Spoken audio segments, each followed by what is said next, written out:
Good morning, everyone. Try it. It's just quiet.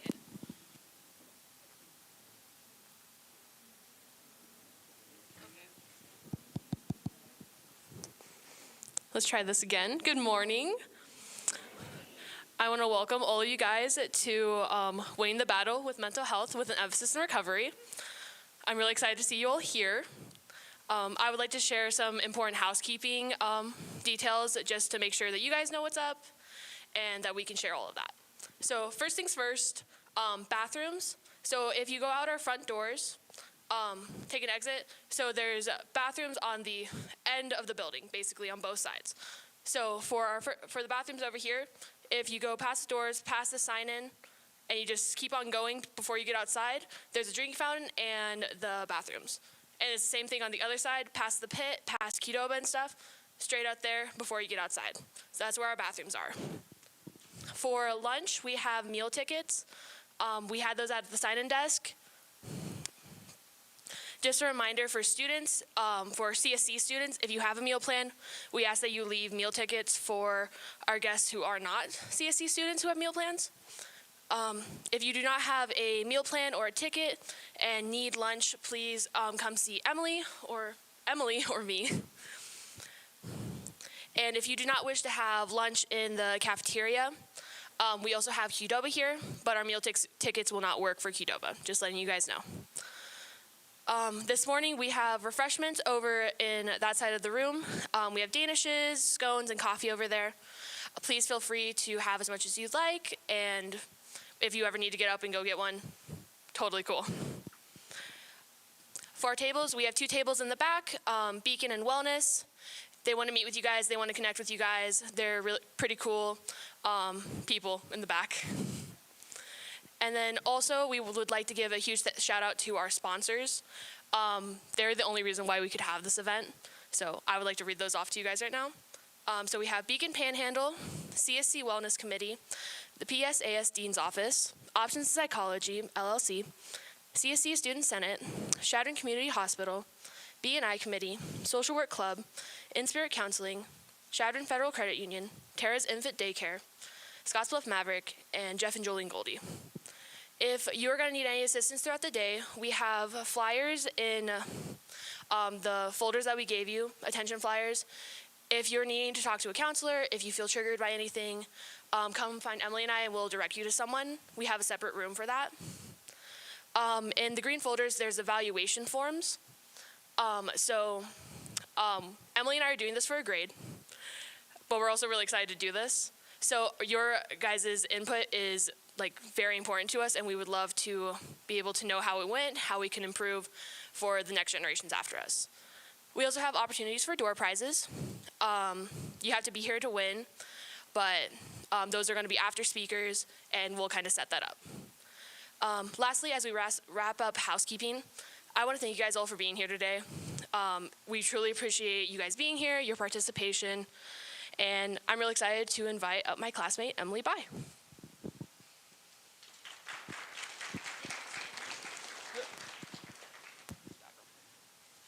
Okay, before we dive into the first presentation of the conference, I want to take a moment to set the stage with a poem. So poetry has a unique way of capturing emotions and experiences, and today's piece that I chose reflects that it is okay to not be okay. This poem invites us to pause, reflect, and connect with one another on a deeper level. Okay, it will be okay. You will be okay. I remind myself it's okay to not be okay. Allow yourself time. Be kind to yourself. Don't feel like you're a failure. Everything needs to be looked after. Even the strongest buildings will start to crumble. If not cared for properly, it's only then they can be fixed and made stronger. But it's not something that can be done alone. There is no shame in asking someone to hold the ladder as you fix them hard-to-reach places. Take a deep breath and remember, it's okay to not be okay. And everybody should have a bracelet that says it's okay to not be okay. It's wrapped around the stress ball we gave you at the door. So this poem truly reminds us that it is okay to not be okay. Now I'd like to invite Dr. Kimberly Paddock O'Reilly to the stage for opening.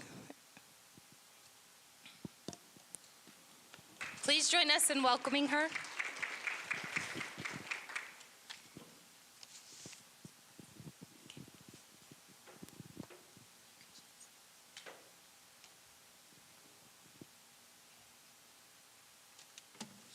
I forgot to print it out, so we're going to put this in here so I can hold on to my computer. All right.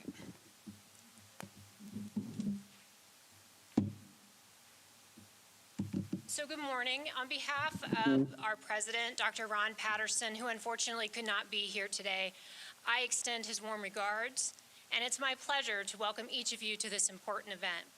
I'd like to begin with a round of applause for Emily and Sandy.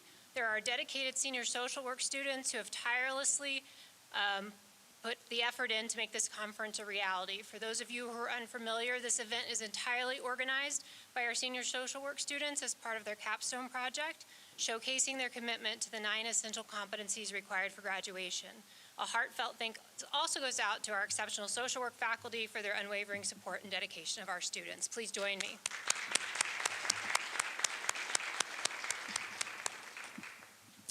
As a college administrator and as a licensed master's level social worker, I have witnessed firsthand the rising demand for mental health education, counseling, and support systems, both on our college campuses and in middle and high schools. My passion for mental health advocacy drives my commitment to ensuring access to quality care for all students. The World Health Organization highlights that adolescence is a pivotal time for developing the social and emotional skills necessary for mental well-being. Unfortunately, various risk factors can severely impact mental health during this critical phase. Adolescents face immense pressure from peers, identity exploration, media influence, and often challenging home environments. Issues such as violence, bullying, and socioeconomic struggles further compound these risks. Alarmingly, globally, 1 in every 7 individuals aged 10 to 19 experience mental health conditions, often going unrecognized and untreated. The statistics are sobering. According to the American Psychological Association, the mental health of college students is deteriorating. During the 2020-2021 school year, over 60% of college students met the criteria for at least one mental health, I put it down too far, at least one mental health issue. More recent data from the Healthy Mind study of the fall of 2023 reveals that 51% of students have sought counseling or therapy at some point, with 18% currently engaged in services. 41% report experiencing moderate to severe depression, 39% indicate suffering from moderate to severe anxiety, and 14% have contemplated suicide in the past year, and 8% have made a plan to attempt it. The Nebraska Assessment of College Health Behaviors survey in the spring of 2024 reinforces these findings, revealing that 68% of students experienced anxiety in the past year, 55% reported depression, 30% experienced a panic attack, and 18% had thoughts of suicide. The American College Health Association survey of 2023 echoes these trends, showing that 68% of students are affected by moderate to severe psychological distress.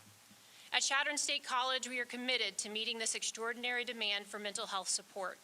Our counselors facilitated 1,830 sessions in the 2023-2024 academic year and also participated in on-call crisis rotations. In response to our students' needs, we have expanded our services by adding a 3rd licensed student counselor, and we have developed a comprehensive system to identify appropriate support teams for various levels of needs. It is important to note, however, that the increasing demand for mental health services is not solely a negative trend. More students today are seeking help than ever before, breaking down the stigma surrounding mental health issues and embracing the support available to them. Conferences like this are crucial for fostering ongoing dialogue, education, and awareness surrounding mental health. My challenge to each of you is this: as you engage in today's discussions, commit to taking at least one new piece of information with you. Together, let's raise awareness and advocate for access to mental health support in whatever capacities our roles, current or future, allow us. thank you for being here and for your dedication to this important cause. Please enjoy the event.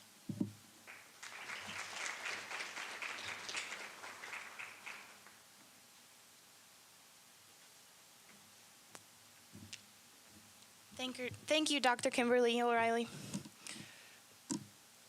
Next, I am pleased to introduce our first speaker, Dr. Wilson. Her bio is included in the green folders we handed out at the door, so please feel free to take a look at her information, her impressive background, and her compliments. Please join me in welcoming Dr. Wilson to the stage.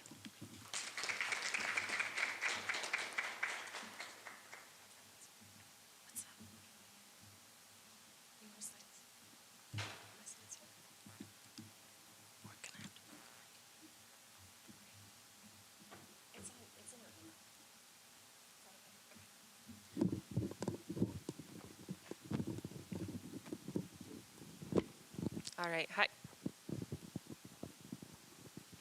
Hold on. Okay, hi everyone, good morning. I have some slides. I think Emily is gonna help me with getting those up. Do you need anything from me? Okay, thank you so much. So I have some slides, they'll be up here in just a minute. But I wanna do an introduction before we get the slides going, so this works out well. Again, a round of applause for Emily and for Sandra for putting this on. To put a conference on is no small feat. It takes a lot of planning. I know they've been planning for over a year now, and especially the professors who've been helping them alongside as well too. So kudos for a great conference. This is a great turnout. It's great to see you all here and wanting to talk about mental health. Before I do my introductions, I want to know a little bit more about who we have in the audience. So I've heard that we have a good array of folks out here today. So if you are in high school or middle school currently, can you raise your hand? All right, what high schools are represented? I know Alliance is here. Chadron. Crawford? Fantastic. Fantastic. Hay Springs? Okay, I thought I heard word that Hay Springs would be here as well too. That's fantastic. It's so great to see you all here from the different areas in the high schools as well. If you're a professional working out in the field, raise your hand. Perfect. A couple shout outs. What kind of areas are you working in? What? Okay. School district? What's that? Doves program? Oh, wonderful. Yep. Okay. We have some licensed counselors, licensed school LIMHP. Yep, fantastic. Okay. And then I passed over college. College, if you're in college, raise your hands. Yeah, a few of those as well too. So this was exciting for me because as I was planning this presentation, I wanted to be very aware of who the audience was. And I think we have anywhere from, do we have middle school? Yeah, so we have middle school up to professionals working out in the field. And so I hope my presentation today has a little bit for everybody. And I was very intentional in building the presentation to have that. So there was a little bit of something for everyone. So a little bit about myself. Dr. Tara Wilson, I am born and raised in Hay Springs. That's why I wanted to see if there were some Hay Springs folks as well too. I graduated high school, raised on a farm north of town, swore I would never come back, and life completely changed, and now here I am working here long term. I did take a step and I was away from home for a while. I have a bachelor's from UNL. I went to college just because I wanted Husker tickets. Probably not the best reason to go to college, but it got me through all 4 years because I got season tickets to the Huskers. Also during the Callahan years, so if you're a Husker fan, it wasn't the best time to be there at UNL either, but we made it through. Let's see, after that I came back to Chadron State, and I got a master's from here. And then I went on to the University of Wyoming, got a PhD from there. And then life happened. I got married. My husband wanted to live here, and so I wanted to be with him, so here we are. And I couldn't be happier here, even though in high school, this was the last place, I promise you, I would have been back here in my hometown, or close to my hometown. I'm a licensed independent mental health practitioner, so I work with clients. I worked in a variety of settings. I've done integrated behavioral health care, working working alongside medical doctors, getting referrals from medical docs, and being able to work closely with them for med management. I also work with BHECN Panhandle, so you saw the booth back there. We work to recruit and retain behavioral health professionals, so there's going to be a little bit of conversation, especially for those of you in high school that are thinking about careers. And then also my full-time job, I'm a professor at Chadron State. So I do quite a few things on the side as well too to maintain current. Let's see, is there a clicker that I can stand down here with? In the box. In the box. Alrighty.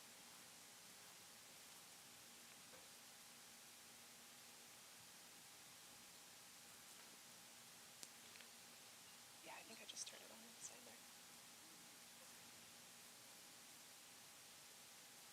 Oh, there's a little button that we have to settings.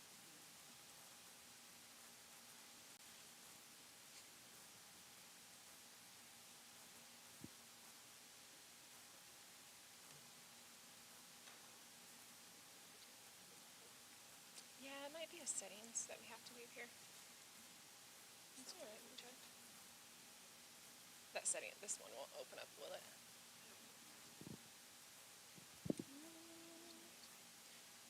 I don't know if there is a USB here. I'm also a speaker. Or maybe it's there. Are you Russ? Yes. Good to see you. Oh, there's a USB. There's a cute little USB like clicked in here. We didn't know that we were gonna hire you for your tech services. Yes, there is. Let's put it in there. There you go. Let me turn this on. It's on. Then you're gonna have to approve it. Yeah, I think there's a setting, so you click up here. Let me see something. Okay. Hold on. What if you turn it off and then back on, since now we have the USB in there? Try that. There's some lovely refreshments. Now's a great time to grab some coffee or scones or cookies. It's not working. Okay. Do you want it? This might be helpful for us to have later. Do you want to call IT and see if like Jeremy can come down and help? Okay. I also bring my own clicker. We can try that. Oh, of course you do. Alrighty. If you don't mind, would you? All right. So thank you, Emily. All right. Today, while I'm talking, I'm going to talk about 3 big points here. I'm going to talk about rural mental health. What is it? What does it look like? Give you some data of just what we see in rural areas. I know we all live and breathe it, like we live in rural areas, but sometimes it's helpful to know like what's the actual data, what's it say. I'm going to define wellness and burnout, or at least offer you multiple definitions because there's multiple definitions. And then I want to talk about wellness and how to maintain wellness. So we have a lot to cover today, but I talk kind of fast. Probably too fast, slow me down if you need to, but I think we'll be able to get through it just fine. Emily. I always have to have a cow slide on because I'm a counselor, but my dissertation was on farming families, so whenever I can have cows in my presentations, I do. So defining rural. Guys, I've got a definition up here from the Census Bureau. It's a long definition, but I want to hear from y'all. What does it mean what's rural mean? When you hear the word rural, what does that mean? Isolated, cows. Hey, Sandy, would you do me a favor? Will you throw some chocolate to folks that are talking? Oh, thank you. Thank you. Okay, so I think I heard, we've got chocolate, because chocolate's helpful. We heard isolated back here. I heard cows back here. Not a lot of not a lot of resources. More cows than people. I like cows, sometimes. I also work with cows. I worked with cows a couple weekends ago. Didn't really like them because they were a little feisty. Talk about marriage and family counseling, like get around cows, that's gonna help you with marriage and family counseling. Or maybe that got me into marriage and family counseling so that I could be a better person. So we talked about isolation, lack of resources, lower cost of living in a rural area. But there's also often lower wages as well too. So we hear this a lot, like, oh, that's a lower cost of living. It's cheaper to live in a rural area. But it also took a good chunk of gas to get me from Hay Springs today as well too. So I'm spending more money on gas. I'm spending more money on fruits and vegetables, groceries, things like that. So it does cost a little bit more, even though my house is a lot cheaper than had I bought it, quite frankly, in Chadron or Omaha, because I have it in Hay Springs and it's a town of 600. We're going to think, when we think about rural areas, we're going to think about an aging population, more or less. That's just what data shows us. Isolation just from a personal standpoint, and then also from a professional standpoint. So of course, in my growing up here, I'd always think about like personally how there's a little bit of isolation to some extent compared to the larger areas, of course. But then that translates and looks a little bit for like professional isolation as well too. We'll talk a little bit more about that. High visibility. What is high visibility? When you hear the word high visibility, anyone know what that might mean? You know everybody and everybody knows you. Yeah, that deserves chocolate. So, high visibility. You know everybody and everybody knows you. So from a personal standpoint, what does that look like? Like when I go and get milk, I know every single person when I go to my town of Hay Springs of 600. I know every single person. Chadron's a bit bigger, right? 5,500 people, give or take. I'm probably going to know probably at least a third of Walmart when I go to get milk. So from a personal standpoint, right, like I'm going to see people, I'm going to say hi. Everyone's super friendly. From a professional standpoint, that high visibility is going to be a step beyond that. And so we talk about this like fishbowl, where sometimes we feel like we're a fish and everyone's just kind of looking at us. And so from a professional standpoint, think about medical doctors, right? We know a lot about our medical doctors. We're living out here in a rural area. Same's true when you have a professional job in a rural area. Like a lot of people know about a lot more about your life than maybe if you were living in Omaha, unless you do something really big. So with high visibility, we think about this from a clinical standpoint when we're talking about professionals. It's just everyone knows everything about us. That can be a really good thing because when we talk about behavioral health, we want to build trust. When we want to have people trust us and work with us. So it could be a really beneficial thing. So like for example, sometimes I'll have clients that once they find out that I like to go bass fishing at my favorite lake, they'll be like, oh, okay, she's all right now. And then I can talk mental health because I like to bass fish. Or sometimes it's just, what's your name? And so I'm married now, they'll say, oh, what's your maiden name? And so then I have that trust that I have in a rural area. But it kind of feels like you're always on stage.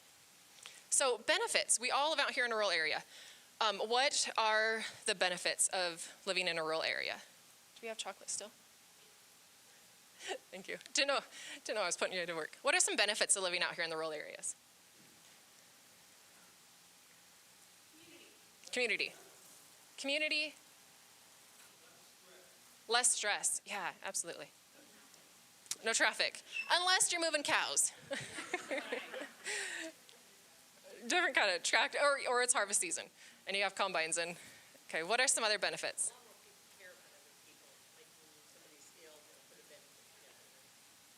Oh, absolutely. Yeah, so you find out somebody so my niece had pediatric cancer, and the whole 3 neighboring towns showed up, and everyone rallied around that person. I don't think you're going to find that in a large community. Yeah.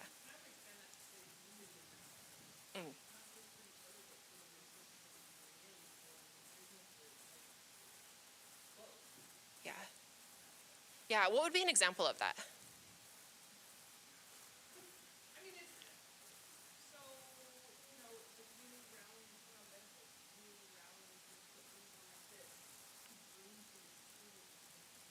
Yeah.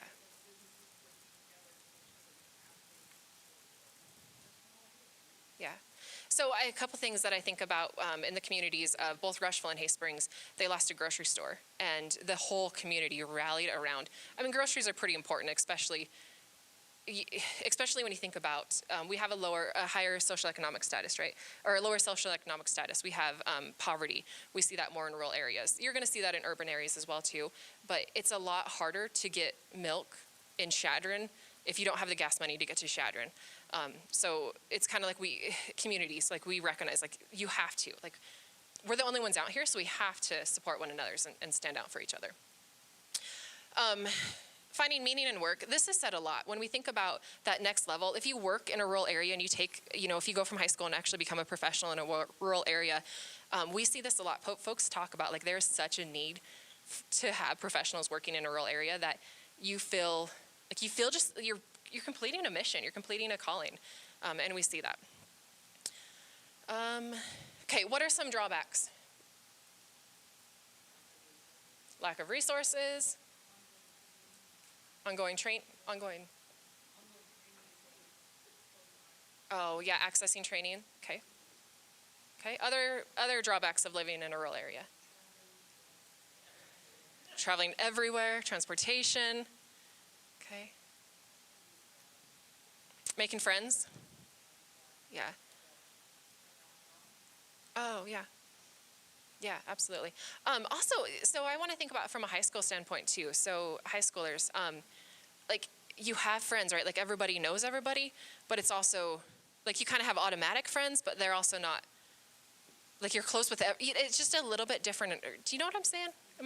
Yeah. Like you know everybody, everyone knows about you, so you kind of have that connection, but you also know everything. So it's kind of, it's kind of two ways there. Yeah. Other drawbacks of a rural area. Being a new person in a small town? Yes. Yes. What is it like to be a new person in a small town?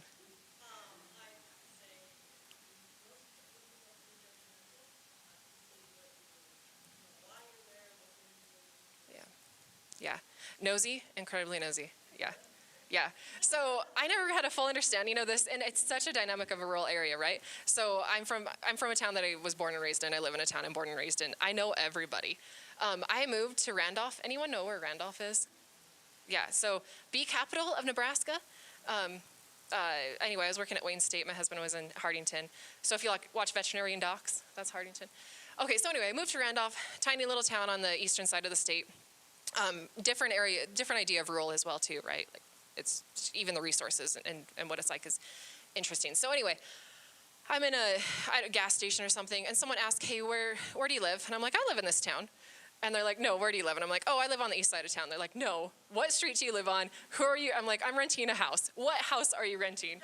What is your address? And I'm like, oh my golly, like you're so nosy. Like, and I just kind of, I don't know, as a professional, people know about me, and I'm like, if I can hide part of me and like keep myself a little private, I will. So then I moved back to Hay Springs. I'm at the convenience store, and I'm pretty sure I know who's here because like in a small town, you hear about things and you're like, oh yeah, this is it was a new counselor, a new psychologist that moved to town. And I'm like, oh, hey, I know, like you work with Dr. Kate. And I'm like, where are you living? And he's like, oh, I live in the country.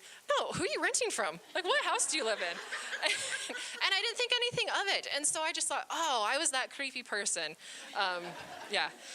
But then I realized, you know, I think for me, I had to say, okay, was I trying to be creepy? I hope not. It's more along the lines of like, for example, my dog got out. And so then they're like, oh, that's the Wilson's dog. Let's put him back in. So it's kind of like you watch out for one another when you see something like that happen. So hopefully even though everyone is nosy, there's a little bit of good that comes from it that you can see. Okay, so what do we know about mental health in rural areas? What's the data going to tell us? Approximately 22.7% have any mental illness at any given point in time. So when we say any mental illness, that means someone could be, with 22.7%, it's actually about 1 in 5, give or take, of the population that could have a mental illness. So when I say mental illness, I think of like a diagnosis. So high schoolers, what would be a few different diagnoses for mental health? I see Shanna. You guys are so lucky to have Shanna. She's fantastic. Chocolate. Tell it to a friend and make your friend tell you. All right. Chocolate's not good enough. All right. When we think of diagnoses, what are some diagnoses? Shout it out. Depression. Anxiety. Oh, yes. Chocolate. Where's Sandra? Oh, there she is. Depression, anxiety, bipolar, PTSD. Mm-hmm. Perfect. Autism. All right. So we're saying a lot of big name diagnoses. We also have something called adjustment disorder. Adjustment disorder is it's well known, it's common, but it's also where like something just happens and it takes a longer than expected time. Where there's a precipitating event and it takes a longer than expected time for you, like you're still having symptoms, like something major happened in your life and it's just taking a bit of time and you need some extra support to get over that. Even something like that, it's just, it's so incredibly common, and I think that's the most important thing. This is very comparable to urban areas. 1 in 5, we're gonna see that all the time. I've got some things on the beacon table, 1 in 5 of us. If we were to actually put ourselves into, like if I were to say, we're not doing this. Everyone stand up and like I put 22.7% over here. That's a big chunk of people, even in this room alone. It's incredibly common. There's a stigma around it, but I also think that number's higher because in order for us to know that someone has a diagnosis, they have to tell you. So I think it's more than 1 in 5, but it's just something to take note of. It's common, and it's okay to get help because that's what we're here for. That's what we want to have each other's backs. I need to talk about suicidal ideation as well too. It's such an important topic. What we do know, even though any mental illness is comparable to urban, in rural areas, we have a higher rate of death by suicide. So I just want us to be aware of that. I want us to support each other, have each other's backs. We know that's a little bit higher in a rural area. Farming communities as well, it's a higher percentage of folks that die by suicide. So 988 is a resource that came out a couple years ago. You can call them, you can text them. That's a great resource. In the schools, Hope Squads. Do you guys have a Hope Squad? I know Chadron does. Does Crawford have a Hope Squad? No? Okay. Talk to your school counselor about that. That'd be a cool thing to have in the Crawford school. It's a peer program to help with suicidal ideation. So it's so incredibly important. Get help. Like, it's so, I can't stress this enough. Like, it's so much easier for me to, I'm 100% ready to have that conversation about suicidal ideation. It's so much easier to have that conversation than to have to do some kind of postvention work. So, okay, 988. Rural uniqueness. There's the 4 A's of behavioral health. When we think about rural behavioral health, when I say behavioral health, I think social work, as we're all here because of social workers, woohoo! Counselors, psychologists, folks that are in the helping profession. I'm going to kind of use them all interchangeably. So when I say helping professions, clinicians, in a rural area, well, let's see, we've got some social, like the things that we do, the things that I do as a counselor and as a social work, and for you that are social workers and psychologists, you probably see that we do a lot of very similar things in a rural area. Although we have like little niches and specialties, but we do some very similar work when it comes to it. So I use it interchangeably, but I do just want to recognize they're completely different professions. Accessibility, traveling, we talked about this. Affordability, there's often a higher cost. I like how it's like positively reframed, like availability, but it's a shortage. Acceptability, but there's a stigma. So there's these 4 A's that we just have to be aware of and that we have to battle through. Like even me for clients, telehealth, COVID, if the one thing that COVID did, there's a few good silver linings of COVID, but one thing is telehealth. Like I did telehealth before, but it really opened up the doors of telehealth. No silver linings of COVID? Oh. Some days I would be okay with going back and just hanging out with my family just for a day and being like, let's go back. But in the moment, probably not. All right. Here's a map. This is not an election map. So for those of you that are triggered right now, there are some mental health counselors in the area, or mental health practitioners in the room you can talk with. So this is a health professional shortage area. This is across the nation. As you can see, the darker blue, the whole county. Nevada's doing really well. Like, kudos, I don't know what's happening there. I think they have a lot of gambling money that they can actually use to support their mental health. I worked with some folks out of University of Nevada, Reno, and Las Vegas. What's that, Arizona? Southern California is good. New York, a little bit of Maine. Nebraska, dead center, furthest away from an ocean. Omaha, you can see, is doing well. Sarpy County, Douglas County, I think. Let's zoom in on Omaha. Sorry, let's zoom in on Nebraska. So again, the darker color is the more the higher percentage of a shortage. What this just says is, even though it's not as dark as our like surrounding states, because we've done a lot of work in behavioral health in Nebraska, it's not as dark, but it's still a shortage, which means there's not enough behavioral health professionals to meet the needs of the population in our area. Even though there's more cows out here, we still don't have enough to meet the human need here. So, long story short, high schoolers, if you want to go into behavioral health, you're probably going to have a job lined up if you want to work in a rural area. Okay, wellness. We're going to switch now, and we're going to talk about wellness. We talked about behavioral health, what it's like in a rural area. What is wellness? Someone give me a definition. There's a lot of them. What are words that you think of? Let's just, not even a full definition. What are words that, when you hear the word wellness, what are words that you think of? Healthy. Well-being, healthy, perfect. What are some other words we think of when we think of wellness? Work-life balance, absolutely. Yeah. I heard another one, but Oh, self-care. Perfect. Yeah, self-care. All right.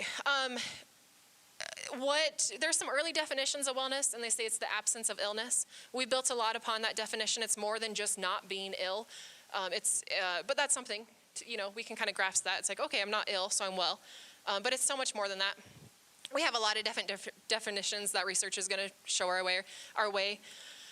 Integrated personality with a clear sense of identity, a reality-oriented perspective, a clear meaning and purpose in life, self-responsibility and love, subjective experience of health. Myers and others, they talk about there being 5 life tasks, there being spirituality, self-regulation, work, friendship, love. And then they talked about having these 12 spokes or subtasks, and so to stay well. Essentially, there's a lot to wellness, is what this means. Okay, so I want to take a minute. I want you guys to think of a person who is the epitome of a well person. So when I say epitome, I think of like, this is the dictionary definition of someone who's well. And I want you to turn to your neighbor and say, okay, this is who I think it is.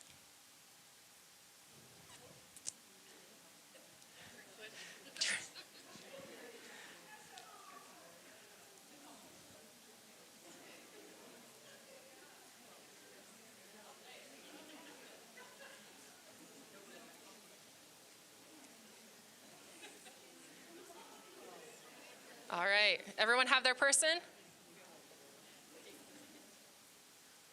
All right, who's your person? Oh, well, we could have her in the building. Talk to us. How do you stay well?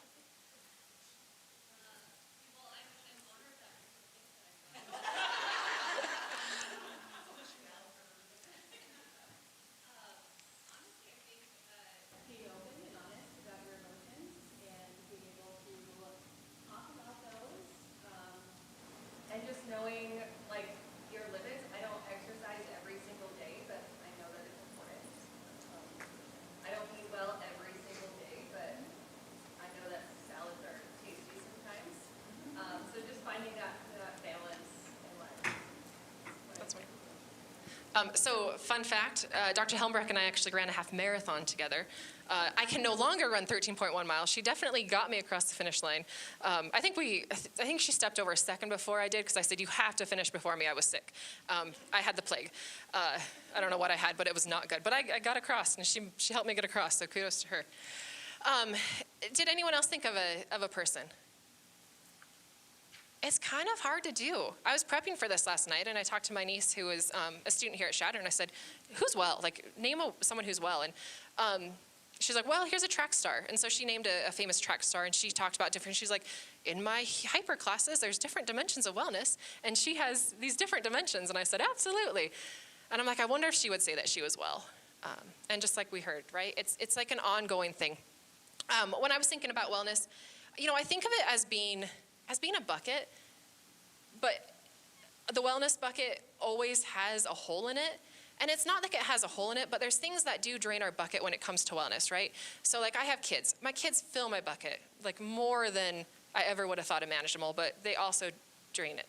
I have work, and so my work fills my bucket. There's great things I do, but it also drains my bucket a little bit. Sometimes when I'm writing reports, a lot of it. There's different things in life that you kind of have these holes. Sometimes the holes are a lot bigger, and sometimes they're a lot smaller. And so what happens is you always have to. It's not like a destination. You can't just be like, whoop, done it, I'm well. I've met my goal. It's this thing that continually working on, continual improvement. And it's multidimensional. So we have a lot of different theories and theory models out there. I think it's important, multidimensional, meaning that it's not just like, I ran a half marathon, so I'm well. I was not well at all when I was running that half marathon, but I got across, and so I wasn't on the couch. It's not just one aspect of what it is, and I think that can be, you don't have to have a fully balanced different parts of your dimensions, but it is important that those different aspects of your wellness are just attended to, and that you're aware of them. So social, there's a lot of different folks now that have different theories of wellness models. Social, emotional, physical, intellectual. spiritual, psychological, occupational, environmental. And I think they're, I know there's other additional spokes of what you can say as a part of wellness as well too. So it's gonna look different for everybody. Researchers say it looks different as well too. On the flip side, if we're not well, one thing we can say is that we're burnt out.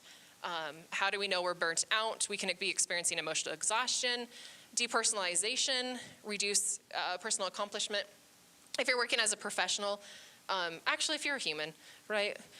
Any of these are gonna be problematic. Like just to be emotionally exhausted, it's really hard to go to school and do schoolwork when you're emotionally exhausted.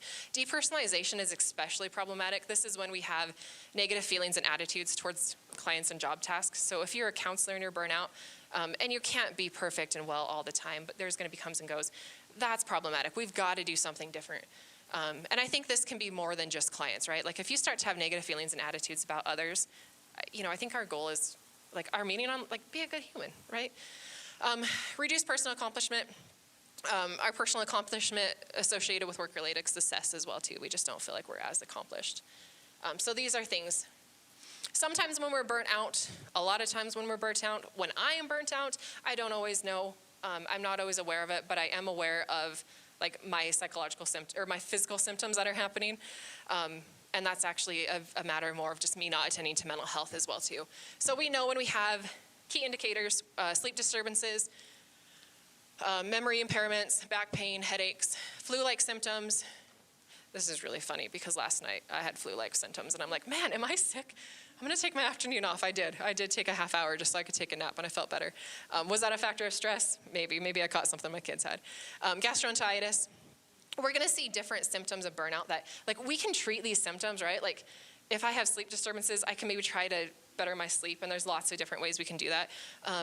But it might not fix the problem if I'm burnout or stressed. So I've gotta actually fix the underlying cause. We see that a lot too, like when I did integrated behavioral health care, we have folks, it works so well. Folks go to a medical doctor because there's a little less stigma sometimes, and they say, hey, these things are happening. And you're like, oh, okay, well, take these pills to help you sleep. Well, it's not gonna fix my high burnout level. So what I need to do is I need to start filling up my bucket again and doing things that are gonna fill it up. All right, so we're gonna talk a bit more about the Wheel of Wellness. These are some different aspects of the Wheel of Wellness: emotional, physical, intellectual, psychological, occupational, environmental, and spiritual. We're gonna talk about those in particular. I believe in your folders you have a handout. So what I want you to do is grab that handout.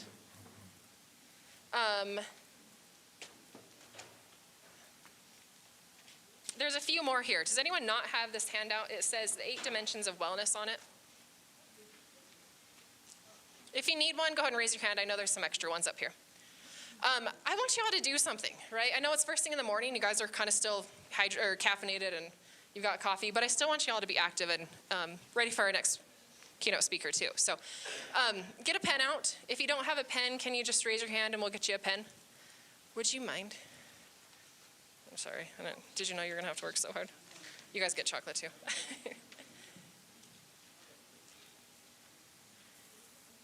So we're going to have you guys take an inventory of these. We're just going to have you take an inventory. Where are you at? Where are we at when it comes to the different aspects of wellness? So first things first, we're going to talk about physical wellness because we associate this. We already talked about half marathons, so here we are. I tell you, anytime I get an excuse to brag about half marathons, I probably will. It's not something I could do right now. Physical wellness. So this is one aspect of our wellness, or at least that researchers tell us can be. Nutrition, eating well, balanced meals. So on this sheet of paper, I want you to write down on that left-hand column, what do you do? And sometimes it's a matter of mindset, and you might think, man, my physical wellness is just terrible right now. And you might say that, but like, go back and think a second. Really, like, did you eat? Did you eat good? Well, maybe not, but you ate. Have you done anything exercise-wise? Did you take the steps?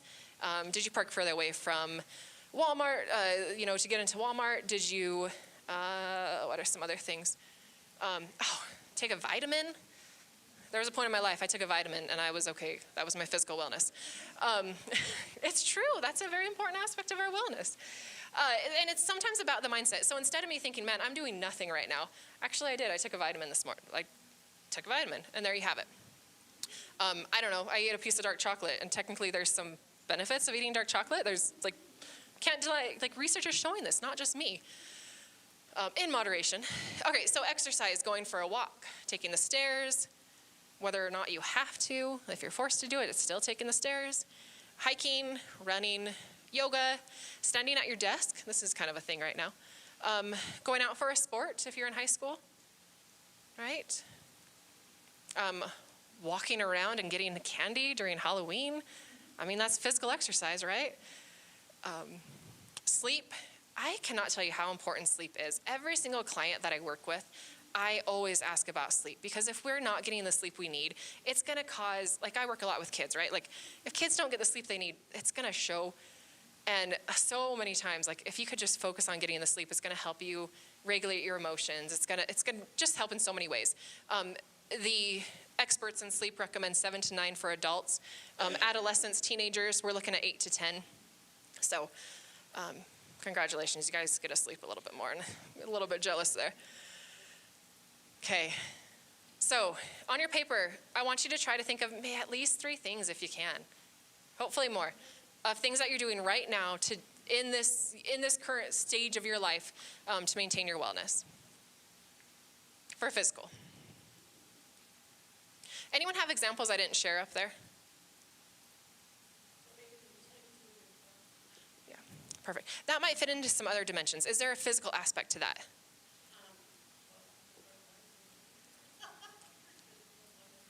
Yeah, perfect. And that's a key point. So sometimes we think of, like, it's not a one size fits all. So sometimes if, let's say you donate, or let's say you spend your time taking meals to the elderly, right? Like there's actually a physical component to that, right? There's gonna be some additional components, so you're gonna write it down in other areas, but that's a key part, right? Like it's important. Like it's not just emotionally making you well, it's also physically making you well, because you have to do stuff. Yeah, perfect. Yep. Oh, yeah, that's important. That's definitely a chocolate. Drinking water, that's incredibly important. Okay, what else? I think just having quiet time. No radio, just sitting down with yourself. For me, it's just like, I have all these things to do that you need to block out an hour every day. Just sit down And read, perfect. That quiet time, absolutely. All right, intellectual wellness. All right, so intellectual wellness. Guys, if you're in college or high school right now, like kudos, you are intellectually expanding your mind, and that's such a big part of intellectual wellness. So write that down, like studying for a test, taking any single class I have, that's huge. Intellectual wellness, reading a book. Anyone read any good books lately? Recommendations?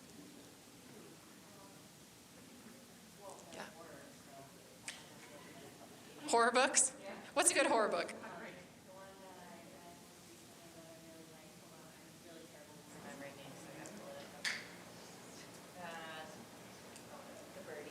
The Bird Eater. All right. If you like horror. If you don't like horror, might not be the best book. Other good books. Yeah. Anxious People. I've heard a lot about that one. Anxious People. Song of the what? Song of Achilles? Oh, like Achilles' heel? Oh. Is there like Greek? Is that Greek or Roman? That's cool. Awesome. Okay, Song of Achilles. Okay, wonderful. Our intellectual wellness. Watching an educational TV show. We talked about classes, learning new things, meditation, journaling. These are different things that we might do for an intellectual wellness. My favorite thing before Alex Trebek died was watching Jeopardy. I'm not into it as much anymore, but man, I was really proud of that too. I'm like, I am taking care of myself. I'm watching Alex. And having more right answers than my husband. Not really. He's very intelligent and way smarter than I am. Emotional wellness. So then there's this aspect, this different dimension of wellness, and it's emotional. Socializing with others. Here we are at a conference. Like, boom, emotional wellness. You guys are taking care of yourselves right now. We have mindful breathing. I like to do I work a lot with clients on their breathing and just helping us to regulate our emotions through breathing. There's a 3-3-3 exercise that I do. So, well, that's not breathing. there's an exercise where you just breathe in for 3 seconds, breathe out for 3 seconds. There is, Dr. Helmbrecht, on the wellness table, do you have the breathing stickers? Oh, there's some really cool stickers. Calm strips? Chair yoga, there we go. There are actually some stickers that you can get on Amazon, and it's just, yeah, you just trace it and then you breathe. It's like breathe in, breathe out. There's butterflies, there's stars, there's infinity things. Yeah, there's a lot of boxes on your laptop. Yeah. So those are good. Breathing can be very helpful. It can actually regulate our emotions, right? Help calm us. Guided visualization, yoga, talking to a therapist, listening to music. Listening to music, I was thinking about that on the way today. I spend a lot of time listening to music. I know another clinician who, she would have a really hard day. A sweet little Southern lady, drives a VW Bug, but listens to, like, I hate you, hard rock music, metal music. And I think she does that just to, like, share, like, someone else is angry too. Someone else had a bad day too. And, like, then you're not alone. I love me some country music. And it just kind of, I don't know, just sad country song I will just be jamming right along to. But it's like I'm not alone. Like someone else, I'm sharing in my emotion with somebody. I also like the happy music too. Social wellness. Okay, so I think we're on, what page are we on now? 3, 2? So social wellness, community involvement. We have friendships, family relationships, work relationships, game night, join a group, athletics, being in athletics. Thank you. Has anyone done any fun games recently? Any dominoes? Yeah. Okay, what? Uno No Mercy? Okay, is that like it's more than just Uno? Hard, okay. I feel like you would beat me at that. Is it Trains of Catan or something, or? Yeah.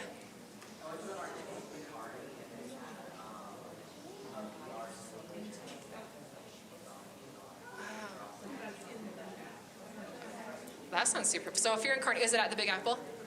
Okay, so check out the Big. Who knew? Today is also sponsored by the Big Apple. Check out the Big Apple in Kearney. Game nights. There's this like you can do online games. Does anyone do not like online games, but like you have online games and like all the different folks will QR into the game and then you can share responses. I can't remember what it's called, but it's super fun. Shadowbox? Yes. Yeah. Jackbox? Jackbox. Yes. Super fun game, kind of a cool way to like get involved, the Jackbox. So I've done it once and made a fool of myself. Occupational wellness. This is so incredibly important, and I think sometimes we overlook occupational wellness. It's more than just having a job, it's having that meaning and purpose.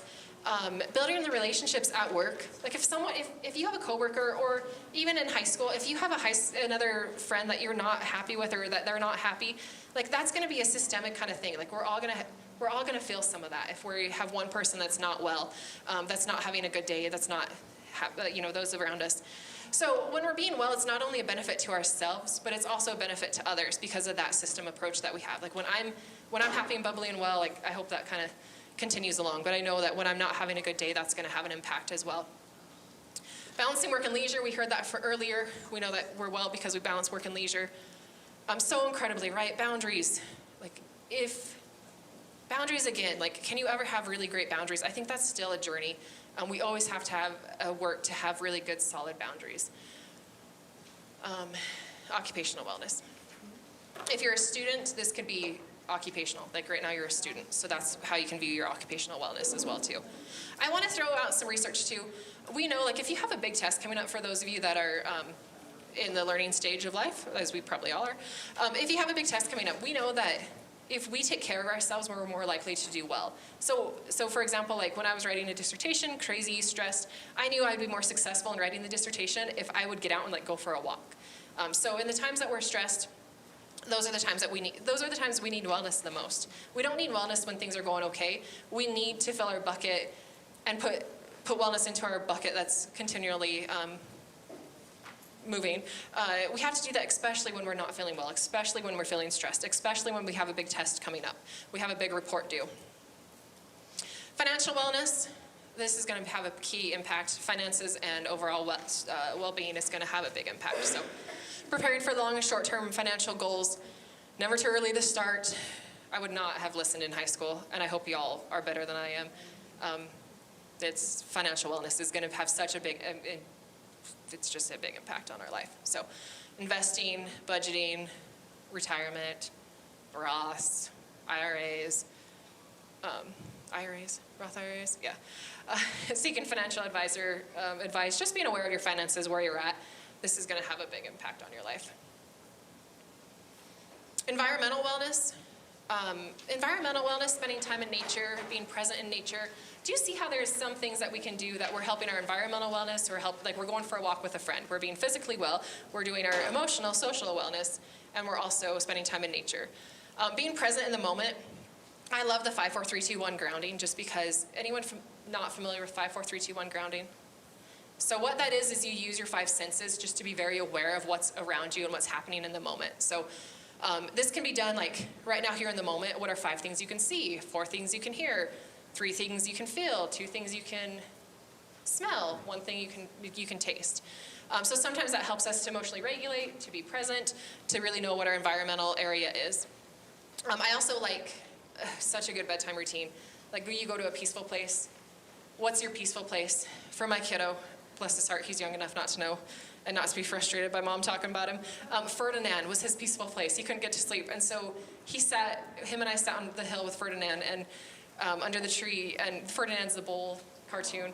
And we smelled the flowers and we looked at the flowers, and that was kind of his way of helping him get to sleep. So you can do 5, 4, 3, 2, 1 and like in your peaceful place. You could do it right now, here and in the moment. Spiritual wellness, finding purpose and meaning in your life. You know, this can just be overall, spiritually. Are we well? What are we doing to find our purpose and meaning in life? We can have a religious aspect to it or not.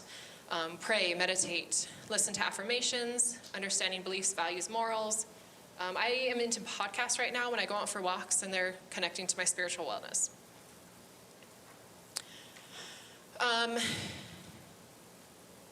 Okay. So what I would like you to do right now is, we really just zoomed through those, but you have an idea of them. I want you to think about right now, what of the 8 dimensions there, what are you doing really well in? So go ahead and circle that, or write what areas are you doing really well in?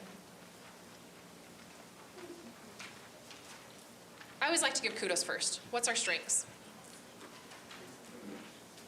And it doesn't have to be like your best area. It could be what are your good areas that you're doing well in for your wellness. What's that? Physical wellness is good? Wonderful. Okay, so once you have your areas that you're doing well in, give yourself a pat on the back, kudos. Keep that up. When you're the most stressed, use them. Like that is the time that you have to practice wellness strategies. Of those areas of dimension, of those 8 areas, what are areas that you're not doing as well in, or what are areas that you might want to try to do a couple more things in? So that's going to be your homework, because I'm a professor. I won't be checking up on you. I won't assign a grade. But your homework is pick one area that you're not doing well in that you want to do a little bit something better. Sometimes that's what can be so incredibly helpful with wellness, is like there can be one area, like so finances. Let's say finances is your biggest stressor in life right now. And sometimes it's just taking a baby step forward. And we always think about like, in order for me not to be stressed anymore, like life has to be perfect, or this area of my life has to be good and one of the best areas. And that's not the case at all. Sometimes it's just taking one step forward, right? Like if finances are the area that you want to improve upon, maybe it's just meeting with a financial advisor. Maybe it's sitting down and just looking at finances of like, how do I budget? If it's physical wellness, right? Maybe it's just a matter of, maybe I'll set time and I'll go for a walk. So that's one area we can be aware of physical as well, or our areas. Okay. There's a really cool research study I want to, and we're getting close to just a couple more minutes left. I want to end with this research study. This is so incredibly important. How do we become happy, right? How do we predict happiness? There's a lot of different research out there, but there's a couple big longitudinal important studies that tell us a lot about happiness. How can we be happy? Relationships and social activity is what's being found. So our relationships with others, our social activity is what's going to predict our happiness. So much so that there was this questionnaire study. So what this questionnaire study was is, you gotta love researchers. Researchers got these people and they separated them into two groups. And in group one, they said, here, do this really boring, awful questionnaire, answer all these reports. And they put them with all these folks that they didn't know. They put them with strangers, they did the report. And they're like, okay, and I think it was even something like how are you happy? Like fill out a questionnaire of like how you can be happy or how happy you are. And then they said, okay, group number 2, fill out the same questionnaire of how you can be happier, but now you're with your friends and people that you know and you like and you're around. And even though it was the same happiness, it's the same report, the people that were with their friends, like were self-reported as just being happier at all given time, not just there in the moment. So what this means is, even though it's the same report, like because they were with friends, they were happier. And I think that's a good goal for all of us, is we want to aim to be happy in life. Like that's what our purpose, like let's be happy, right? And just recognize relationships are hugely important, whether it's your home relationships, work relationships, friendship relationships. Spending time and putting energy and effort into that is going to pay off for you individually and your happiness and your wellness level. So in all your areas of dimension, whenever you can make it about like a social kind of aspect, that's just going to be an important part of it. The good, I can say this now because I'm getting older, but the good is as we age, we're less likely to become burnout because we build these strategies. So kudos to those of y'all that are having some gray hair like me. I still have a ways to go, but do have enough at this point. As we get older, we do, but what I think is really important is, as we do know, like we're more likely to be burnout the younger we are.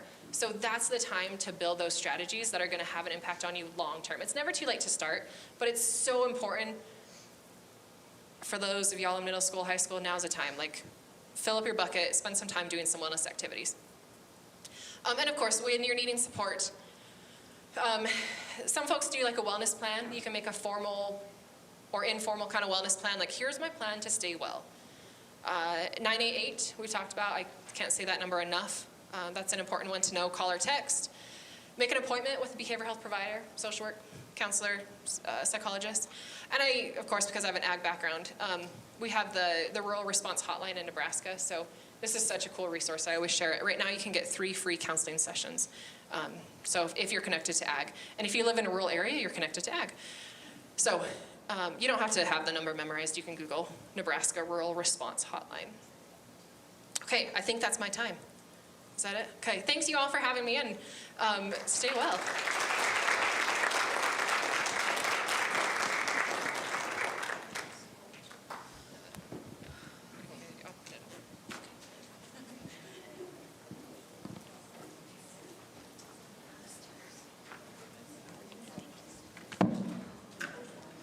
Okay, thank you so much for your amazing presentation. Can everybody give her another round of applause?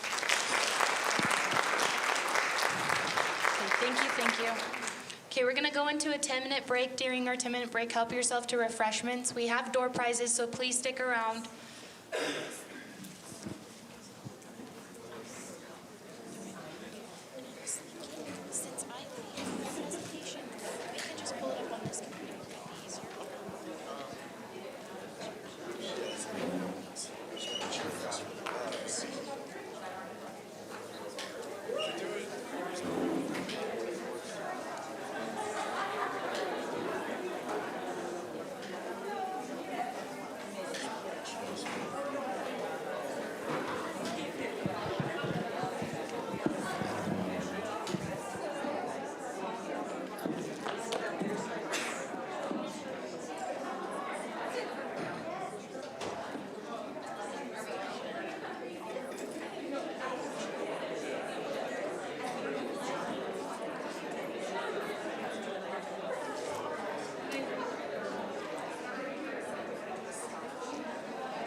Check, check, check, check.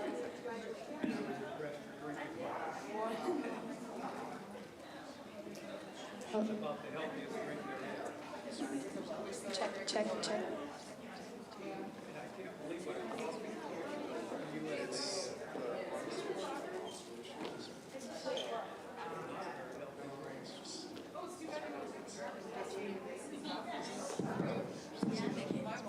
But now they sound Check, check. check, check.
Okay, check, check. We're gonna start door prizes, so we're gonna draw names.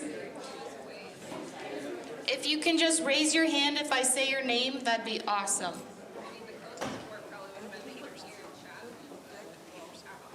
Brooke Peterson, back there in the corner.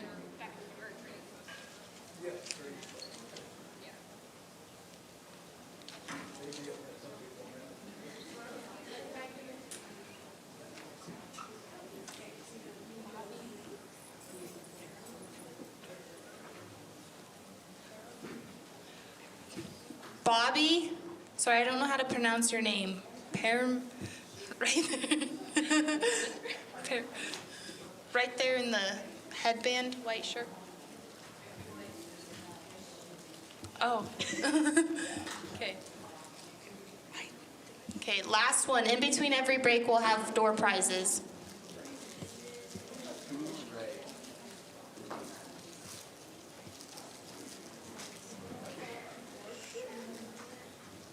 Melissa Sherman. Sorry, I don't know if I'm pronouncing your last name right either.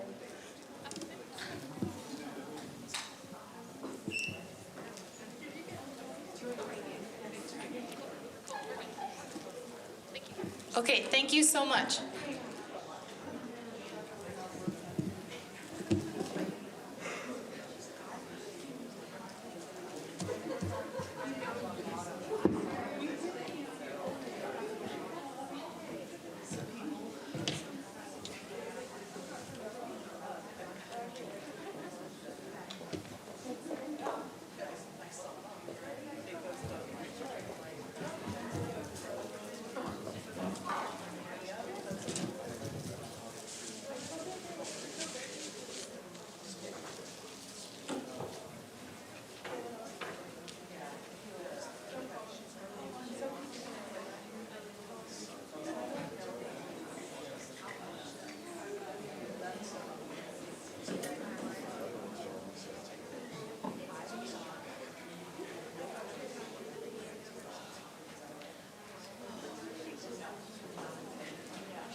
Hello again, guys. I want to introduce our next speaker. I'm excited to introduce our keynote speaker, Szabo. Ross is the wellness director at Geffen Academy at UCLA and the CEO of the Human Power Project, a company that creates cutting-edge mental health curriculum. He is an award-winning speaker, author, and teacher. Ross was the director of the National Mental Health Awareness Campaign for 8 years.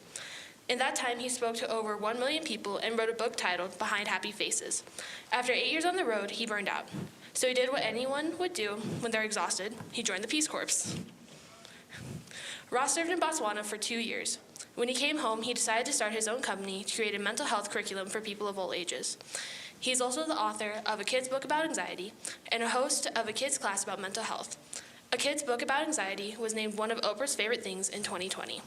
Ross is a social pioneer who has led the youth mental health movement, a former mall model, and knows how to track lions by watching the movements of other animals. Today, he's here to talk to us about mental health. Get ready to laugh and change. Please welcome Szabo.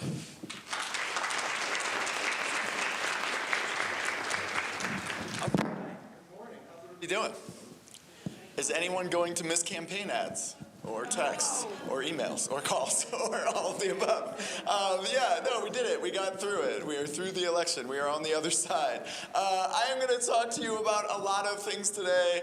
The introduction is pretty thorough. My main job right now is I started middle school, high school on UCLA's campus in Los Angeles. So it's a school for students in grades 6 through 12. And we created a program where students have to learn about mental health once a week, every week, as part of their actual education.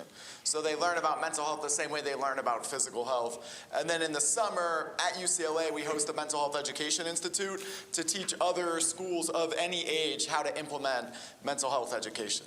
Fun thing about the education system in this country is you can get your bachelor's, master's, and doctorate in education, and not a single minute is spent on if you should use your personal story in a classroom, how you should use your personal story, why you would use a personal story, or on just how to teach in general. And so we created a Mental Health Education Institute to really support people all over the world in how to implement just basic health education approach to mental health. I really loved Dr. Wilson's presentation. That was really awesome. I think one of the most important things with mental health is being inviting and open and acceptable and comfortable, and I think she did all of that really well. I also grew up in a really small town in Pennsylvania. My town was around 2,000 people, and I grew up surrounded by cornfields and farms and everything else, so driving over here this morning was felt like driving around at home, not so much in Los Angeles. All right, so one of the biggest challenges I have whenever I stand up in front of an audience and say I'm going to talk to you about mental health is that even at a conference like this, where a lot of you are in social work or interested in social work, people still have different ideas of what they think of when they hear the words mental health. So when most people hear the words mental health, or if you Google image mental health, these are the images that come up. So you have celebrity breakdowns, you have school shootings, you have people looking angry, sad, lonely, scared. And so one of the biggest problems we have right now as a country is we don't have a clear definition of mental health. If I say the words physical health to you, all of you know what I mean. You know that it's exercise, eating right, taking care of your body, knowing your family history.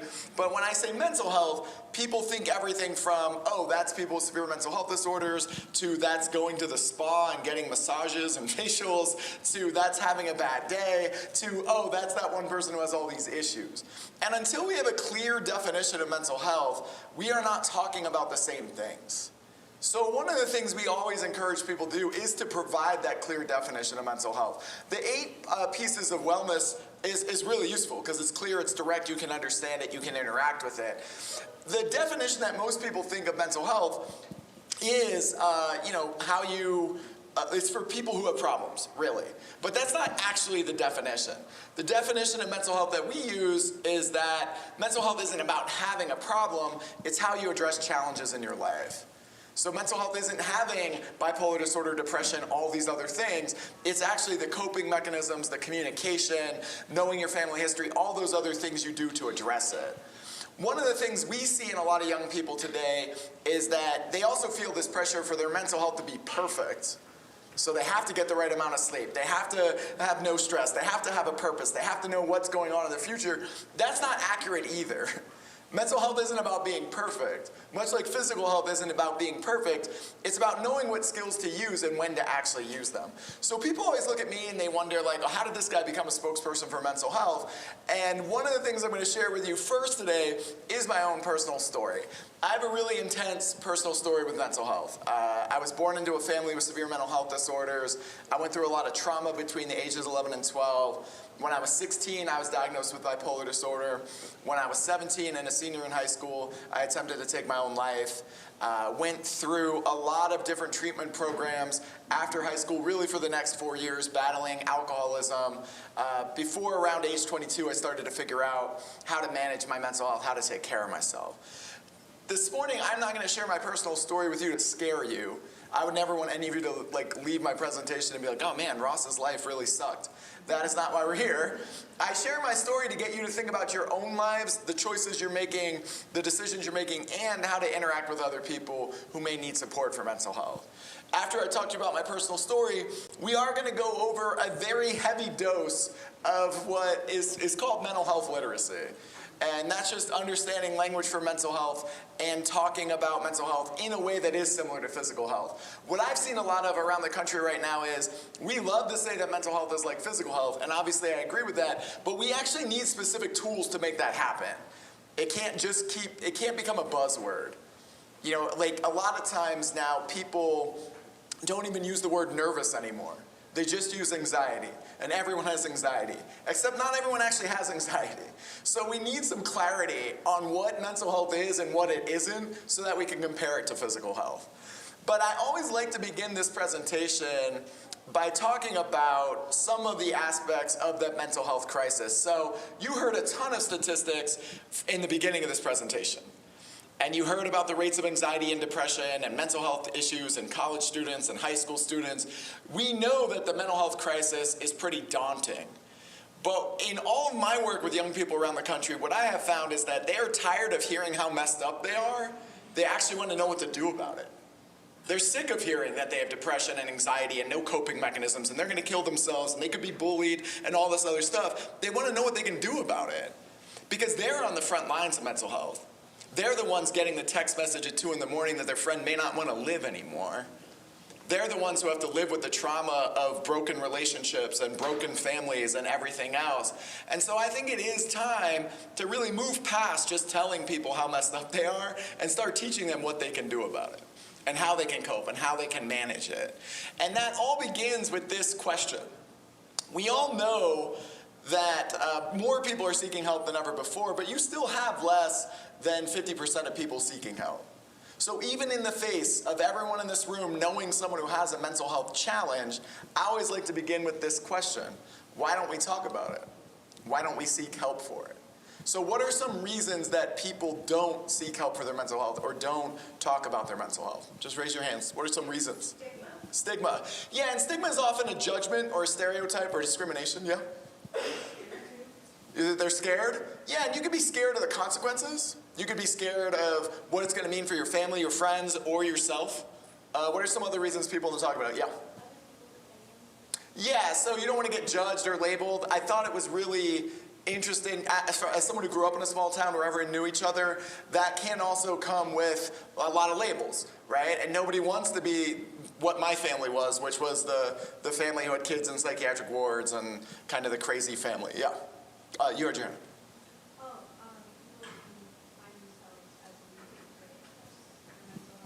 Okay, so it's a sign of weakness, is that what you said? Yeah. Why don't you suck it up? Why don't you deal with it on your own? Why are you crying? Yes. Not knowing that they're struggling with mental health rather than just health issues. Yeah, so you might not be aware that you actually have an issue or that things are going wrong or how wrong they've gone. Especially in the developing brain, you start to develop habits and behaviors that you think are just kind of what everybody does. You may not be able to see that something's wrong. Any other reasons? Yeah. They don't want to feel like a burden. That is one of the biggest reasons for this youngest generation. When this youngest generation is surveyed on if they would be okay with one of their friends seeking help for mental health, almost 100% say yes. But when they're asked, would you seek help for mental health? Again, less than 50% say yes, and one of the reasons they give is they don't want to be a burden to other people. They don't want to drag other people down. They don't want to bring them down. Yeah. That is 100% true. Seeking mental health care can cost a lot, and even though all the way back in 2006, when President Bush passed the Mental Health Parity Act, and insurance companies were required to treat mental health the same way as physical health, no one has ever funded that in the past 22 years, or sorry, 18 years. I'm not good at math. Any other reasons people don't talk about mental health or seek help? Yeah. Shame, embarrassment? Yeah, I doubt many college students sit down at lunch and they're like, yeah, so I cried myself to sleep last night. And did anyone else do that? Because I'm also upset. Like, it's not something that comes up easily or is comfortable, which is why we need a language for it. You had your hand up. No, okay. The other, yeah, go ahead. Availability. Availability is a big one, and you heard Dr. Wilson talk about that at length, of like that map of availability I thought was really great. The other big one I didn't hear is trust. Most people's trust is broken in middle school. And, you know, while there's a lot of research on the brain between ages 0 to 2, what research on the brain between ages 12 to 25 has shown is that some of the biggest moments of shame, embarrassment, or trauma stay in us into adulthood. I often joke that being an adult is either undoing adolescence or reliving adolescence, depending on your level of self-awareness. And that's a big one. When your trust is broken, you carry that forward into high school, college, all these other places. Yeah? Mm-hmm. Right. And there's not, so that's the availability issue, yeah. The time, also like a lot of people don't have the time to wait for that or invest in that. And then if there's no bed available in a hospital and you need it, you might have to go somewhere else. Yeah, these are all big reasons. The reason I start with this question is because this really is step A. When I was diagnosed with bipolar disorder, I felt stupid, embarrassed, ashamed, weak, scared, didn't want to burden other people, thought my problems would go away on their own. And until I was able to deal with all of the things you just mentioned, I wasn't actually able to get help. So if you really want to make a difference in your friendships, in your families, in your relationships, in your communities, you have to start here. And you have to break down these reasons of why people don't seek help and try and make it more accessible. That's really step A. I'm going to share with you my personal story now. I have a really interesting beginning to my personal story. I grew up in Pennsylvania. That's not interesting. What is interesting is that I was actually born in Bethlehem and raised in Nazareth, Pennsylvania. If you're not familiar with my home state, which you probably saw on a map last night a lot, an hour north of Philadelphia are two towns, Bethlehem and Nazareth. These are real places, just a heads up. The reality is, if you live in Nazareth and you're pregnant, because Nazareth is such a small town, there's no hospital. So if you're pregnant and you live in Nazareth, you have to go to Bethlehem and have your child, and then flee back to, I'm not sure how my mom got back to Nazareth. Not on this map is also a town called Egypt. So you could be born in Bethlehem, raised in Nazareth, and then move to Egypt if the political circumstances warranted that you needed to move to Egypt. You're all looking at me with some astonishment. I do want to assure you these places are real. When I give this presentation in Pennsylvania, I don't include this part because no one cares. Because they're like, duh, you'd have to be born in Bethlehem. This isn't interesting to me. But when I do it anywhere else in the country, people are like, is he telling the truth? Like, is he making some weird Jesus comparison? I'm not. This is where my mental health issues started, and I would like to blame the people who named these towns because I feel like they could have done a much better job. All right, so that's out of the way. Any story with mental health starts with a photo of a family. This is an amazing early 1980s photo of my family. There's a lot happening in this photo. My parents are wearing matching track jumpsuits with turtlenecks. In this photo, I am the baby in yellow being held by my dad. I have two older brothers. My oldest brother is 7 years older than me. My middle brother is 2.5 years older than me. What I love about my middle brother's jacket is currently in Los Angeles, you can buy that jacket for like $350. Like, so really ahead of his time in fashion. But what I also love about family photos is all of you can look at this photo and you can project all of your own emotions into it, but you don't actually know these people. Like, as you look at this photo, you would never know that my dad was raised by a classic 1950s alcoholic father, that my dad was never hugged once, that he was never told he was loved, that he never had a birthday party, that he was often a survivor of extreme physical violence, that my dad grew up at a time where an alcoholic father was pretty much allowed to abuse his family until one of the sons got old enough to fight back. That's my dad's childhood. As you look at this photo, you never know that my mom grew up in a home with two parents who were alcoholics, and a mom who had a severe mental illness. And that my mom's childhood was filled with really dark emotional and psychological abuse, but just a lot of unpredictability, because she never knew what home she was coming home to. Were her parents going to be drunk? Was her mom going to be in an episode? What was going to be happening? And that my mom developed bipolar disorder at a really young age, and it wasn't diagnosed until she was in her 70s. So, when these two people got together, they did what most parents do. They decided they were going to raise us differently. My dad, who ended up having 3 boys, decided he would tell us he loved us every day, and he would hug us every day. And we would have birthday parties, and we would have gifts, and we would have the childhood that he never had, and that he would do his best to not become an alcoholic. My mom, who came from a home of severe emotional and psychological abuse, decided she would become the ultimate hype woman. And she would tell us that we were capable of anything, and we could do anything, and that the world was joyful and positive. And they worked really hard to make sure that we had the best childhood we could. But there were 2 things that they couldn't change. Number 1, on both sides of our family, we had severe mental health disorders. And so that was going to be one of the biggest defining factors of our lives. And number 2, while they loved us and did everything they could for us, they grew up in homes where no one talked about emotions. So they didn't know how to do that. They knew how to support us. They learned how to adjust to us. They learned how to help us. But they didn't know how to talk about feelings. And so ultimately, my childhood was great. We did a lot of road trips and camping and a lot of outdoor things and hiking and all kinds of different activities. My life changed dramatically when I turned 11. So this is me at age 11 on the right. What we are doing in this photo is dropping my oldest brother off for his sophomore year at the University of Pennsylvania. My oldest brother is really smart, just book smart though. Even to this day, outside of books, he's still fairly useless. But he is so book smart that he graduated high school when he was 16 and went to the University of Pennsylvania in Philadelphia to major in physics at 16. And he got through his freshman year and everything was great. And in this photo, we are dropping him off in August of his sophomore year. Dropped him off in August, and then at the end of October, my dad got a call from the University of Pennsylvania Hospital saying, your son has been determined to be a threat to himself and others. We've hospitalized him against his will. We need you to come down to the hospital immediately. That was actually one of the best things that could have happened to my family. Because in all of the hundreds of years of the ancestry of my family, it was the first time somebody had to seek help for their mental health. It was the first time somebody said, hey, you actually need support for this. Had the University of Pennsylvania called my dad and been like, your son's not acting right, what should we do? My dad would have been like, he needs to suck it up, or he needs to figure it out, or I didn't double mortgage my home for him to go to college so that he could just have feelings, right?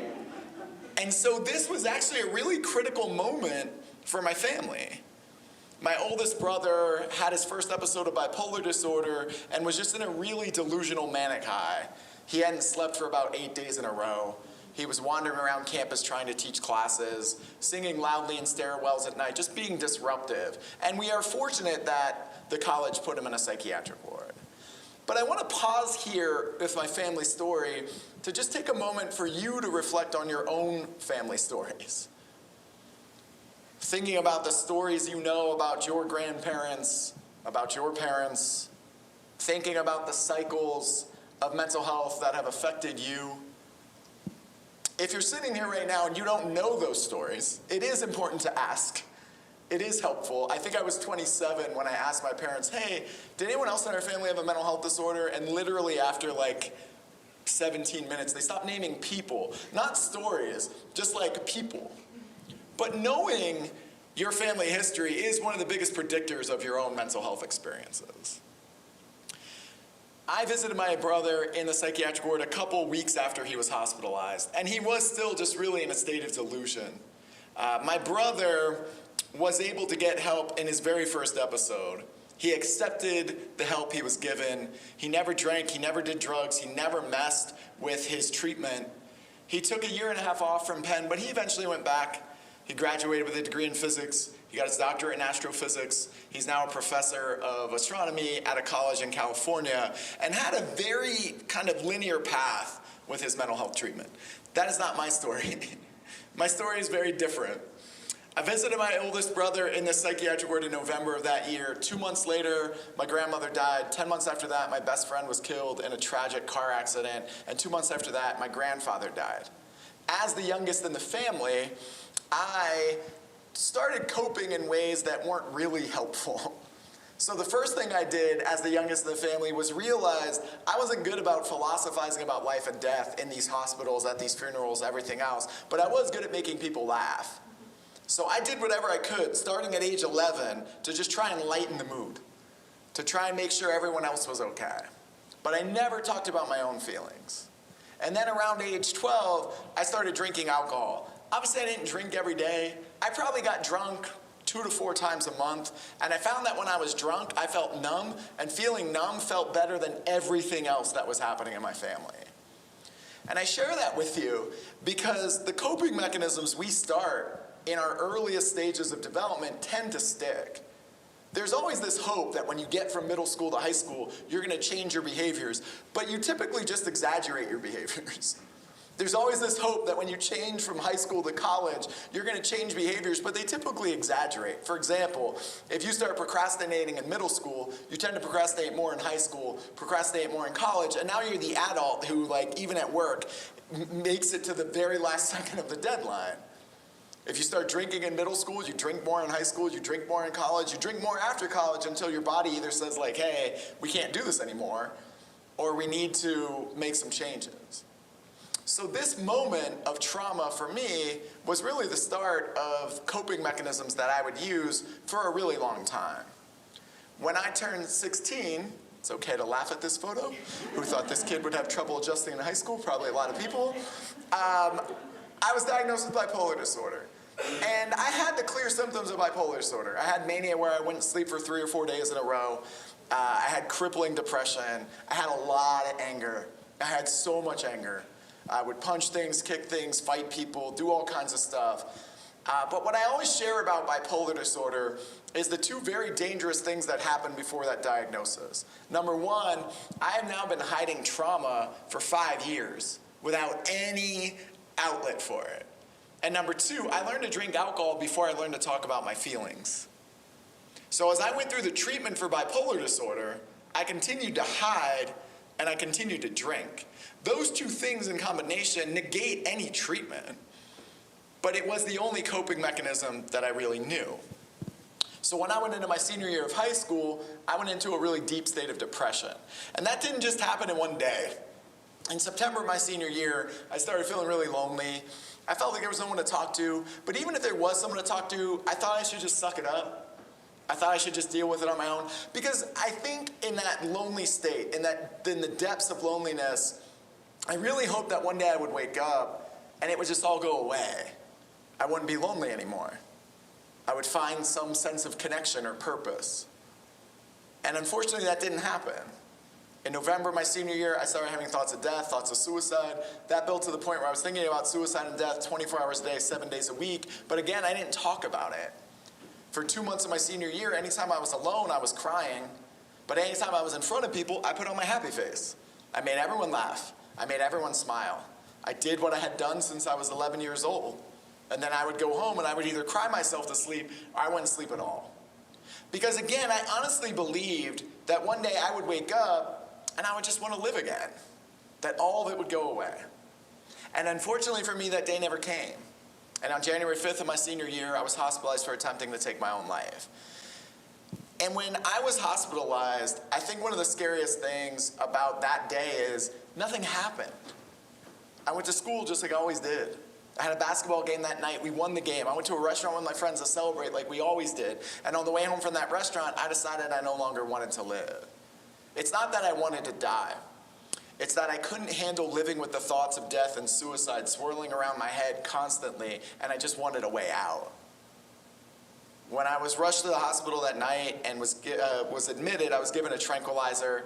So I woke up about 24 hours later with no drawstrings on my sweatshirt, no shoelaces on my shoes, no sheets on my bed, and a social worker was assigned to me to watch me 24 hours a day. A couple days after that, we had group therapy, and everyone had to stand up and talk about why they were there. And the stories before mine were filled with really traumatic things. When they came to me and they were like, "Why are you here?" I honestly didn't know what to say. Like, I was 17. I never imagined I'd be in a psychiatric ward. And so they said, "If you don't know why you're here, can you at least tell us about your life?" And I was like, "Yeah, I can do that. My name's Ross. I've been president of my class for the last 2 years. I'm a member of SAD and peer helper. I volunteered 5 years to the Special Olympics. I attended the National Youth Leadership Forum in Washington, D.C. I played varsity basketball for 4 years. I have a 3.8 GPA." And I stopped. And I felt really stupid because the life I was describing was my external life. It was the life that everyone else saw. It was the perfect college resume, but it wasn't the life that I lived. If I wanted to talk about the life that I lived, I would have stood up and said, "Hi, my name's Ross and I hate myself. And I hate myself so much I'm willing to binge drink and drive, and I don't actually care what happens to me." I didn't say that. And I'm not sharing this part of my story about myself because it's about me. I'm sharing this part of my story because it's actually about all of you. Because how many people do you know who have an external life that everybody sees? An external life in a small town that everyone thinks is okay, but inside you're battling so many other things. If your external life and your internal life are so far apart, you can only do that for so long before it's going to collapse. The earlier you can address that internal life, the better it's going to be.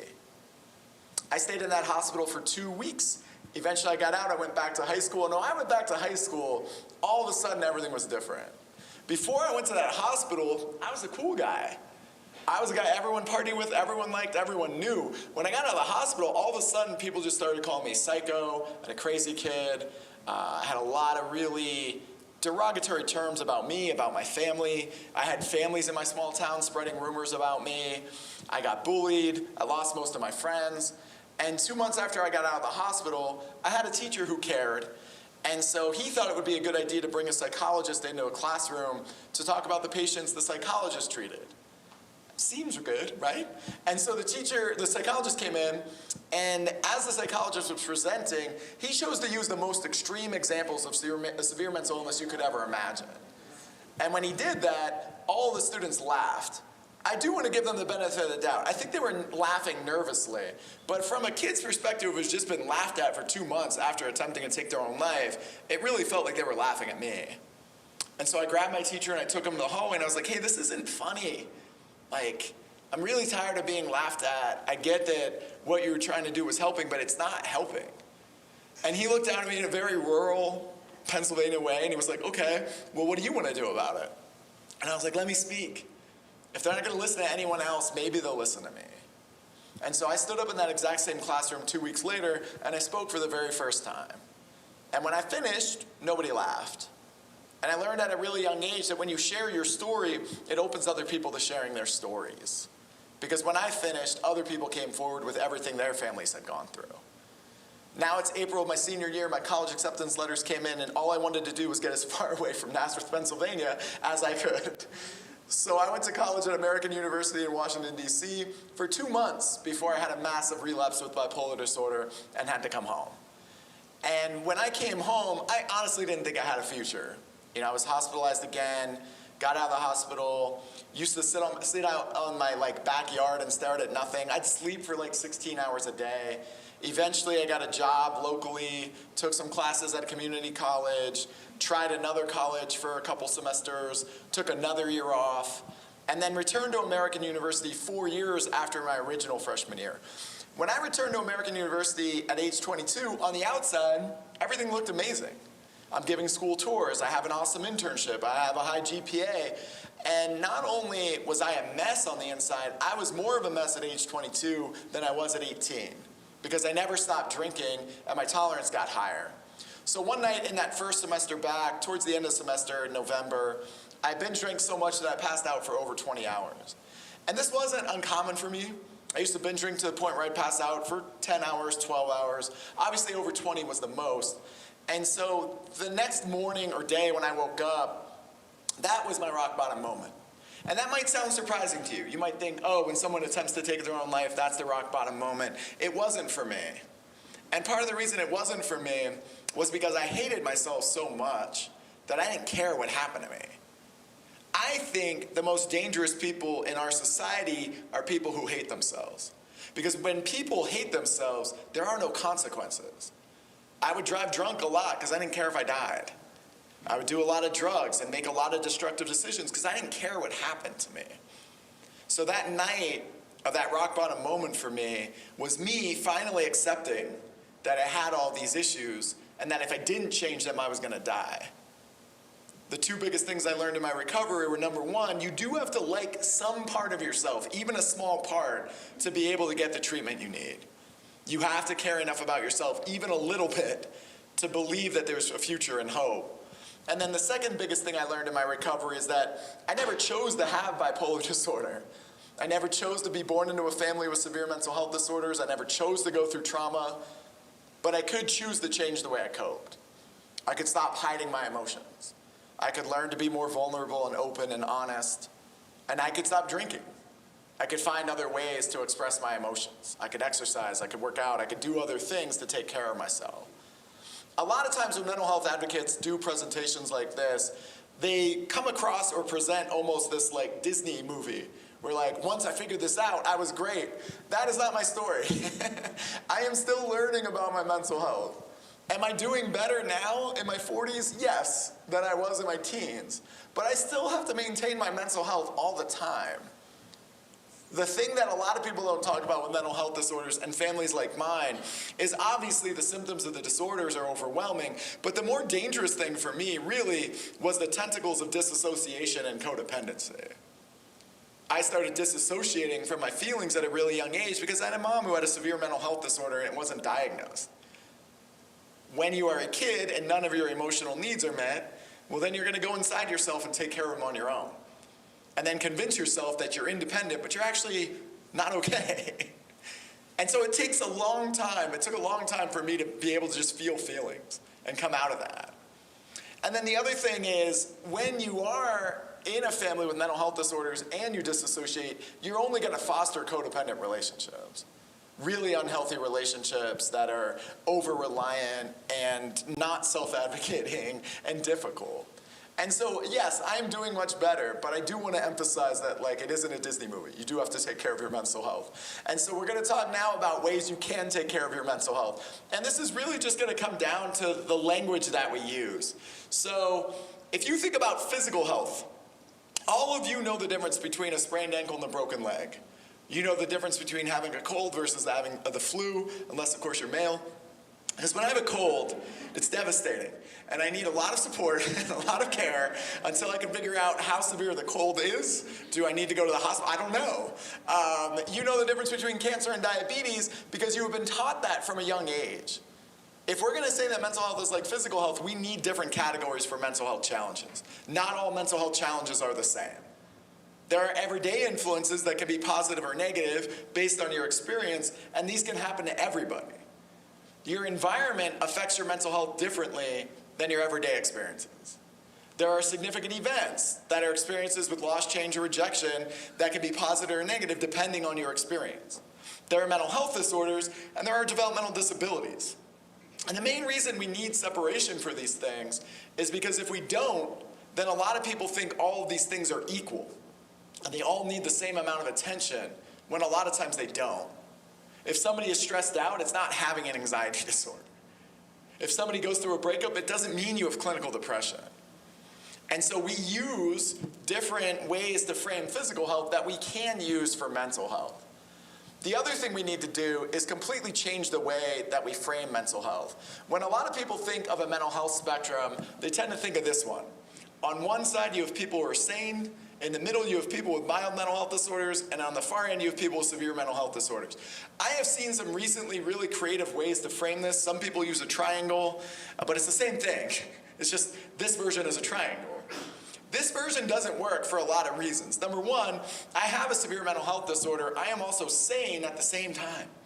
So if I'm on polar opposite ends of the same spectrum at the same time, chances are a spectrum doesn't work. The other reason the spectrum doesn't work is it promotes the idea that you need to wait to have a problem to seek help. We don't do that with physical health. You're never going to get advice around physical health that's like, hey, listen, you don't need to eat healthily until you get diabetes. You don't need to exercise until you get cancer.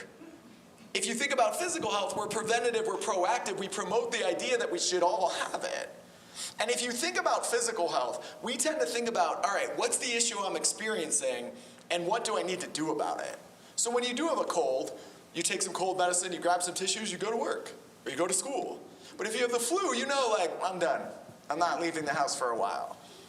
If you sprain your ankle, you might be like, all right, I'm going to get a boot, but I'm still going to walk around and do the annoying thing where I'm like the person with the boot, but I'm still going to do it. Or if you break your leg or tear your ACL, like, you know you're out. But you tend to think, what am I experiencing? What do I need to do about it? And that is a more accurate way to frame a mental health spectrum. So if we look at a more accurate mental health to physical health spectrum, let's just take one issue for mental health and put it on this spectrum. Let's take bad stress. So there are people who don't have bad stress in their lives. They don't have to worry about their mental health. These are the people we hate the most, but they exist. So they get a place on the spectrum. There are also people who are naturally thin and strong and they don't have to exercise or eat healthy, and we hate them too, but they exist, right? Difficult to balance with bad stress would be, oh, I am not sleeping as much as I should, I'm overwhelmed, but you're not doing anything about it. Using help or resources to balance could be any coping mechanism. You listen to music, you play a video game, you talk to a friend, you do anything from that wellness perspective that helps you cope with the bad stress. Needing constant assistance to balance is when that stress is just too much. If you're a student, it means you need more support. You might need a tutor, you might need office hours, you might need other things like that. If you're an adult, it's a time where you may need more support from your friends or family because the stress is so high. And then all of us get to a place where no matter what we do, we're not able to balance that stress. This is not a therapeutic tool, it's a self-awareness tool. Think about where you are and then what you need to do about it. That is comparing mental health to physical health. And we put using help in the middle because that's where it is for physical health. When all of you see someone exercising or working out or taking care of their physical health, none of you would look at them and think, what a freak, what a weirdo. Why do they do that? You think to yourself, wow, good for them. I should exercise. You don't, but you think about it. And that has to count for something, right? We don't shame people for using help to balance their physical health. We celebrate it. We need to get to a place where we're celebrating people taking care of their mental health. Some of the other big issues with language are somewhere in our society, we lost sight of who can actually diagnose people, who can support people. Part of that is because there aren't as many resources. So there was a study released that 55% of young people now self-diagnose online. They watch TikTok, they watch Instagram, they see something on YouTube, and they're like, I now have separation anxiety disorder because I get really sad when I'm away from people. That is not an accurate way to diagnose yourself. So we do need to remind people from a very basic health education level who can actually diagnose people. Who can diagnose people are psychiatrists, psychologists, social workers, counselors, and family doctors. Who can't diagnose people would be the internet, your friend, social media, your family member. People always say, okay, but what if my uncle is a psychiatrist? He still shouldn't be diagnosing you. Like, you should go to someone else. Go to someone else outside of your family. But we do have to do these basic steps. Unfortunately, we're in a space with mental health where we advanced with language and words and diagnoses so quickly that no one went back to fill in the gaps. It's important. It's also important for people to know who can actually prescribe medication, because a lot of young people and a lot of adults, even people I know, take their friends' meds. Oh, you have some anti-anxiety meds? Well, I need them because I'm stressed out. One, don't do that. Two, if it's just stress, like, the anti-anxiety med isn't the answer. There's other things that can help support you. So we need this basic steps, these steps and tools, because we've lost it, especially in a school perspective. And then the other thing that we have to think about is, at some point in our society, we became so uncomfortable with people being uncomfortable that we stopped using emotional words and just started using diagnoses. Like I said earlier, we stopped using the word nervous. Now everyone has anxiety. But not everyone has anxiety. We stopped using the word sad and just started using the word depressed. And now everyone has depression, but not everyone has depression. And so we're going to dive a little bit deeper into explaining these things because it is important. So when we think about anxiety, what are some emotions that are similar to anxiety? So just emotional words, similar to anxiety, similar to nervousness. What are some emotional words? Panic. What'd you say? Panic. Panic, sure. What else?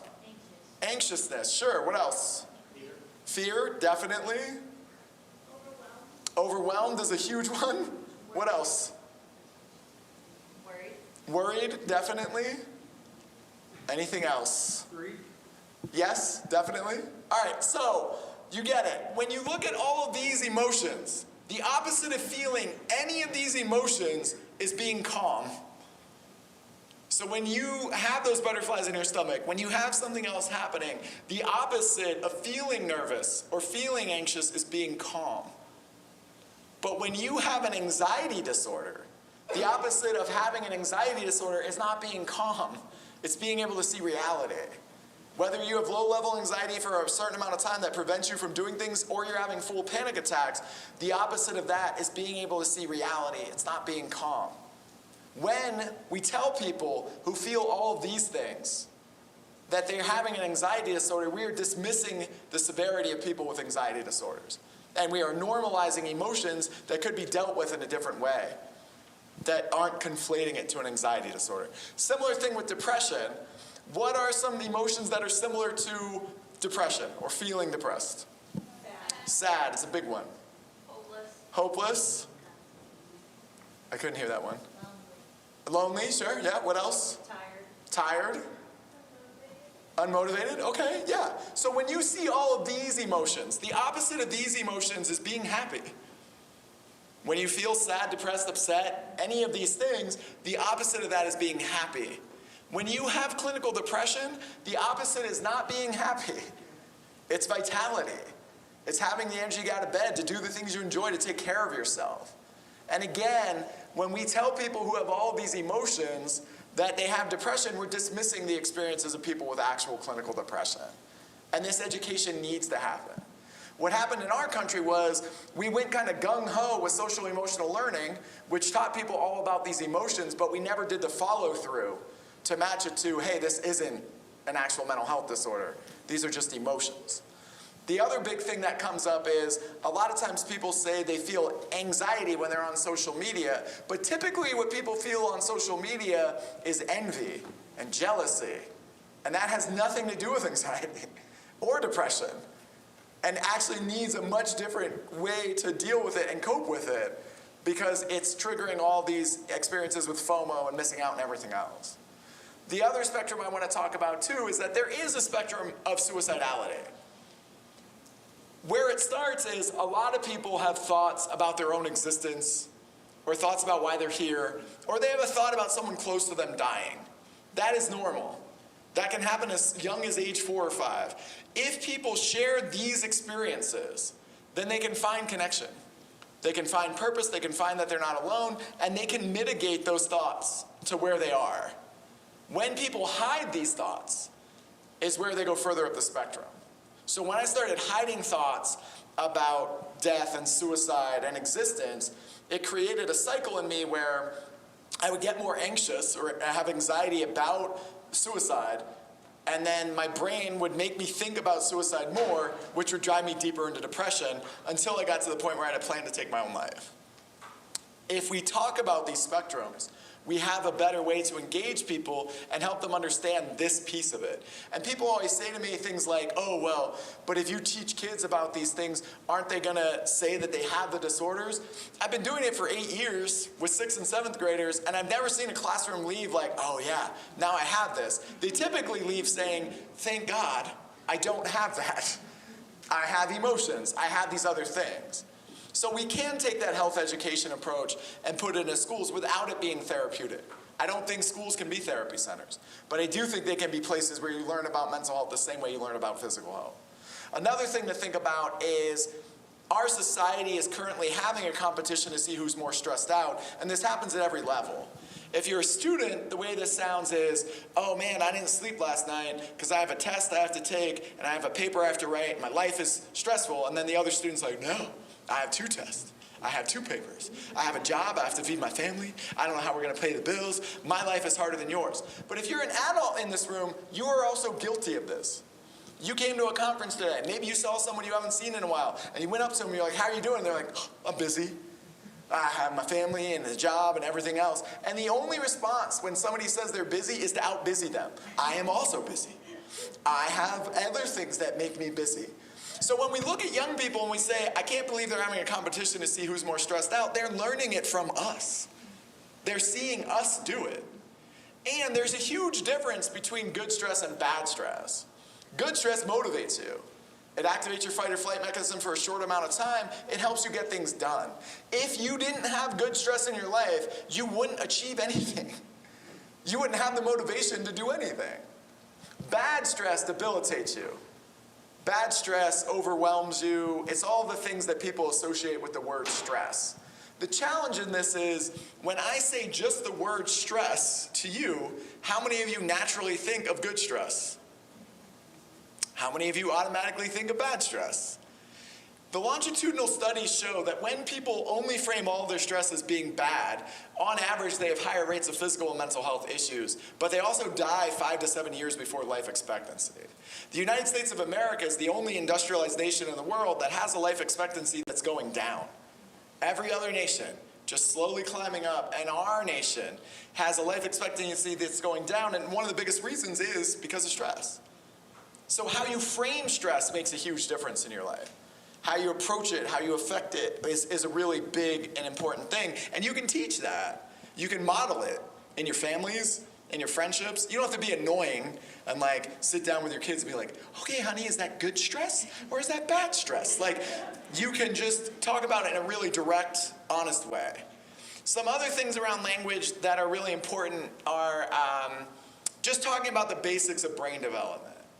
So, when does the brain fully mature? What age? Age 25. We say 25 is a benchmark. Typically for young women, it's between 22 and 25. Typically for young men, it's between 25 and like 60. I don't know. I don't know. It's slower. We'll say that. It's actually 25 to 28. The reason young women's brains mature faster is because they enter puberty sooner. I don't know if that's a race anyone wants to win. They are winning it. And that is why. But we also need to discuss the basics of how the brain functions. So the second largest period of brain growth is between 12 and 25. And what happens between 12 and 25 often does last into adulthood. If you've ever been around people who have severe dementia or Alzheimer's, the time period of their life they remember the most clear is 12 to 25. Part of the reason for that is the experiences that happen between 12 and 25 really stick in us for some reason. What a lot of research has shown is that when people are between the ages of 12 and 25 and they experience any type of fear, trauma, rejection, or change or loss, it stays in their brain in the same way for sometimes the rest of their lives. So there is something happening. And what we can teach people during that time is what you do really matters.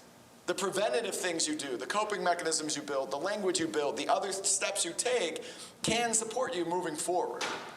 And we can also use it to help adults think back to times that they did experience other things and what they can do to cope with it. But before the age of 25, your brain doesn't look like this. It looks more like this. It's building coping mechanisms. It's building habits. It's building communication styles. That internal voice that you use inside your head all the time is actually getting wired somewhere around right before age 12 until 25. So anything you say to yourself is often the loudest voice you have in your life. We can talk about the basics of brain development. We can talk about the basics of peer support. That's what we mean when we say mental health literacy. And really what this comes down to is what are the building blocks of mental health, which are coping mechanisms. You cope every single day. You cope with your friends, your family, your future, your finances. You cope with uncertainty. You cope with all kinds of stuff. And for every coping mechanism you have, there is a neural synapse in your brain that is sending a message.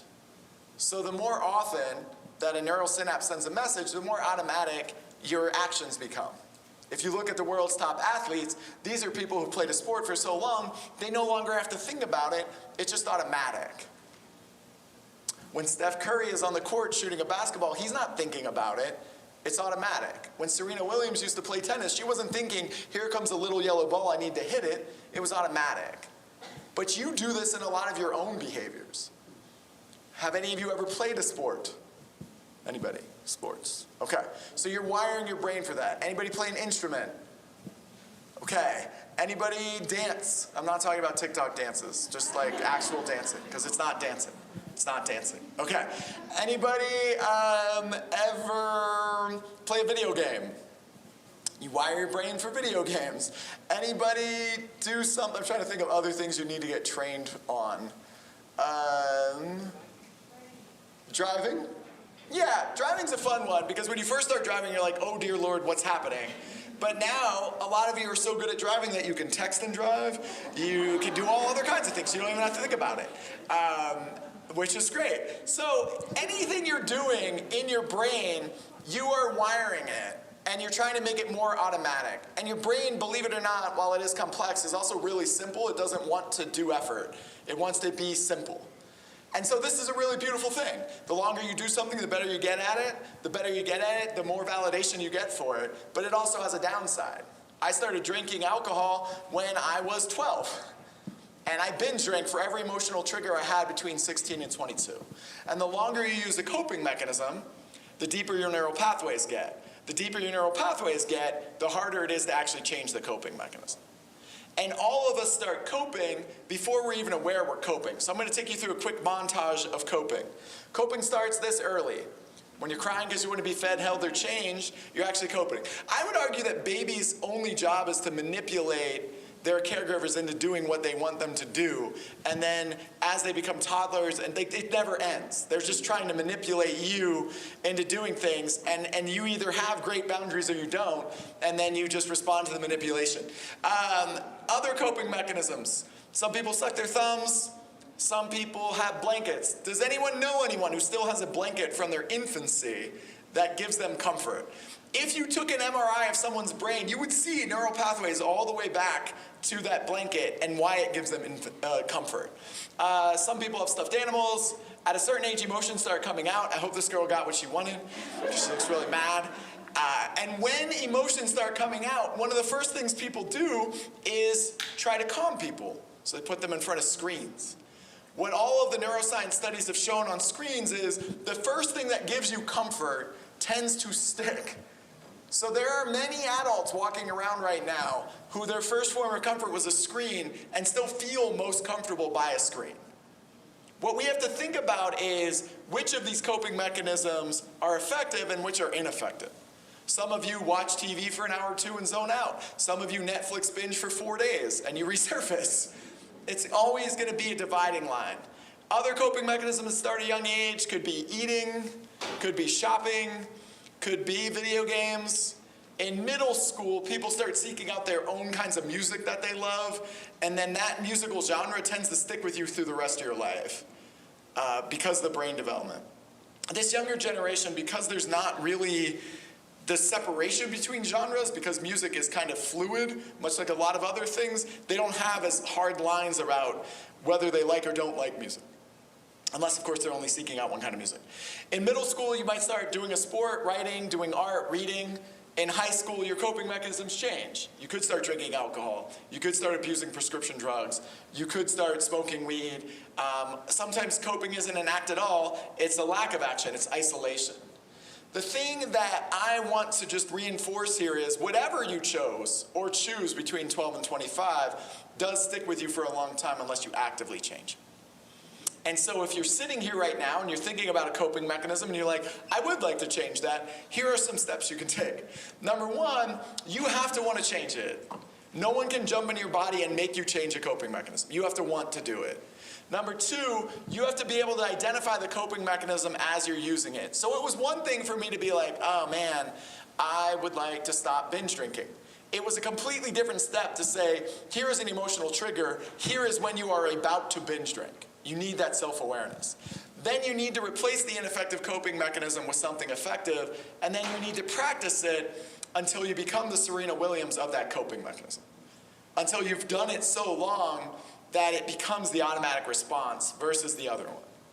And the last piece is you do need an environment that helps you make that change. That's why social workers and social work is so important.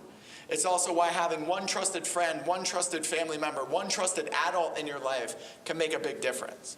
Part of the thing we do with our Mental Health Education Institute at UCLA is because we know there are trusted adults at every school in the world, we try to give them the guidelines that can help make their jobs easier with boundaries and make it more effective for them.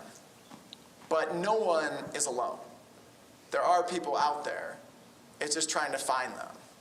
And so the last thing I'm going to share with you today is just a part of my personal story that I haven't shared already to try and make one last point for you. When I turned 21 years old, my parents took me out for a birthday dinner. Pretty standard birthday dinner. We went to a restaurant, we ordered appetizers, server walked away, and then both of my parents started crying. And that was not standard. I'd only ever seen my dad cry one time before that night. My mom never really cried. And so I'm 21, I'm at my birthday party, and I'm really confused. And I look at my dad, and I say, like, hey, I don't understand why you guys are crying. Like, it's my birthday. And my dad looked back at me with those kind of like choked up, bawling breaths. And he said, we didn't think you would live to be 21. I gave my parents a lot of reasons to not think that I would live to be 21. I did. But I can't tell you how many hands that I have held and how many people I have hugged around this world who had a loved one who didn't make it to 21. I lost my cousin a couple years ago to an opiate overdose. He was 21. And I share this with you because all of you in this room, you only have one life. You only have one chance. And this is it. And most of you spend every day going through a checklist of things you have to do. Your job, your school, all these other things and tasks you put in your life. And at the end of that day, at the end of that checklist, you go to your own places of comfort. You go to your own places of peace. For some of you, that's your room. For some of you, that's your bed. For some of you, that's a person. For some of you, that's a pet. For some of you, that's a phone or a song. But the next time you're in your place of comfort or peace, I want you to think about your internal life and how you can express it more. Because it takes far more strength to uncover these issues than it does to bury them. It takes far more strength to talk about these issues than it does to hide them. All of you in this room have the power to change your mental health. You just have to embrace that power. So this morning I shared a lot with you. I shared a lot about mental health literacy. I shared a lot about my personal story. But what I hope happens after this is that at some point in your life, you find the strength to share your story. When I stood up in that basement classroom in Nazareth, Pennsylvania, and shared my story for the first time, I had no idea where it would take me. I had no idea that it would lead to the mental health movement that it's led to writing books, to starting a school, to doing all these things. You have no idea where telling your personal story will take you until you tell it. Thank you very much.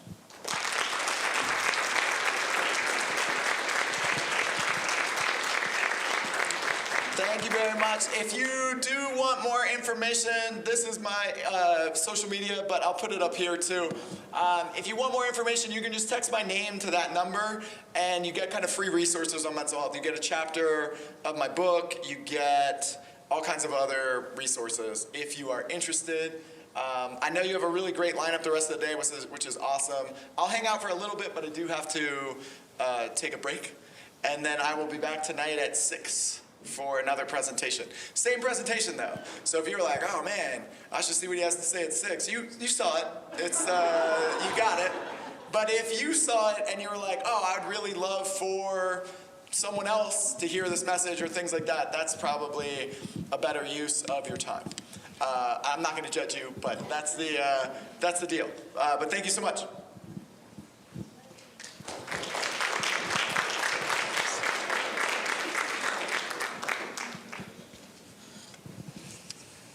Thank you so much, Ross. We really do appreciate you. It was really cool hearing your story.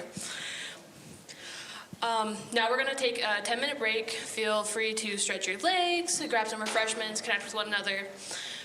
We have another more door prizes.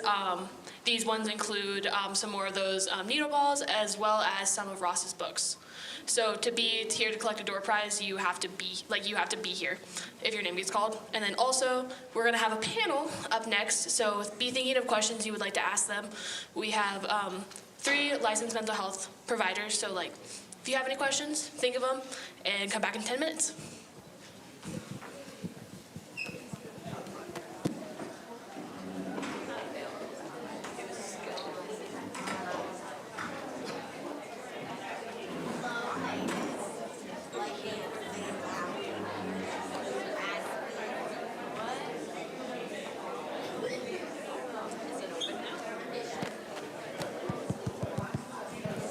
Also, Ross is staying towards the front for those that have questions and would like to talk to him. He'll be back this evening if you want to come back, and he'll have a Q&A this evening. Also, there's evaluations in the green folder. If you could please fill those out and hand them to the ladies in the front, that'd be awesome.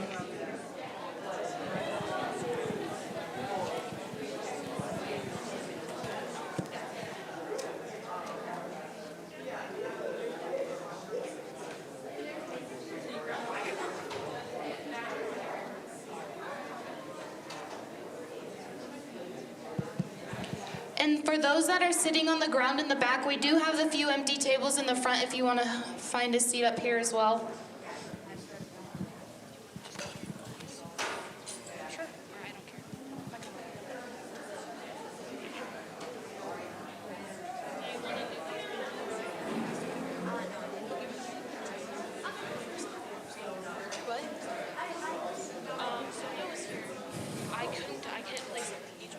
Chelsea's right there.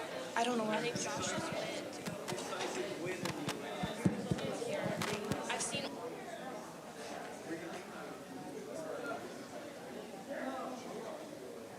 No wonder I didn't watch that. I told my neighbors,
Can I have it?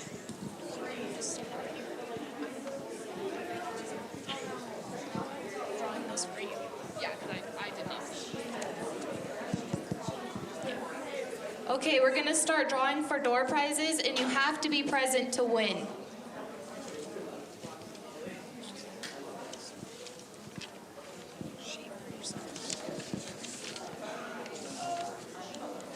Jolene Goldie. Raise your hand if your name is called, please. Nah, she left. She's not here.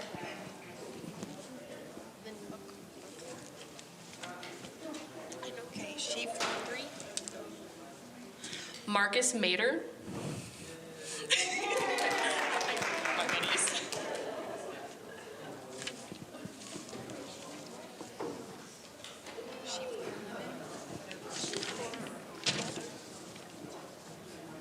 Sonia Dressel.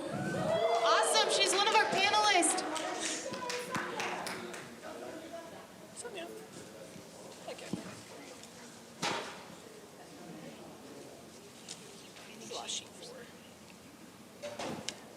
Sheet 2, 23. Sheet 2, 20. Jenilee Woltman. Jenilee. And then one more. Sheet 2, 25. Bailey Dean.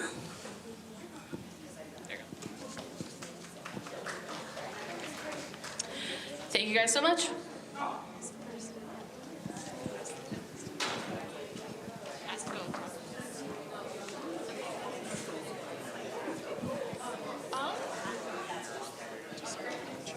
Sure. I can email you. Sure. My cell phone's at the bottom of my email too. Okay. Okay, perfect. Like I'm not just Okay. Thank you so much. let's get some time. Thank you so much, Ross. I love the Marcus is still here. And then can we have our 3 panelists come towards the front, please?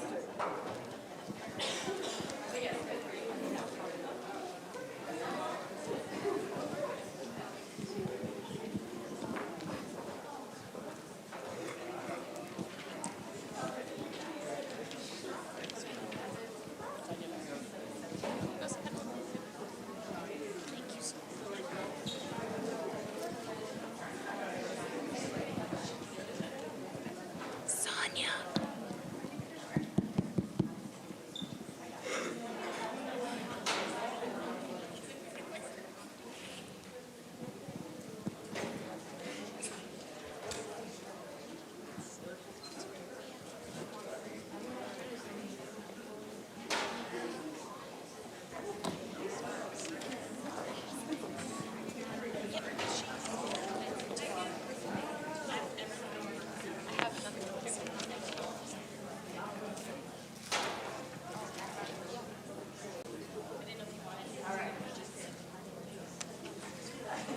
These are just pre-ones that we have, just in case no one asks.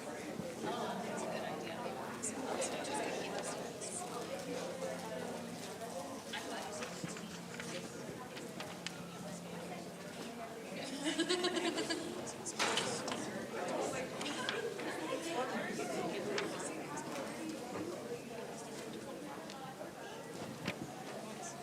I was just going to take care of the time since you guys are going to be doing. I think they're really about to.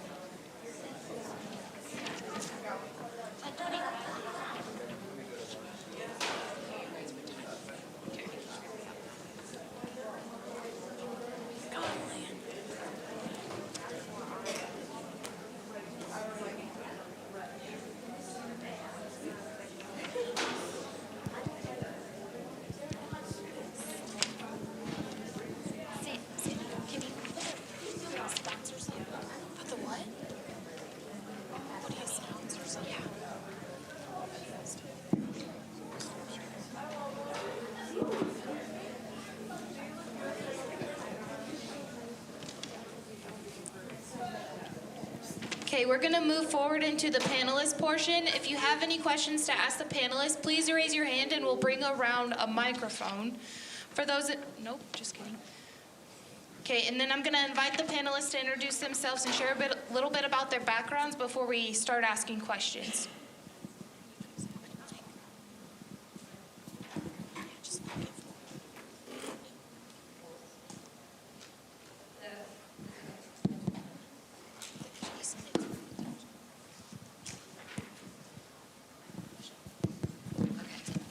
Hi, my name is Sonia Dressel. I am a licensed student counselor here at Chadron State College.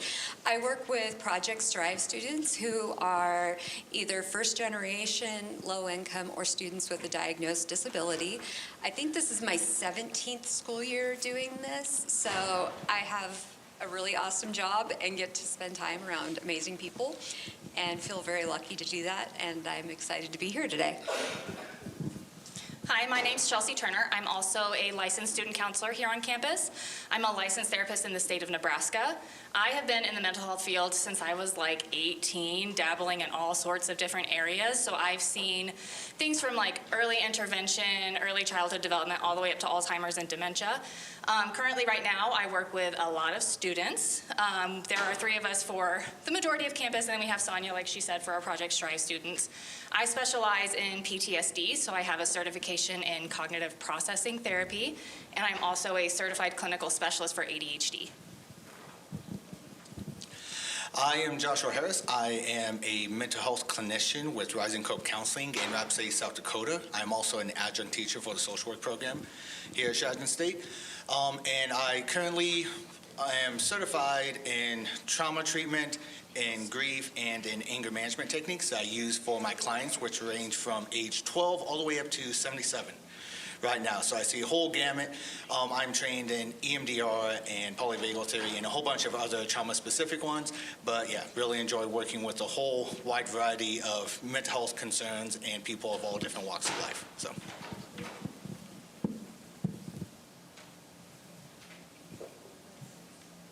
Okay, thank you so much. If you guys have questions for the panelists, please raise your hand and I'll bring around a microphone.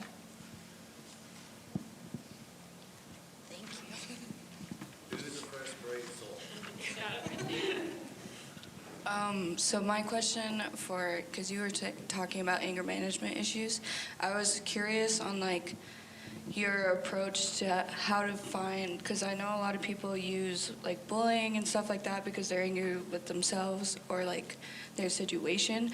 So like, is it hard to find the source, or is it easier to find coping mechanisms? Like, do you go straight to the source or do you go straight to coping mechanisms?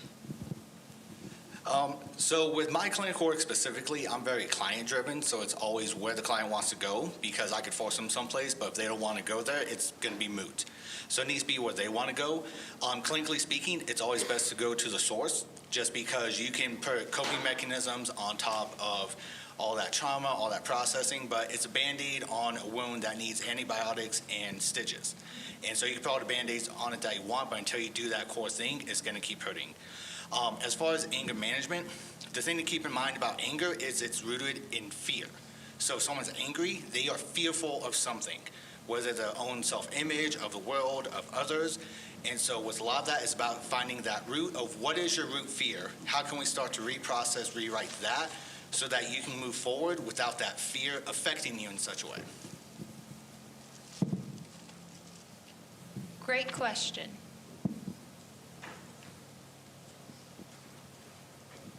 Adrian. Sorry, to my side. I apologize in advance for this question, but it's for all of you. How do you feel our current political environment is going to, or does, impact our efforts towards mental health awareness and recovery, particularly in relation to gender issues and things like that?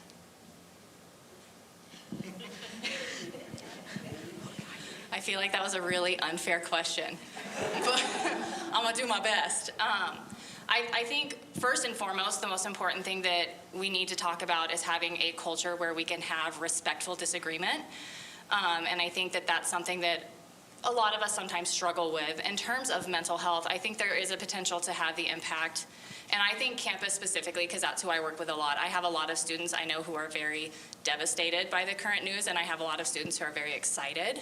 And so I think we just have to be mindful of the changes as they're happening and making sure that we're meeting individuals where they're at, because I can foresee there being some tension amongst people and some tension amongst students. And so just making sure that we are just being mindful of the changes that are happening, and we are educating them and we're providing them with the coping skills they need to get past the next step. I'll also add on to that something I didn't expect to see with the election cycle was the number of students, because here in Nebraska we do mail voting. I don't know if that's the entire state or just our county, but they came in expressing that they felt badly about the choices, that they felt were best in their interest to vote for, but that wouldn't line up with the people that they care about and that they want to have continued positive relationships with. So that surprised me a little bit, and that it was so many people, honestly. But keeping in mind that just because one person might swing blue or red, that doesn't necessarily mean that they are the enemy.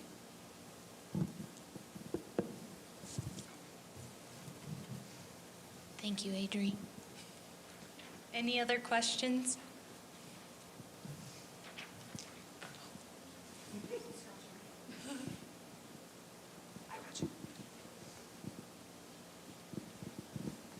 It's me again. I was gonna ask, what age group is the hardest to really work with? Because I know you guys mostly are college students and stuff, but you've probably had experience with other ages and stuff, older or younger. And I was just curious, if it's easier to stop when they're younger or if it's harder to work with when they're older. So I was just wondering about if you guys take age into account at all, in how you approach certain situations. I'll jump in. I have very little experience working with an elderly population. Only about 2 years of my career did I do that. So I can just say that personally, that's not within my wheelhouse of expertise or comfort zone. There's personal things family-wise that I'm aware of, but there's also the struggles of small children. And I was a school counselor prior to working here. And I always knew on Fridays, if you got called over to the elementary school, that was probably very serious, because they were choosing to disclose something often about abuse and fearing the weekend ahead. And so you have a little more weight on your shoulders, I think, when you're working with that population, because they truly are relying on you for the advocacy piece. And yeah. Well, and I can tag on to that too. And I really do think that it's clinician dependent on where their comfort level is and where their experience is and where their training is. I primarily have found in all of my years of experience, my best age group is ages 14 to 40. Because again, I have very limited experience with the elderly population.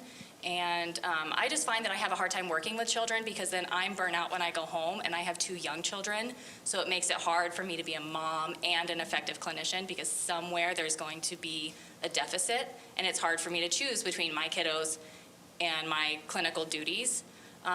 So I think absolutely age comes into play. And again, like Sonia said, there is a lot of weight when you're working with littles, because they don't always have the ability to advocate for themselves, and that can become kind of hard for clinicians too.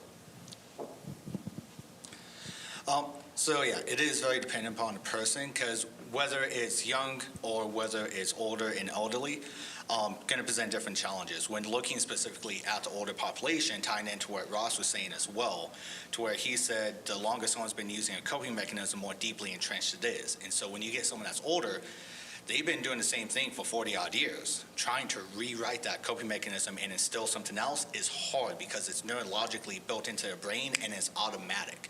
And so really getting down to the base of that, it takes a lot to get down into. To where, yeah, with young children, they're much more environmentally dependent.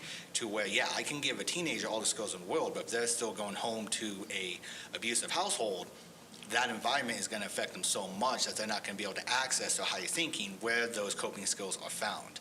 And so it really is just different challenges across the lifespan. But so yeah, kind of depending on what you're going to do is going to determine that difficulty of it. To where younger, more environmentally dependent, not as many just stress management things. So getting out of mental health and just that stress management, they don't know things, they're experiencing things for the first time. Older populations can be more deeply entrenched negative beliefs, maladaptive coping skills, and negative viewpoint of the world.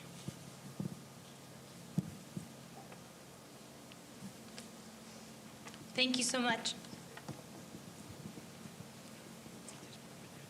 How do you balance home life and professional life? What kind of advice could you give students, faculty, staff? So my rule of thumb is boundaries. I always go back to my foundational training that I am a human first and a professional second. I cannot be an effective clinician if my boundaries are not in place and if I am not well. So part of that is I let all of my students know from the beginning, after 4:30 I check out. So if you email me or text me or try to get in touch with me, chances are I won't be super available.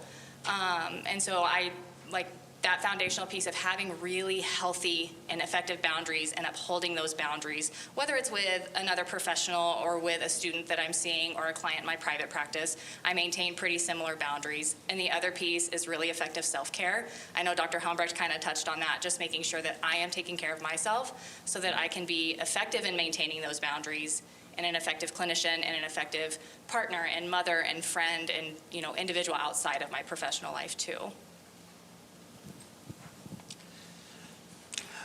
So yeah, self-care, boundaries, routines. A big one too to always keep in mind that I found has helped throughout my career is know why you're doing it, why you're in this profession, why you're helping people, and find a way for that to be true every day. And it's going to be hard. Some days it's going to be really hard to find out, oh, did I help someone today? Did I fulfill my purpose today? But you got to find a way for that to be true every day. You know, I've worked with homeless individuals before, and so even with that, you know, trying to get them housed, trying to get them basic resources, I mean, there's so many things to overcome to where at the end of the day, it was when I was with this person face to face, was I present with them?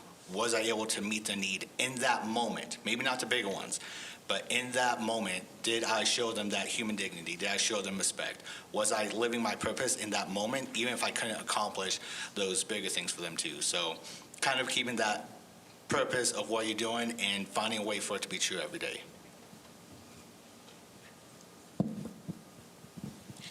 And not necessarily in the sense that we're taught in graduate school. I think, for example, I'll throw Chelsea into this, occasionally we work out at the same time at the same gym, and we get on the treadmills, and it's like, dude, how are you today? And it's like, I'm just staring at the wall on a treadmill, and you know, we don't have to talk. It's just a laugh and a knowing support of another professional. And, you know, I also believe in being very real with students I work with, that I am human and I have bad days and I have family drama, and occasionally those things might bleed over, and to practice giving others grace, I guess, in those moments as well.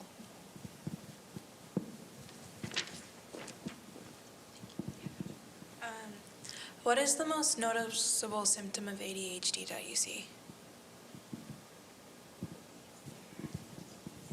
Anxiety. Honestly, I think that ADHD, and that's very cool, like the amount of research and change that has came along with that since I was a graduate student in 1999. We now recognize different subtypes that we didn't before. We are acknowledging that it looks different based on gender and culture as well, and that there needs to be a more holistic perspective. I felt in my training, it was very much like, oh, ADHD, that's easy. We're going to slap some Ritalin on that and run. But that's not how that works. As Ross talked about, the coping mechanisms are there before the diagnosis probably. So I do see people get just a wall and get stuck, and it often will present as depression as well, but primarily with anxiety. So, and I used to think that that was primarily female students, but now I see it with males as well. Yeah, and I'll piggyback on that. In a lot of my training, my clinical training is in adult ADHD. And typically what I see, it really depends on the client that's sitting in front of me. I do have clients that fidget a lot, and that's kind of a telltale for me, like they're having a hard time sitting still. But the other piece, kind of like Sonia said, it's that anxious thinking, the racing brain, the inability to slow your thought down, right? Just kind of that chronic tension, right? So maybe not full-blown anxiety symptoms, but just feeling tense and unable to slow down and just feeling like you're constantly being driven by a motor and you can't really relax. And a lot of times as adults, what's happened is we've learned to over-accommodate for those symptoms because we're socialized to sit still and be quiet because it's disruptive or it's disobedient if you are being loud and noisy and moving around. So all of that, like almost hyperactivity turns internal, and then you're like spiraling inside your head. So a lot of times I would say the biggest things I look for is kind of perfectionism can be a really big indicator for me, the fidgeting, and then that just ongoing internal dialogue that kind of never seems to shut off.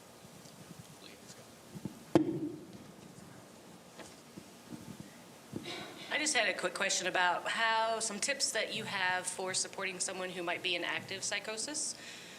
In our work, we have survivors who sometimes come to us and are experiencing psychosis. So what would be, in your experience, ways to help people who are in that state? I would say kind of the first thing would be to acknowledge and relate to them that what they're experiencing is real. What they're experiencing is real to them. We have to acknowledge that. We have to validate that. Because if we're not doing that, then we're coming in with conflict, and that's going to put them down into the survivor brain, and it's going to create a fight, flight, freeze, collapse response. And so with someone who, yes, actively in psychosis especially, but any kind of mental health, we have to validate and acknowledge that your experience is real. It's not my experience, but I can acknowledge that it's yours, and I'm going to be here with you through that. And when you're ready to start addressing things, I'll be there for it to help you as well. Yeah, and the only thing I would add to that is, as an individual, I would be assessing for safety first. Is that individual safe, and are you safe? Are you safe to approach this individual who's in active psychosis? And if that situation is safe, then kind of implement some of those things. But I think he's right, validating their experience without playing into what's happening and not making a joke of it, because sometimes I see that. I was like, oh yeah, I see that too. And then you kind of play into that, and that can be extremely harming for that individual. It can be extremely invalidating, right? So just letting them know that, like, I understand that, this is what's happening, and offering support and offering help, and to connect them to help if you have those resources available. I'd just like to add, I think you also need to look at it from a cultural perspective as well. Having worked on a reservation, the first student I worked with who was experiencing active psychosis in front of me was from a very traditional family where it could be interpreted differently, those symptoms. So for me as a clinician to come in and no, there's the label for it, that can be harmful, and you need to work with the individual and their family around that lens.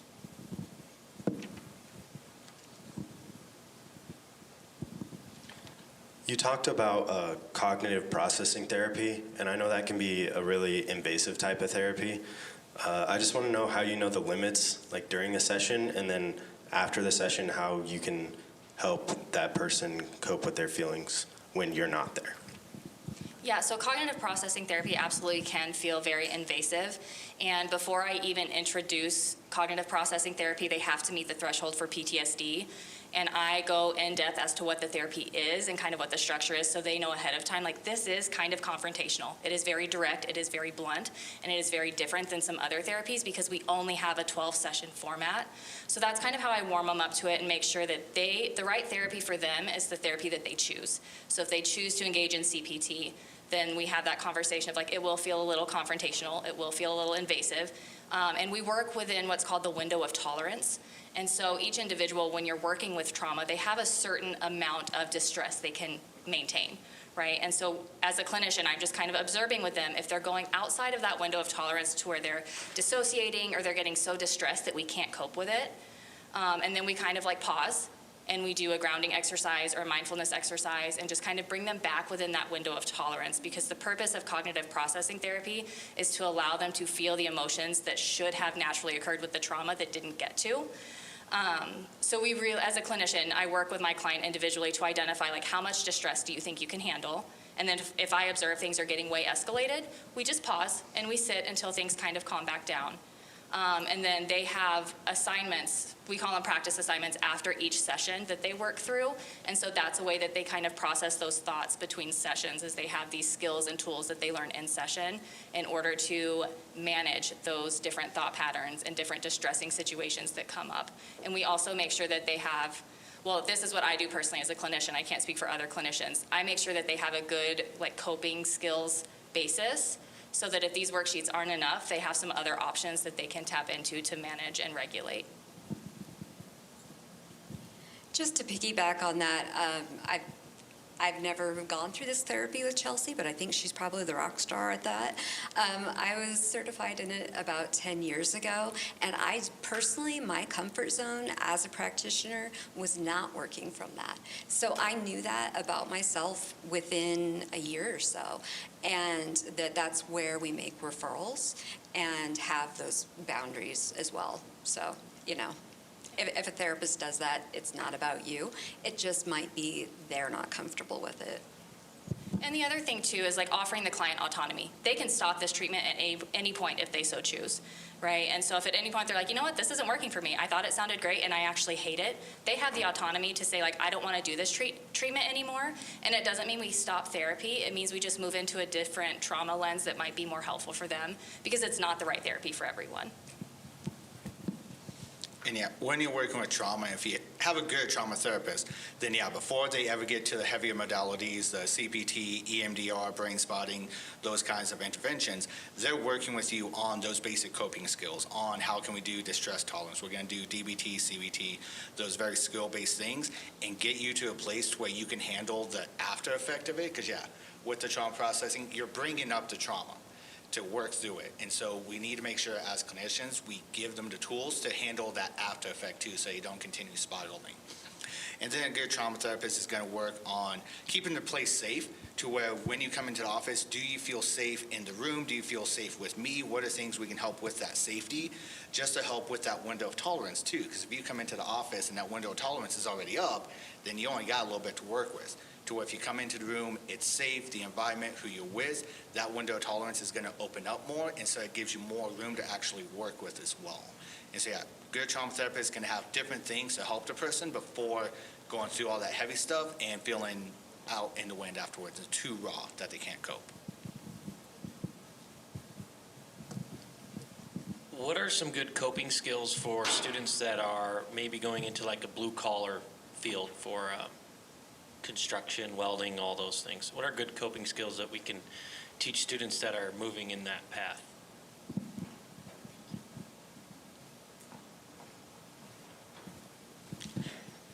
I would think, and this comes from working with blue collar and with men especially, other people's feelings are not your own.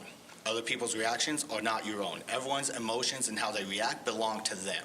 And so if you're on a blue-collar job and you have a foreman that's just riding you and cussing at you and all this, it's not about you. It's about whatever he's dealing with, whatever in their history at home, etc. It's not about you. And so don't base your self-image on other people. Acknowledge what they're feeling is their own. They can feel that. But what I'm feeling is my own, and I need to be the only one responsible for that. So having that mindset is a big help for that too, to where we don't need to take it on. And even with those blue collar type jobs too, a skill I do a lot is value-based thinking with people, to where, okay, what are your core values? How do you live those? How can you exude those? Is your environment conducive to your values, or is that environment violating your values as well?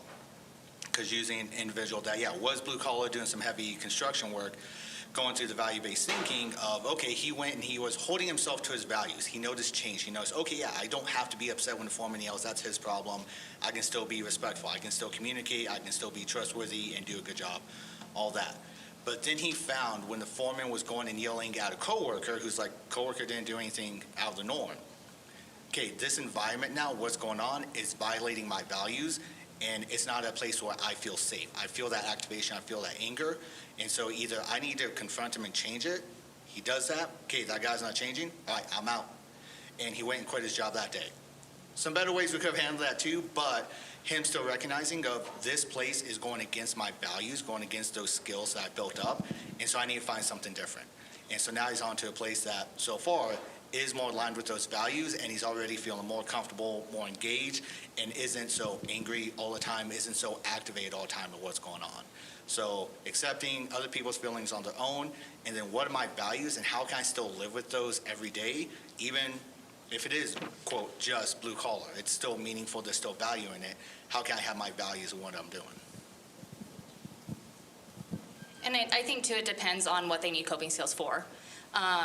So a good rule of thumb is, like, I teach a lot of basic, like, grounding exercises. So if you're activated, there's a little bit of a difference between an active grounding exercise and a passive grounding exercise. So if you're already dysregulated and I tell you to take a deep breath, that's probably just going to make you mad, right? But if we can stimulate some activity up in that prefrontal cortex, I teach people to count backwards from 100 by 2 because it forces that thinking brain to turn on and it slows down that reactive brain a little bit. Another really good one is those affirmations, which I think ties along really well with your value-based thinking and, locus of control.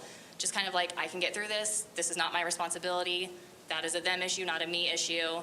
And the other one I use a lot is progressive muscle relaxation. So if you've never heard of that, it's basically just tensing different muscle groups, and you hold them for a few seconds, and then as you exhale, you let it go, and you do that from your toes all the way up to your head and back down, and that can elicit a lot of relaxation as well.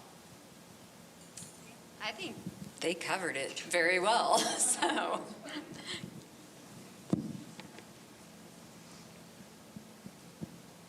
So how might new educators and all that in the coming years recommend students to therapy?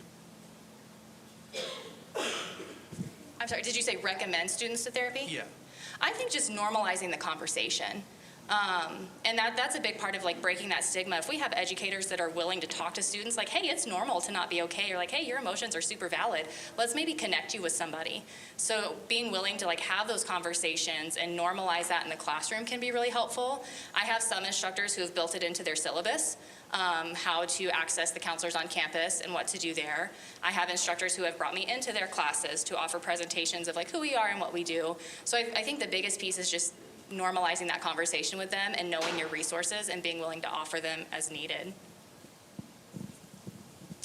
I would also add to that I think often educators don't realize the enormity of the impact that they can have on a situation, whether we're talking about, dealing with some everyday negative emotions or something full-blown medical leave of absence. The communication piece and being able to do more than just say, hey, if you ever need anything, I'm here. That is great, but often people in the throes of that have no idea what they do need and what that means and what can be offered. So keeping the communication going beyond the initial conversation that it comes up. And sometimes professors here on campus, they just walk people down, knock on the door, and say, hey, have you met my friend Chelsea? She's someone you can talk to about this. And I think that's usually very much appreciated by most students.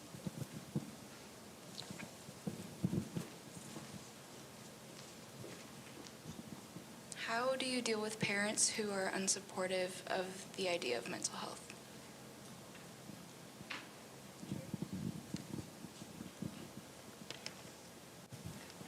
That can be a loaded question too.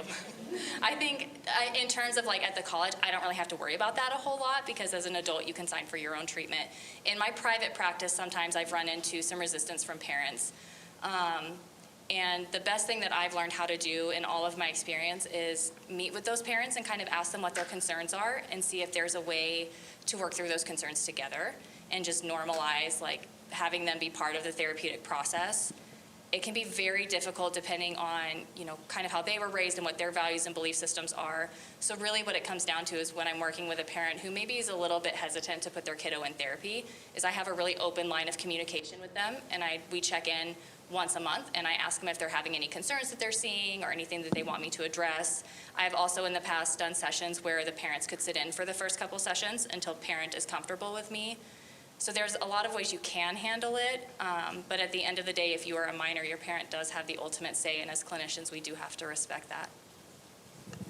From a college perspective, and I think basically what Chelsea's saying there is psychoeducation and making that available. I try to always keep saved on a file some basic information or good books or videos, TED Talks, things like that, that can be shared with parents. Often parents, once they know that their student is going through something, become better at acknowledging that mental health is a thing when it's in front of them. And if there is a healthy, good boundary relationship, I believe fully in helping facilitate those conversations, even if you're 22 years old and we're on Zoom with a parent. That happens quite a bit in my office, and it can be very helpful. If not, you have to know your boundaries, and you have to know what your coping skills are when you return home for holidays or when you're just simply talking, and know, like, okay, this is just not one of, unfortunately, the safe places and people that I can rely on. A lot of that goes to, I think, having the parents see the child just as a person, kind of being able to step out of it for a minute from that power dynamic of parent-child, acknowledging how that relationship changes throughout time, and just seeing them as a person and being able to connect to the humanity in a sense. How is this youth a person?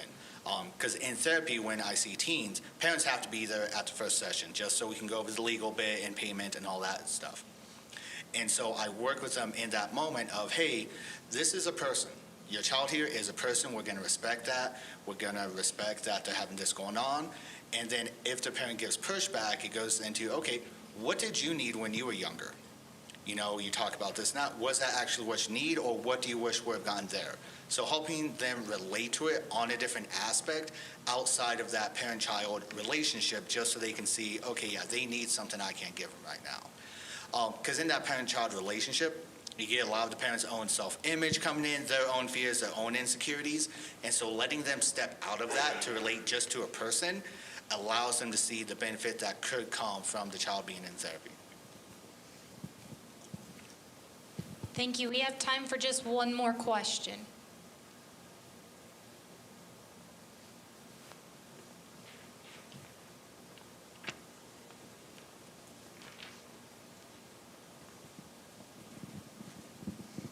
With the age being identified, like at 12-year-olds, 11-year-olds, they're developing these coping mechanisms. What kind of programs, are there programs in schools now that they're actively going this direction and addressing these issues with the kids before they become issues? So and maybe Sonia, you might know a little bit more, but I know that the middle school has a Hope Squad, which is kind of like a peer advocacy program where middle schoolers are trained in suicide prevention, and they're trained in noticing signs and symptoms of deteriorating mental health. Because like Ross said earlier, 9 times out of 10, kids are going to go to their peers first, right? And that's even true on the college campus. They're going to go to their friends before they come to us. And so I know they do have that Hope Squad, and there is in Dawes County, and I think some of the surrounding counties, but don't quote me on that, a program called Youth Transition Services, where you can have a mental health, it's called a service coordinator, and they come in and they kind of work with you on coping skills, and it's like a step below therapy. It's more of like a case management type thing. And I can tell you the schools have been, in Chadron, have been incredible about allowing me as a clinician to come in and provide therapy without working for the schools or being contracted by the schools. They're very inclusive of just like opening their doors and offering me a space to see students. Not so much programs, but piggybacking onto what Chelsea said, my husband is a school administrator within our school district, and I know that he is 150% on board with any provider coming in pretty much at any time. They will find a way to make that a space that can be used, that missing class, that is not what matters at the moment. That, being inconvenienced of having to move a meeting to a different room, that is not a priority. And I think that they've gotten much better at that. And I think that the Hope Squad is a pretty innovative thing. I can speak to having a spouse that does get phone calls because things are reported to peers at, 1 o'clock in the morning on Snapchat. And I think that we have been able to prevent a lot of potentially very negative outcomes by having the peer training in an age-appropriate, obviously, type of setting.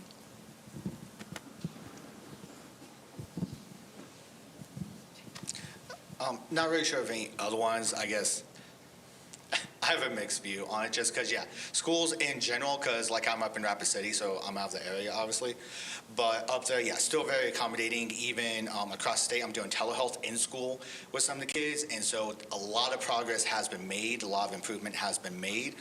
The biggest struggle still with it, I would say, is schools vary so much by district, by individual building, and so forth, just because administrators are different so much with their approach to it. To where the biggest model, speaking on a macro nationwide level, schools focus on those school outcomes. That is a purpose, that is what they go for. To where it's not so much focused on the individual outcome or the person outcome with these youth that are there, it's that education outcome.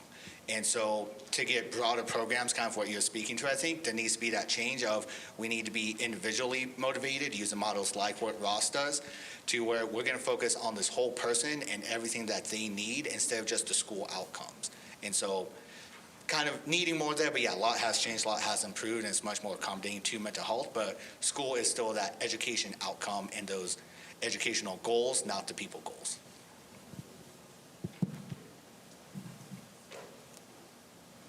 Thank you guys so much for being on our panelists. We really appreciate you and answering all of these amazing questions. So if we can give our panelists a hand of applause.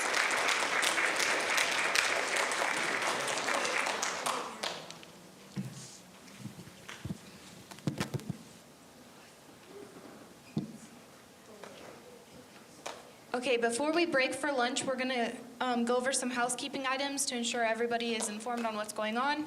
Bathrooms again, down this way by the water fountains. And there's another set of bathrooms up that way past Qdoba and the bookstore and stuff.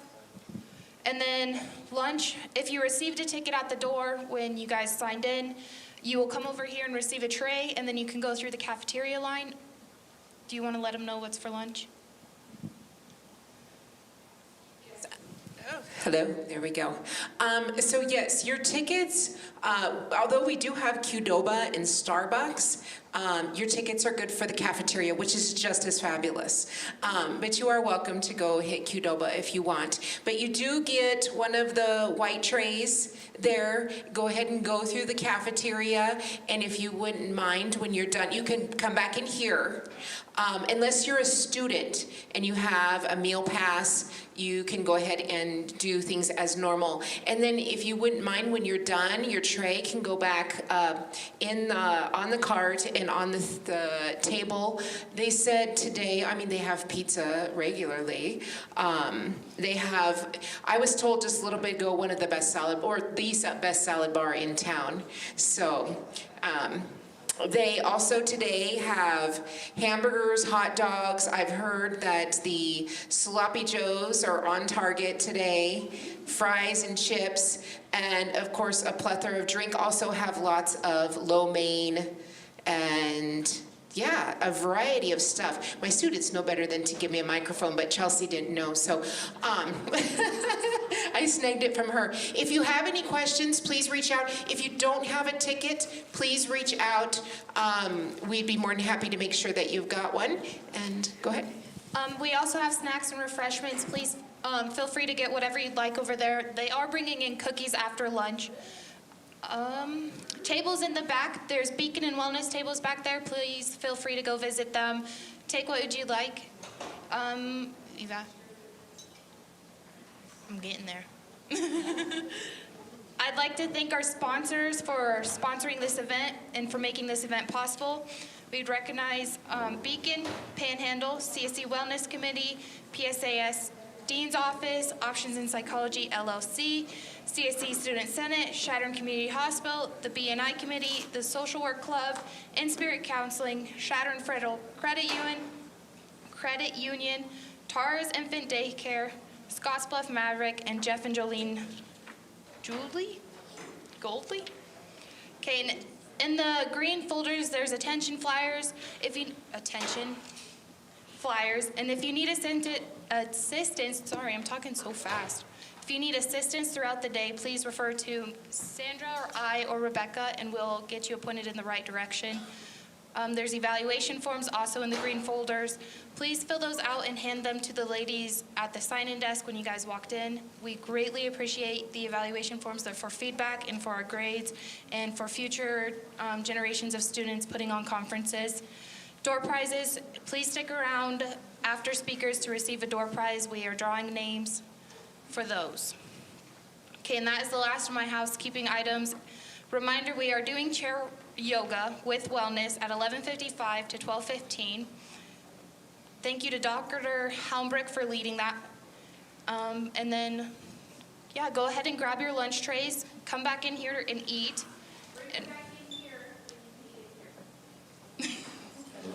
Okay, enjoy your lunch, and I look forward to seeing you back here shortly.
gonna draw for door prizes, and then after door prizes, we're gonna do chair yoga.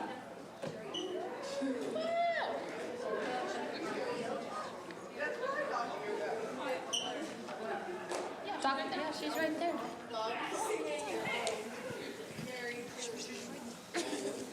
Three, one.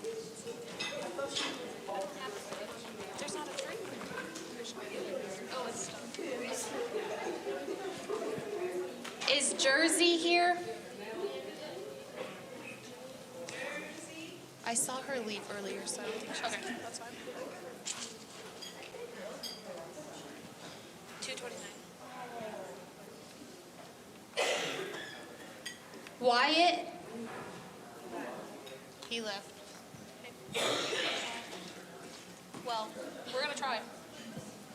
217. Kimberly. She's gone too. Kimberly. Let's just say the last name. Oh, Paddock O'Reilly. Okay,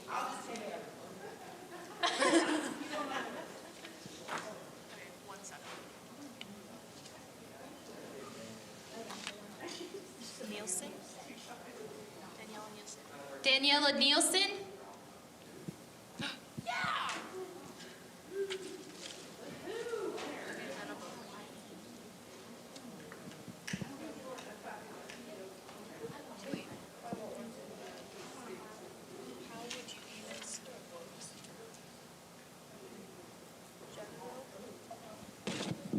I'm so sorry if I pronounce this wrong. Jezreel? There you go.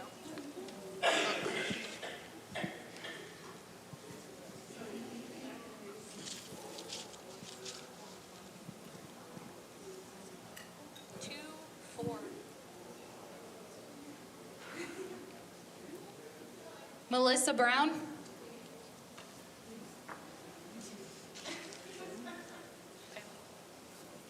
113. My grandma. No house. Got that.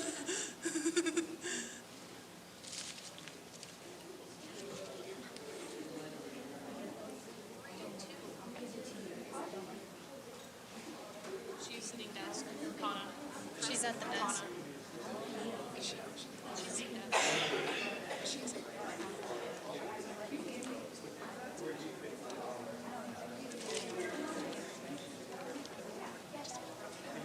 137.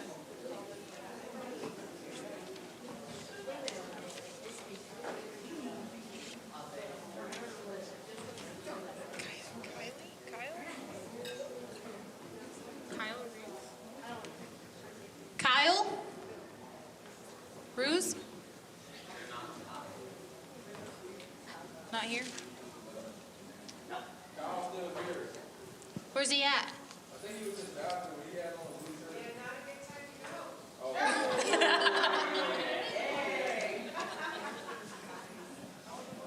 Do we keep it because he's here or no?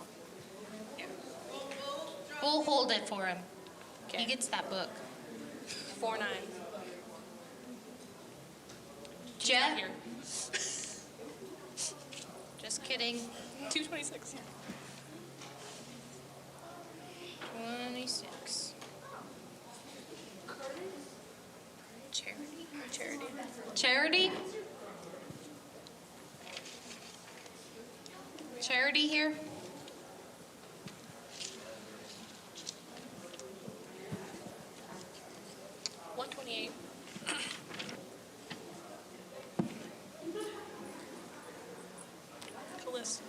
Callista? Kosher?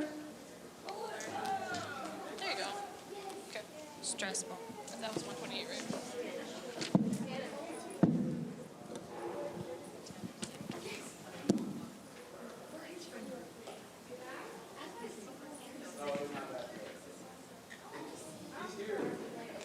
Just give it to Kevin.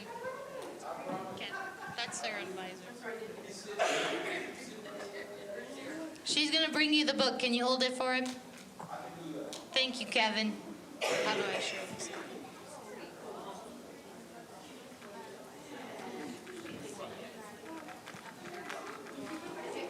Here, you're gonna need those.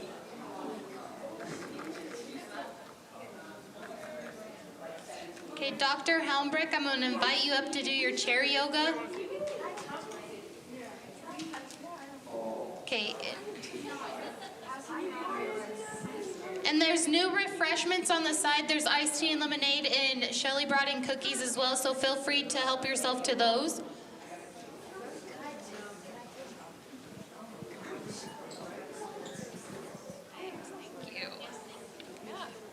Good afternoon. Who's ready for a little wellness break? Yeah! Woo! Yes, thank you, Christine. She's been looking forward to this, so we're gonna make her proud.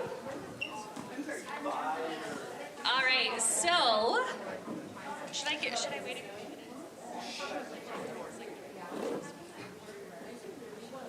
Okay.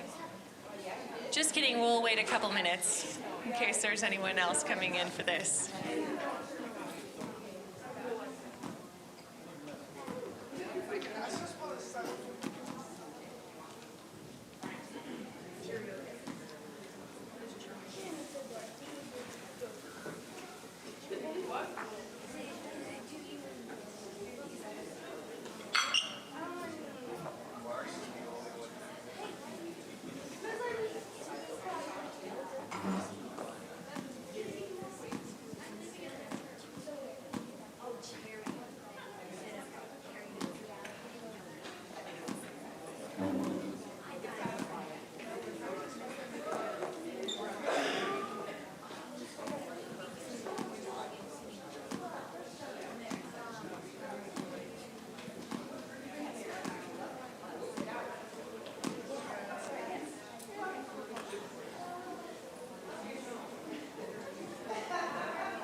All right, we'll come back for this yoga. Hopefully you've let your lunch settle just a little bit. But I would ask you now just to join me in coming into a comfortable position. So you might need to pull your chair away from your table a little bit. You should have enough space where you can tip forward. I mean, you could maybe like put your head on the table if you wanted to when we get there, but all right. So I'm really honored to be here today. My name is Dr. Britt Helmbrecht. I'm the interim dean, but prior to that, I taught fitness and wellness. I teach yoga, and I am very much interested in wellness. And so this chair yoga is a really great way to introduce you to the art of yoga, but to also give you some tips for when you are sitting at a desk for a long period of time. Like, what are some ways that we can stretch ourselves out and kind of get back to that focus? So we've got about a 15-minute little yoga session, but I ask for you just to share this space with me and to also be really intentional about it.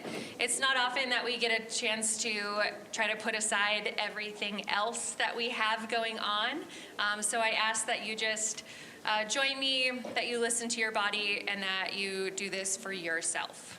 So what we're gonna do to get started is we're gonna come, well, you're already seated, but bring, and I know all the anatomical names, but booty is a lot cooler to say. So bring your booty to the edge of your chair. And we're just gonna sit up nice and tall. So sitting up nice and tall, you might roll your shoulders back. Bring your awareness to your glutes that are on the chair. Your shoulders are stacked nice on top of your hips. Maybe tuck your hips a little under so you feel yourself straighten. You can find something to focus on with your eyes, or you can close them, whatever works for you. And then I just want you to take the next couple of seconds to bring your attention and your awareness to your breath. You don't have to change anything right now. Just start to focus on the rhythm of the inhale and your exhale.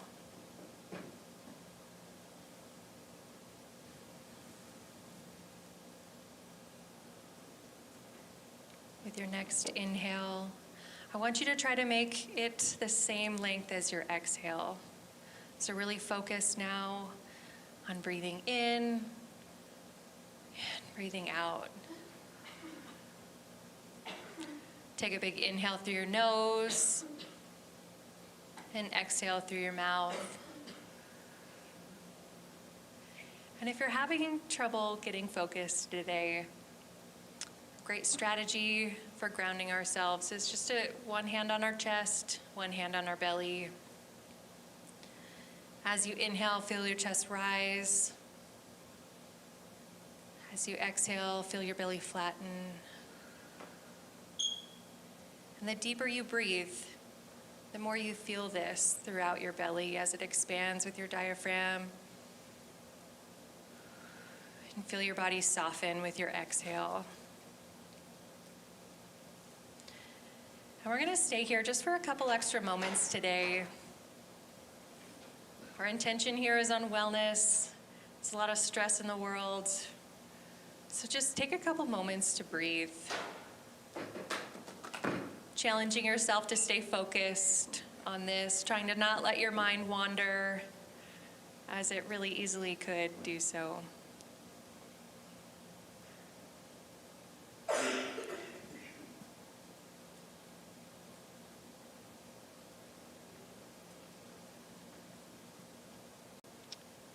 Now take a moment to scan your body, starting with your head. Exhale. As you move your attention kind of through your body, where are you feeling that stress? Is it in your shoulders? Is it in your upper back? Is it in your lower back? Do you experience belly pains?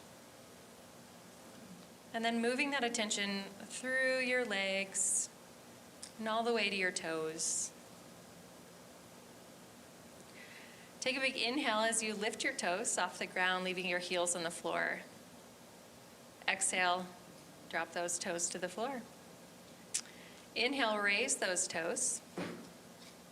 Exhale, drop them. And one more time here, raise those toes with your inhale. Drop those toes with your exhale.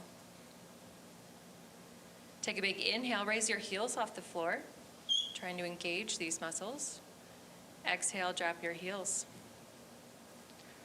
2 more times. We're going to lift our heels up on the inhale, lower them down on the exhale. And last time, take a big inhale. And this time I want you to stay in this position. So bring your awareness to that tension in the back of your legs, your lower legs, your calf muscles. And if you're still challenged to think of things outside of this room, just try to bring your attention and your awareness here. And go ahead and lower those heels to the floor. Your hands can come gently onto your thighs. We're going to do a little activity called cat-cow. So traditionally in yoga, when you see cat-cow, it's where the people drop their back low and then they round their back like a cat. So in this seated position, what we're going to do is we're going to take our hands on our thighs, and for the cow, we're going to push our chest forward. So as you inhale, pushing this chest out. As you exhale, we're going to tuck our chin to our chest, rounding our back. So if you can imagine like a scaredy cat last Thursday on Halloween night. Take a big inhale, bring your chest forward, dipping that lower back. Exhale, chin to your chest. You might feel a stretch through your shoulders. And then let's just move here a couple times on our own. So finding this rhythm for yourself. Inhale as you push forward. Exhale as you tuck your chin, round your shoulders. And maybe you need to take an extra breath in one of these positions.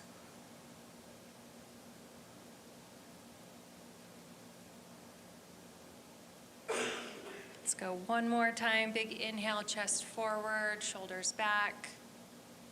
Exhale, round your round your back, tuck your chin. And then let's come back up to a seated position. Okay.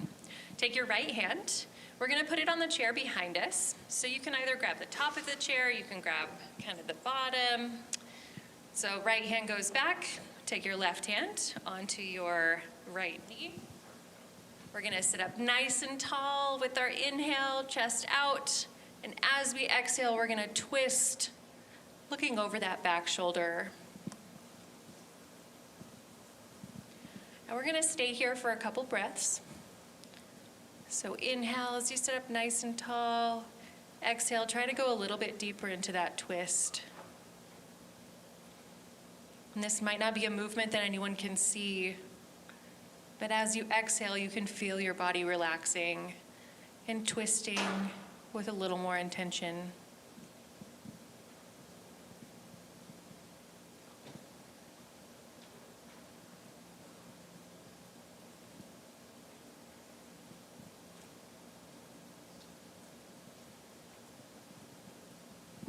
Take a big inhale.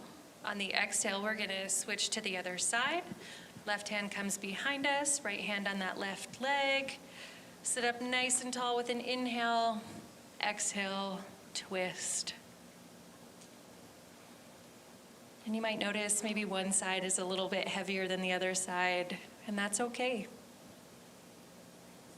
You can make note of it, and then bring your attention back to your breath. Big inhale, big exhale with a little twist.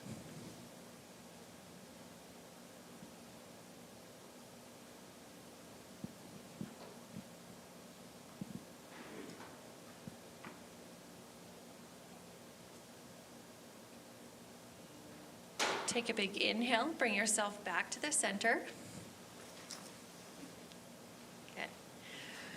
Moving up our body just a little bit, we're gonna do some neck rolls.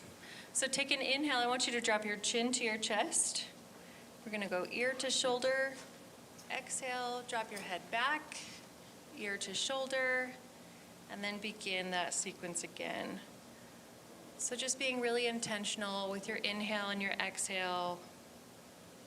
Making big circles here with your neck.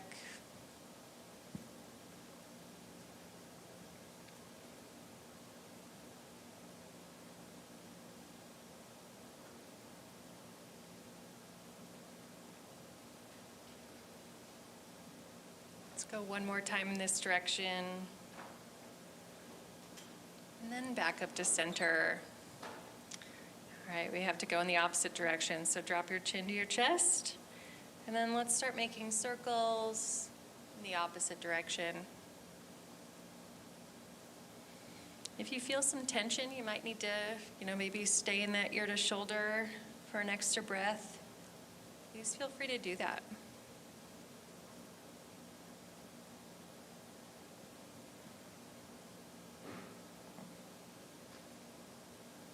And then one more time in this direction, and back to center. Take an inhale, bring your shoulders up to your ears. Exhale, we're gonna push those shoulders back and bring them around. Inhale, bring those shoulders up. Exhale, push them back. One more time here, bring those shoulders up. Exhale, push them back. This time we're gonna bring our shoulders up and we're gonna push them forward. So not a natural movement for us. Bringing them up, pushing them forward. One more time here, big inhale. Exhale, push those shoulders forward. Good. Take a big inhale. We're gonna bring our arms all the way up. Exhale, we're gonna drop one hand. And then we're gonna reach the opposite hand over to the side. So you can grab the chair or you can extend your arm long. Try to keep both butt cheeks on the chair as you reach in that direction.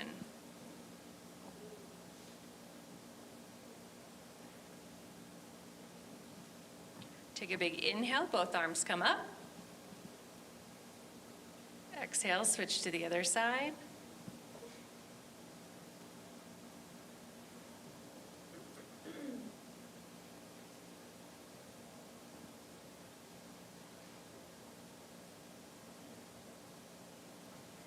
Take a big inhale, exhale, come back to center. Good job.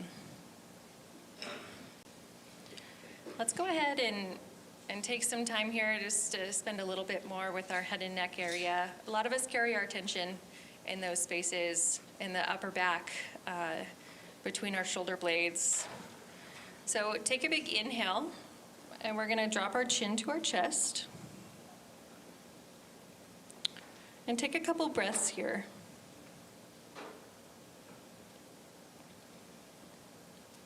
We're gonna take our ear to our shoulder. And then I want you to take, so if your ear is to your right shoulder, I want you to take that right arm up. We're gonna put it on the other side of our head, and we're just gonna give ourselves a little assistance. Feeling a little bit more stretch through that neck muscle.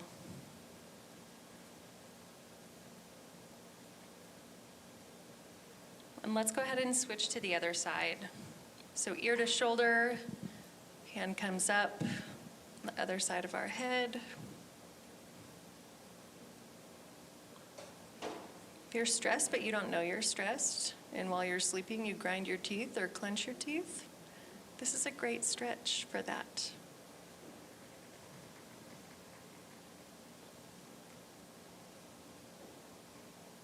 And then exhale, release this down. Go ahead and grab both arms behind you. Or you can grab the chair, like the bottom of the chair. And we're just gonna push our chest up, forward. Getting some of that tension out on the front side.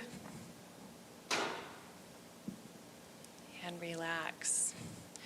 Take your arms up to the sky.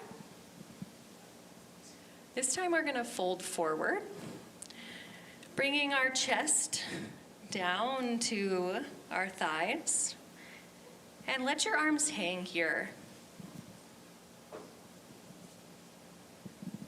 So I know this might feel a little weird. Maybe you want to put your head on the table. Try to let your body go. Try to ragdoll those arms. So just let them hang heavy. Really focused here on just getting some of that tension out. But continue your breathing. Take a big inhale. And as you exhale, just let go. If you need to do it audibly, that's okay too. Take a big inhale. Exhale, make some noise with it. Big inhale. And exhale, let it go.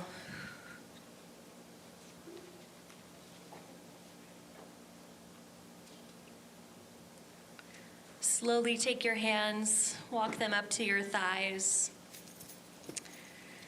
Press your feet to the floor, tuck your chin to your chest, and very slowly, I want you to start to roll up one vertebrae by the next.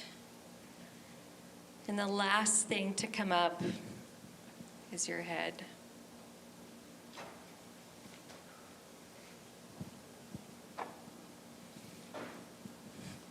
Take a moment to find that space that you were looking at, or maybe close your eyes.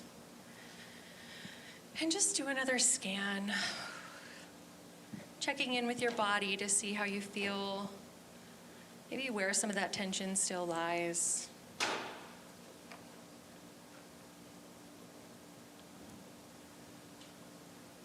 Take a big inhale, bring both arms up to the side. Hands come together. And then we bring our hands to our heart center. Eyes still closed. Draw your nose to your fingertips. And I want you just to give yourself a little gratitude for being here today. You made the choice to come learn about mental health, the things that you can do to help yourself. And maybe set an intention for what you'll take from this conference or how the rest of your week will go. And with that, we say namaste. Okay, enjoy the rest of your afternoon.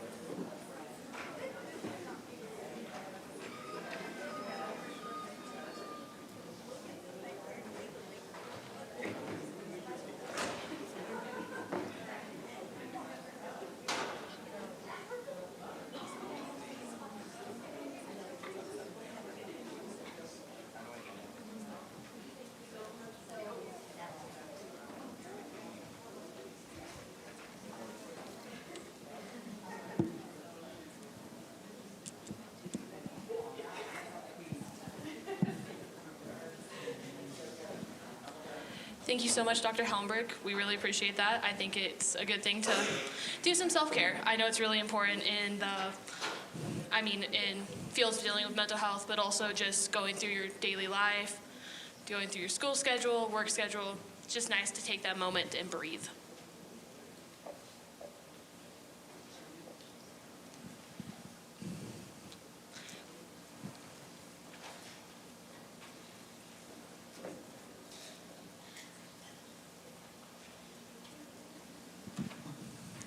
I would like to introduce our next speakers, Dr. Carrie Howton and Leticia Ramirez.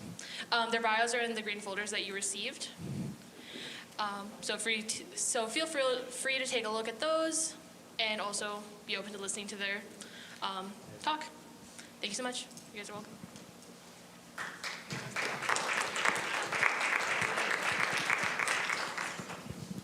We want to start with just a little video clip.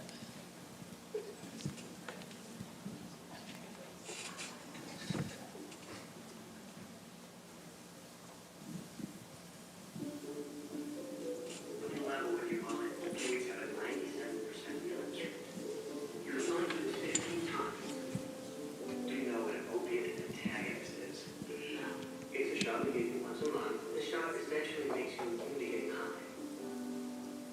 Safe. Are you kidding me? Now all of a sudden your body's a temple? You have to be clean for at least a week. Oh, do you seriously? Tired of what we've been through. I'm scared. She's around. Who was that? If I wasn't a junkie, would you even ask? Probably not. Whenever I decided to re-engage with her, I was doing it with my eyes wide open. So you feel like you've run out of hope. Yes, you can. You wanna give up the fight. Huh? How is she? She sits around smoking, twitching, and I there watching her like a hawk and pretending that I'm not. Almost one day down. Till you want to go. When you think it's the end of the road. I'm so sorry. Wish I didn't come. You should have been. You think it's my fault that you're fat.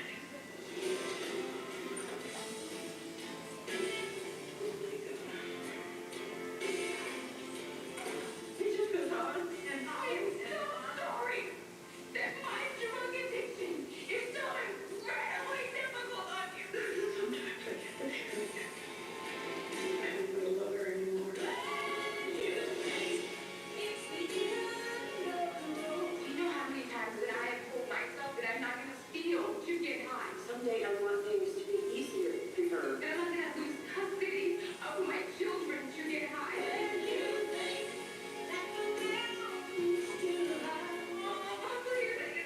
What does it take to get C? I'm so if there's anyone who has the strength to break free of this, it's you. I really believe that. I'm proud of you.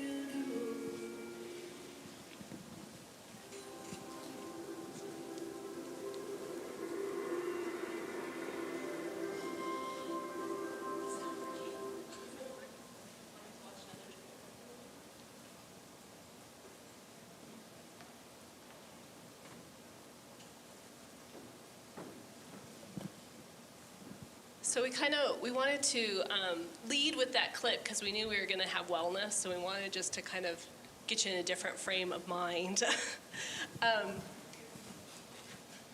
Thank you.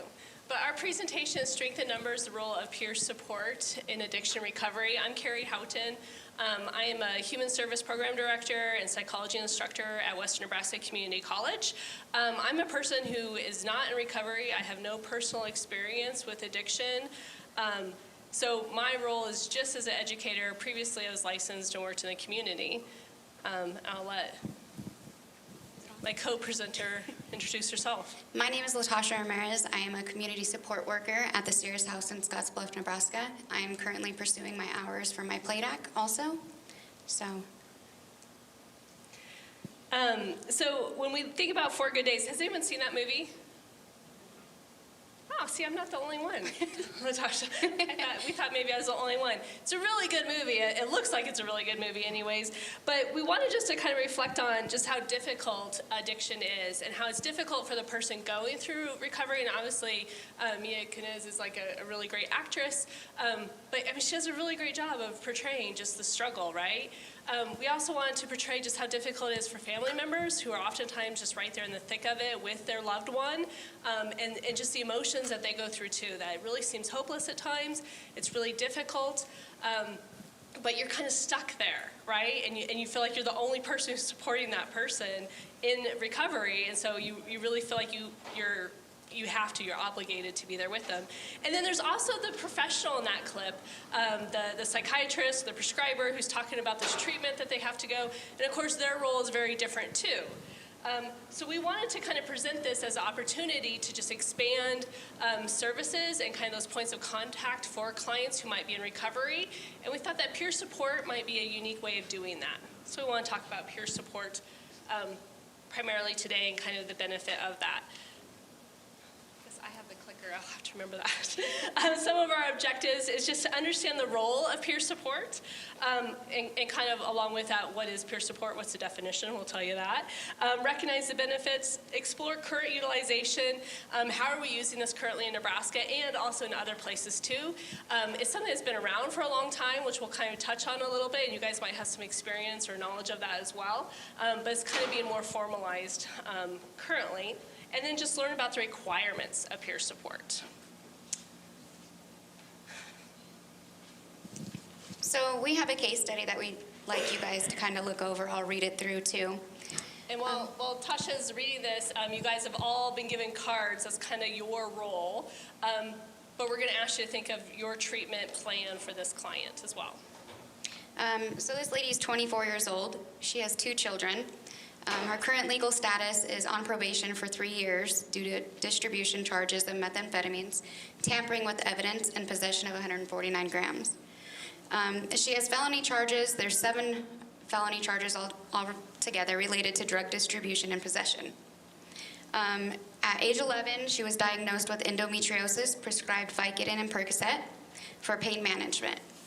Her substance use history consists of initial introduction to marijuana from a family member as a pain relief, dropped out of high school at age 15, began selling leftover pain medications to her grandmother, received her GED and enrolled in college at age 17.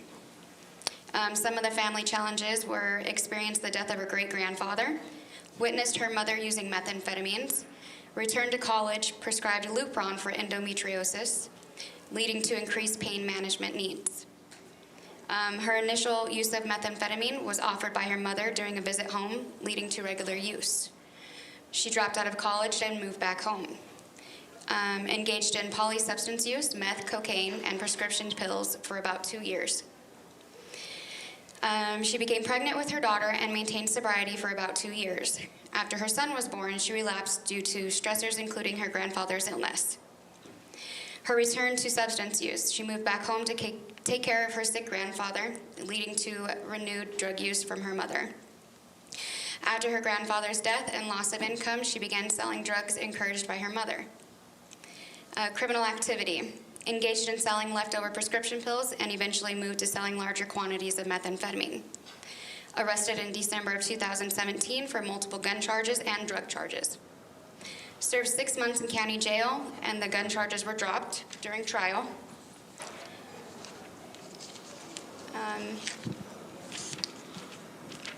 Her substance use disorder, client exhibits patterns of addiction influenced by chronic pain and familiarities to substance abuse. Potential underlying mental health issues exacerbated by trauma, loss of family members, and sexual assault. The family dynamics, enabling behaviors from the mother and complex family relationships impacting decision-making, legal and financial consequences of felony charges affecting future employment opportunities and stability. So for our case study, she's been dealt some cards, hence the cards you've all been given. She's been dealt some cards in her life that have kind of led to her to where she is at this point. We also dealt you guys some cards, so she doesn't really get to choose who her treatment team is. But you guys are her treatment team, so at your table, if you could just talk for about 5 minutes about what is your treatment plan for this client based on your role, who you are as a service provider and your role. In the green folder, there was a notes sheet, so if someone at your table wants to kind of jot down a few ideas about what your treatment plan would be, we would love to hear your thoughts about how you're going to start providing treatment for this client.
1 more minute or 2 more minutes. I can tell time.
Guys, let's kind of go through and see what kind of ideas you guys have on how to help and support this lady in this case study.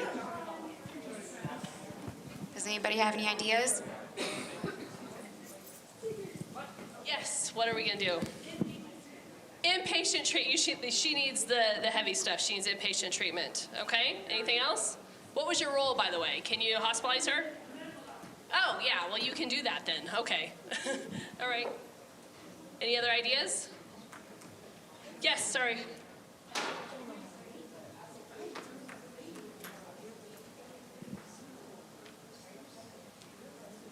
This is a table of clinicians, I think. But they thought that they should meet together and collectively kind of have a treatment team meeting and then meet with the client as well and see what the client wants to do. What's her first steps, right? Very, very client-centered kind of individualized treatment planning. Gold stars. Any other ideas based on your roles?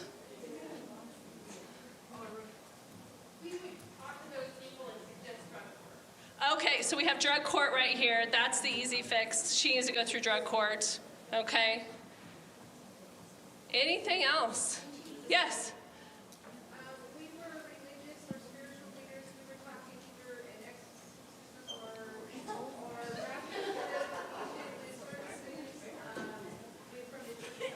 or okay, so really wraparounds with the church community, maybe an exorcism if that's warranted. Okay, it's close to Halloween, anything goes, fine. Okay, back here. Right here, we have psychotherapy, assessment, explore individual and family therapy. So you're thinking about she needs individual therapy, maybe family therapy, but this is more of an outpatient. I'm a mental health professional. We're going to do some therapy.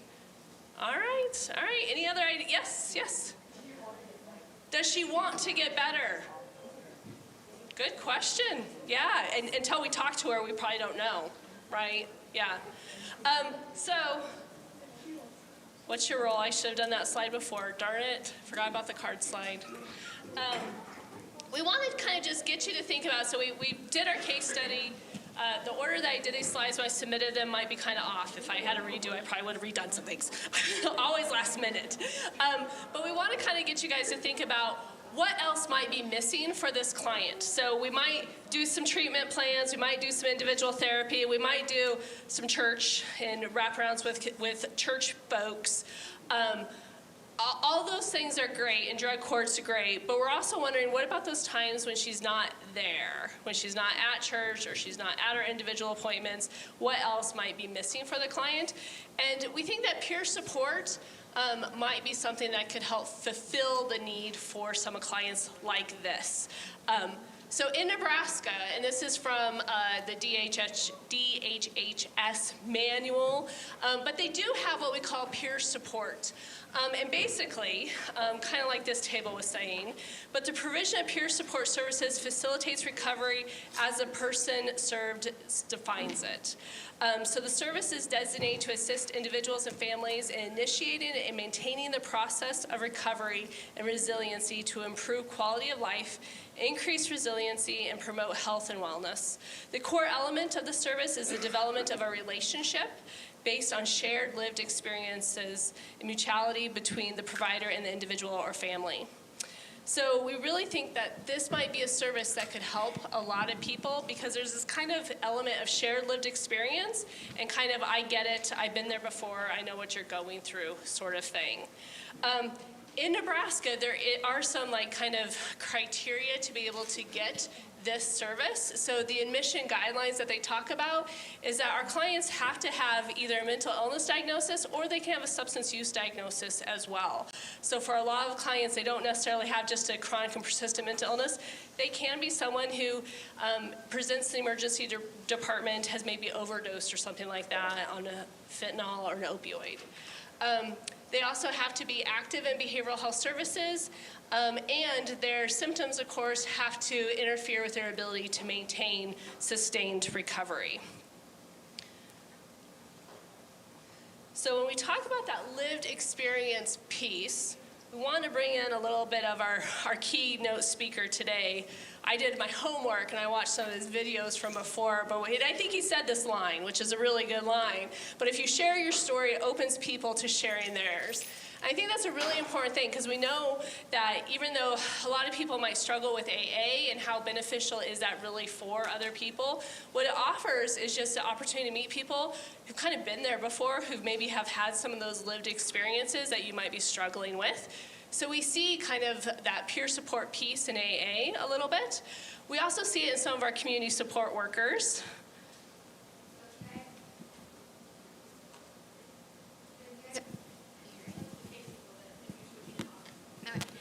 Hello? Okay. If you guys haven't realized, that case study is actually me. That's my lived experience that I went through. She did not have an exorcism, which is... Yeah. It might have helped the process a little faster. But Tasha's currently working in community support and using some of her lived experience to help her current clients as well. And she is an emerging professional, getting her LADAC, just a few more hours left, right? Or are you provisional already? You're already provisional, right? Not yet. I have to do the application. The application process, you have to write a letter for each felony, so, and there's 7 of them. She's gonna be writing for a while. And the other thing that Dr. Wilson talked about this morning are Hope Squads too, which I think are really great, and I had forgotten about that, but that's an opportunity for students who kind of can relate to other students who are going through some stuff, who are in the thick of it. So we already have some examples of how this lived experience really does help people, and how people are already using that to help people who are struggling with some mental health stuff or substance use stuff. One of the things, and the reason why this lived experience and peer support really works well, SAMHSA's just recently started doing some more studies on this and kind of recognizing that this is something that we need to look into a little bit more. AA's been around since the 1930s, and we kind of know anecdotally, I suppose, that it helps, it's available, some people find it beneficial, but now we're starting to do more kind of studies about this a little bit, and specifically peer support specialists, not just AA or people with lived experiences. But one of the things, or a couple of the things that helps, is that it really does help provide someone to kind of walk with people in the recovery journeys.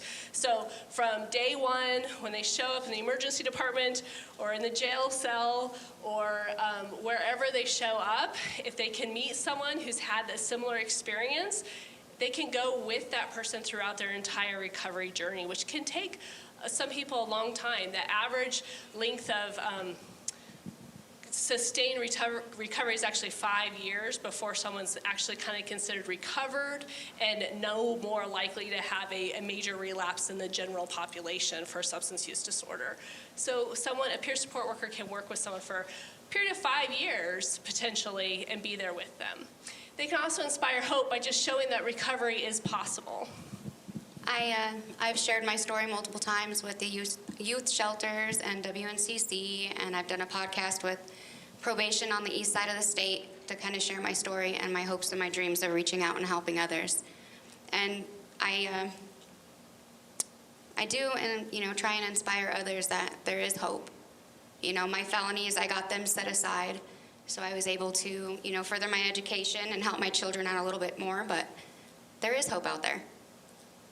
And I think Tasha's a great kind of challenge to some of those perceptions that people might have about what someone who, has 7 felonies right here, people. She looks fairly harmless. But she's a criminal.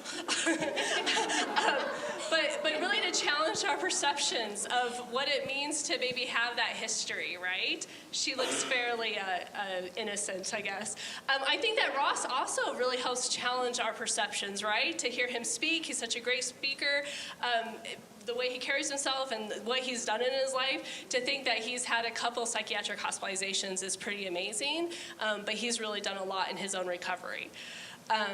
The other thing it does is it helps connect people with valuable tools and resources as well. During my journey on probation, I was sentenced for 3 years probation. There wasn't really any tools or resources out there in the Panhandle where we live. There was classes offered by probation, and that was basically it. I had to reach out and find my own way and kind of navigate through the system myself, because as clinicians, we can only go so far with our, setting our boundaries and things like that. So it was kind of difficult. And I think if there was more of a set role as a peer support worker to come and reach out and help others, navigate through that system, I think that would help out quite a bit. And then finally, obviously, assisting individuals in identifying their goals, hopes, and dreams. And Tasha's done a lot of that with some of the people that she's worked with. While I was on probation, one of the first classes that I was required to take was job skills. And just being released from 6 months of, doing jail time, we did mock interviews in this class, and the first question that was, given to me was, tell me a little bit about yourself. Well, I'm sitting here, fresh out of jail, 7 felonies. What's something positive that I can share with one another? And there wasn't. I broke down. And that's where I really hit rock bottom. Like, okay, I need to build myself. I need to build something positive out of this. And that teacher in that class is the one that helped me start navigating things.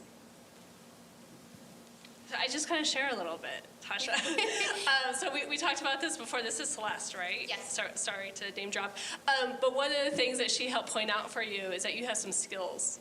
Yes. So, having distribution charges, having, drug transactions and things like that on my record, she was able to help me flip the script and say, okay, you may not have any actual job experience, but you do have skills.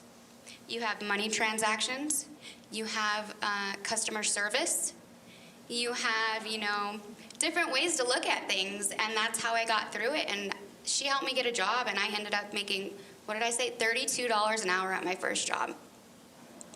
Because it's how we present ourselves out there. It really, truly is. Yeah. I love saying that because when I first met Tasha, I thought she was a little bit of a hustler. Come to find out she really is, but for good now. So it's a great thing. The benefits, of course, for clients. there's a lot of research again that just shows that clients who do have peer support, like official peer support, not just AA or those other kind of meaningful people in their lives, but they have increased treatment motivation and engagement. They have increased treatment retention. Improved relationships with treatment providers, family members, and social supports. So for a lot of this is just, to have someone else there to kind of bounce your ideas off of someone else, to say like, man, I really hate my counselor, she said this and this and this. But to have someone say like, I get it, I was there too, and just hang with it, try again. That can really help, just to have that bit of encouragement from someone who's been in your shoes, because chances are, like me, counselor maybe isn't someone who's been in those shoes or has that lived experience and doesn't get it at all, really. Increased general self-efficacy, improved transitions between different levels of treatment, increased satisfaction with the overall treatment experience, reduced recurrence rates, and reduced stigma.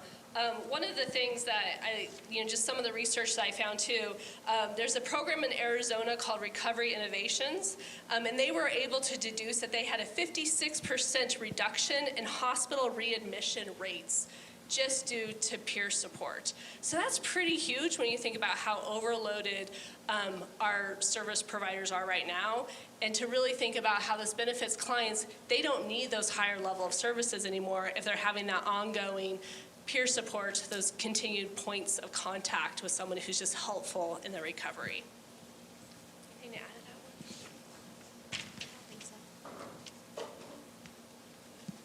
And so, of course, the benefits for programs, for any program, just to be able to expand your service offerings is a huge thing. You can maintain contact with people who are awaiting treatment. I think someone earlier talked about how long it can take for someone just to get an appointment with an outpatient therapist.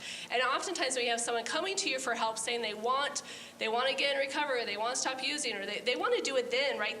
That day, right? And then for you to turn around and say, well, there's a bed available at that residential treatment program in 3 months, or, oh, we can get you in with the therapist for IOP or individual counseling in 2 months, or worse yet, we can get you in with a psychiatrist or a med provider for maybe some some medication-assisted treatment. Who knows when that might be, and that really depends on where you are too. But that day is when our clients are coming to us wanting support. So that's a huge thing, just to maintain that contact with people and give them some sort of service and support while they're waiting maybe for more intensive treatment as well. They're able to better link clients in the recovery community. I was talking to a different student just yesterday who's been very active in AA, and he kind of laughed at me a little bit because I was explaining all the great AA meetings we have in Scottsbluff. And they've changed in the last 10 years. And so how great it is that he, as someone who's in recovery, can say, hey, I know which meetings might be beneficial for certain people. This meeting over here has a lot of old timers who kind of get this way of thinking, and this meeting over here is kind of more like an NA meeting, a lot of younger people, a lot more relaxed. So he's a great resource to be able to get clients maybe to a good meeting where they can continue to get some great support as well. Improve communication, reduce the stigma. Again, having people who are working in the field who can say, hey, I've been there, I have this lived experience, I think is huge. Tasha, for me, has been huge, and just knowing that she is a hardened criminal, but yet here she is doing good, it really helps me with my stigmas about people who have maybe criminal backgrounds. So I'm appreciative of that, and I think it's great for working with our clients in the future as well. I think also to add to that is, Carrie's never looked at me like a criminal. We joke around and we have a great humor, but she's never looked at me like I'm going to go rob her purse or, things like that. And that was one of the key points of one of my probation officers. They didn't look at me like a case file. They looked at me like a human. And that made it easier for me to want to push forward and get the help that I needed. And how important is that our service providers don't have that stigma? Definitely. It helps to maintain contact with people after treatment, the lived experience perspective to treatment team discussions. When you're having that treatment team discussion, it's great to have the client there, but sometimes our clients too are so not anxious necessarily, that might not be their diagnosis, but they might be overwhelmed with just everything that's going on in their life, or they might be nervous to really speak up. They might not feel like they have any empowerment, like they don't have a say here, they're just at the whims of the treatment team. So to have an advocate there with them who's maybe been in that same seat is kind of huge to be able to say, hey, might you be feeling this, or this might be going on for you as well. And then it reduces stigma. I put that on there twice, so apparently that one's really, really important. Another kind of study that I want to share with you is Pierce County, Washington, reduced involuntary hospitalizations by 32% using certified peer specialists. They offered respite services, which just really helped in a cost savings for their program. So it's great for clients to not have that additional hospitalization, but it's also great for those programs because hospitalizations are really expensive. And then, of course, there's the benefits for the peers themselves. So some of this information comes from Penn Medicine, the Center for Addiction Medicine and Policy. This program really started kind of after COVID, and they needed to have more response to people in their communities who are really struggling. And of course, we've also seen fentanyl and the opioid epidemic kind of take off after then too. But they really talked about how just having entry-level income and work for people who are in recovery, who want to work in the field but kind of need to start somewhere, that this is a really great program for them to be involved with. And then a lot of peers that they interviewed really talked about how it gives peers a purpose, and it plays a role in their own continued sustained recovery. Because when we think about addiction and mental health or mental illness, it is kind of a process, and you always have to kind of do that healthy living, that wellness sort of stuff to make sure that you don't relapse. So during my recovery journey, I was part of Encouraging Change, which was a recovery group located in Scottsbluff. We kind of just support like-minded peers and help them through probation, and shared our stories and tried to break the stigma in our area. One of the things that we would run into is a lot of the people in our groups had troubles with finding jobs with their felonies and such. So I took it upon myself and figured out, navigated through the system, and got all of my felonies set aside. And then now I'm able to reach back and help others do that process too. And I can only imagine how empowering it is for those clients to be able to go through that legal process to get those set aside so it's no longer on their record. But also for you too, to be able to give back and be like, hey, here's a great tip. I did this. You can do this too. And it helps you out, which is kind of cool. So a lot of this is review from Dr. Wilson, which I should have known that she was going to bring some BHECN data. But again, Nebraska, we're designated as a behavioral health shortage area. We only have 41 behavioral health providers in the Panhandle region. Only 15 providers in Dawes County, which that is Chadron, right? Okay, thank you. I never am for sure. There are 0 providers in Sioux, Banner, Kimball, or Dual counties in the Panhandle. So there is a huge need for more providers. In some of our areas, we have no providers. I guarantee you there are some people in recovery, I know some actually in Dual County, who can maybe be doing peer support just to kind of help those people who are just located closer to them as well. Of course, 1 in 5 Nebraskans have either a mental illness or a substance use disorder. And what we need to really help people have sustained recovery is we need a network of supports from all levels. So not just those professionals who have advanced licensure and certifications, but also peers. And so peer support can really help win the battle with substance use by supporting recovery efforts. That was your theme, right? Win the battle? All right. I was really proud of myself for putting that in there, so.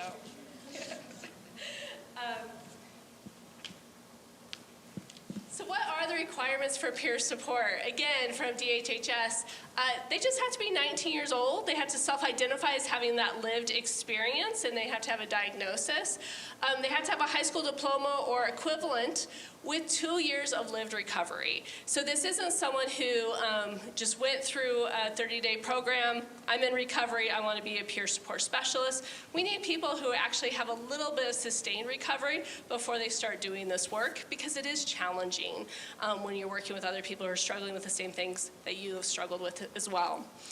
You have to have a certification from the Division of Behavioral Health, and you also have to have a clinical consultant. So I know there's some clinical consultants in here, and basically that can be a fully licensed drug and alcohol counselor, a LMHP or a licensed mental health professional, a psychologist, but there has to be a clinical professional who's willing to supervise them and meet with them occasionally to talk about their caseload.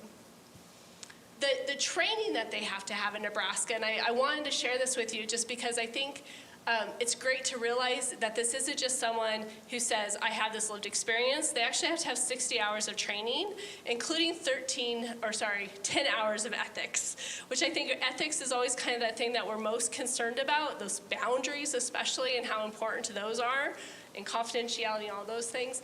But we want our peer support specialists to really have a good understanding and foundation, all of these things, so that they can help other people who are currently trying to get on this journey of recovery.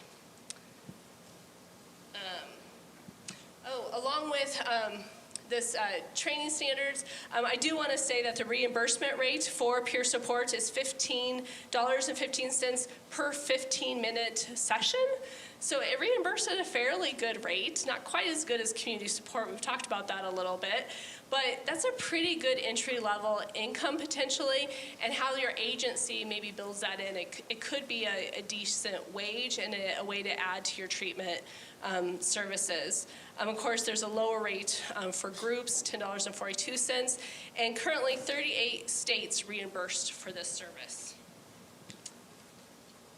And so now, at your tables or with your partners, how do you think peer support, and again, Tasha did not have peer support. She has some great people who had lived experience, who helped her out a lot. But we're wondering, how do you think her treatment might have been different had she been given a peer support specialist? Maybe just 2 minutes.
So what are some ideas that you guys came up with?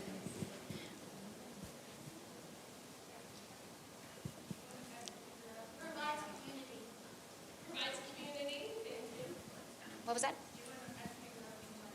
Yeah, it would have been a lot easier.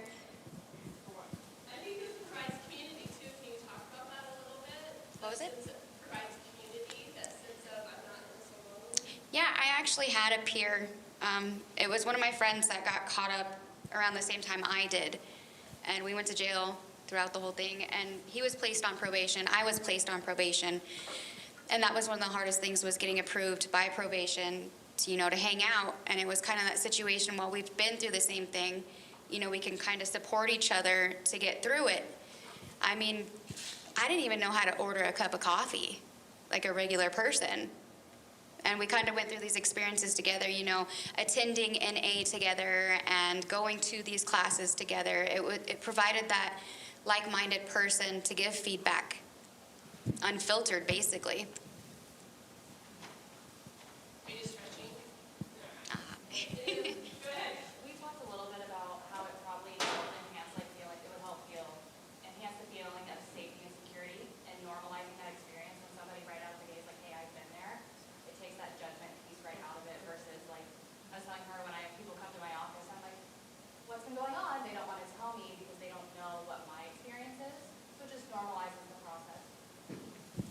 Yeah, you hit directly on that point. You know, as a retired drug dealer,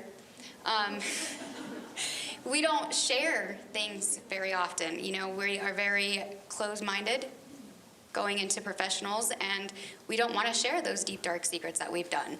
And I think, like you said, you know, having somebody that's been through that lived experience, you can kind of be like, okay, how do I go into this probation meeting without looking sketchy when I'm actually nervous? And you did talk about, is this on? Okay. You did talk about how you had that drug and alcohol counselor who had been in recovery as well, and how that just helped you to feel more comfortable. Yeah, she was a great, you know, person to teach me some skills and things, you know, that my own parents should have taught me. And then having her, you know, come out and say that she's been in recovery for almost 13 or some years, you know, was, okay, now I can actually trust this person. You know, I can trust her to do my treatment plan and help me, you know, navigate through things. So that was a huge plus. Any other thoughts? Okay. So we do have peer support services in the Panhandle right now, but really we only have one provider, and that's Independence Rising, Peer Link. I spoke with Mary Stockwell. They currently have 3 certified peer specialists on staff. A 4th one might be trained by now, and I think that 4th one might be spending some time here in Dawes County, like 2 days a week. So for any of you clinicians who are here in Dawes County, you can reach out to Mary Stockwell to see how you can get your clients maybe hooked up with this peer support worker. I'm not for sure what the process is exactly. Yes?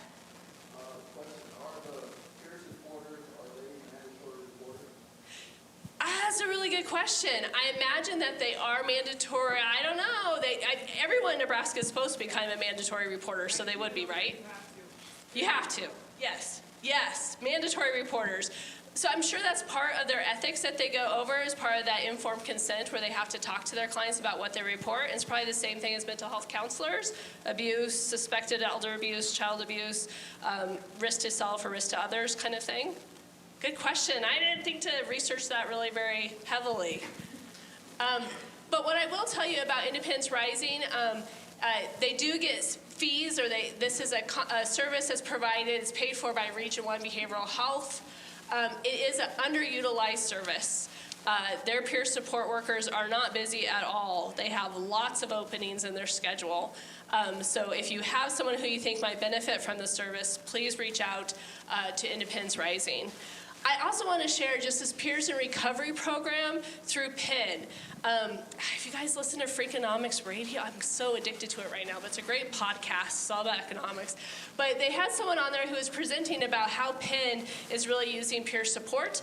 But essentially, all of their emergency departments are fully integrated, or have peer support workers fully integrated in their emergency rooms or departments. So as soon as a client comes in and they enter in their diagnosis or their presenting problem, if it's anything like drug-related, they have a peer support specialist show up at the hospital just to offer support, to talk to that person and say, hey, we see you're here for an overdose.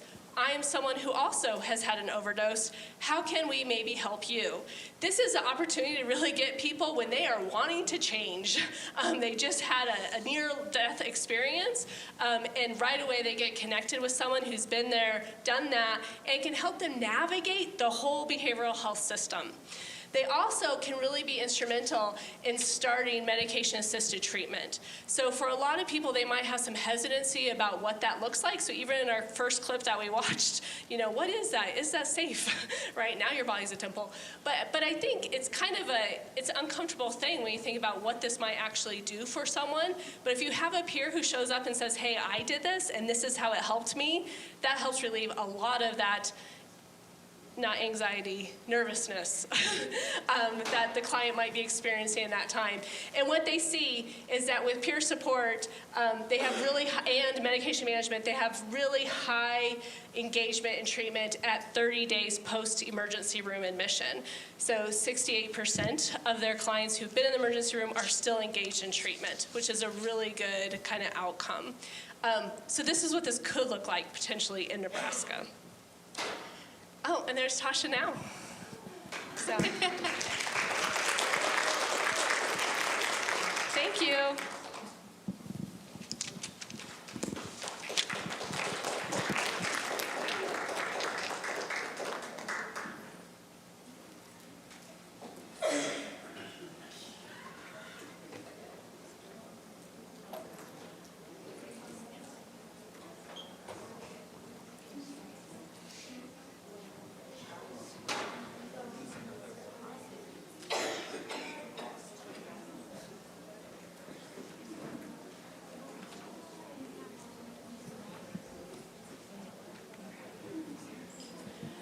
Thank you so much, Dr. Howton and Tasha. We really appreciate you guys coming and speaking for us and giving us a little insight.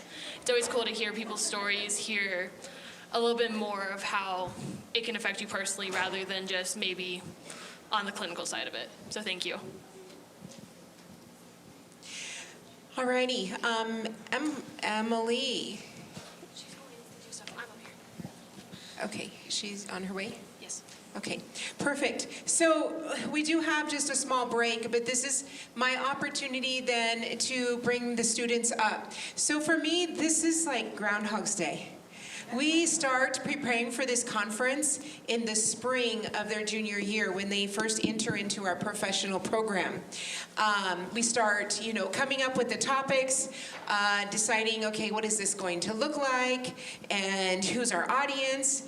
And so in this year, we had a big challenge because it was just 2 students to do this responsibility. So I'm throwing that out there to you former conference individuals. Imagine all of that craziness with just the 2. So yes. Thank you. Thank you. I remember doing this conference with Professor Holm way back in the day, and I know that those of you that have gone through the same program have similar recollection of what this is. It's a big undertaking. And so with all the work, I do want the students to talk about their experience putting this all together because it is such a big role, and give them an opportunity to reflect with the audience their taking of what we've been doing today. So go ahead. Who wants to go first? Okay, so we were in charge of roles, and there was 5 roles. I was in charge of communicating with our speakers, and then fundraising, so trying to get sponsors to help pay for this event.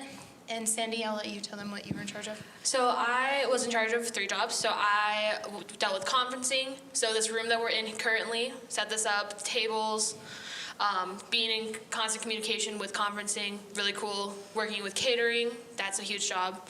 I was also part of advertising. So if you've seen any of the Facebook posts, that's me.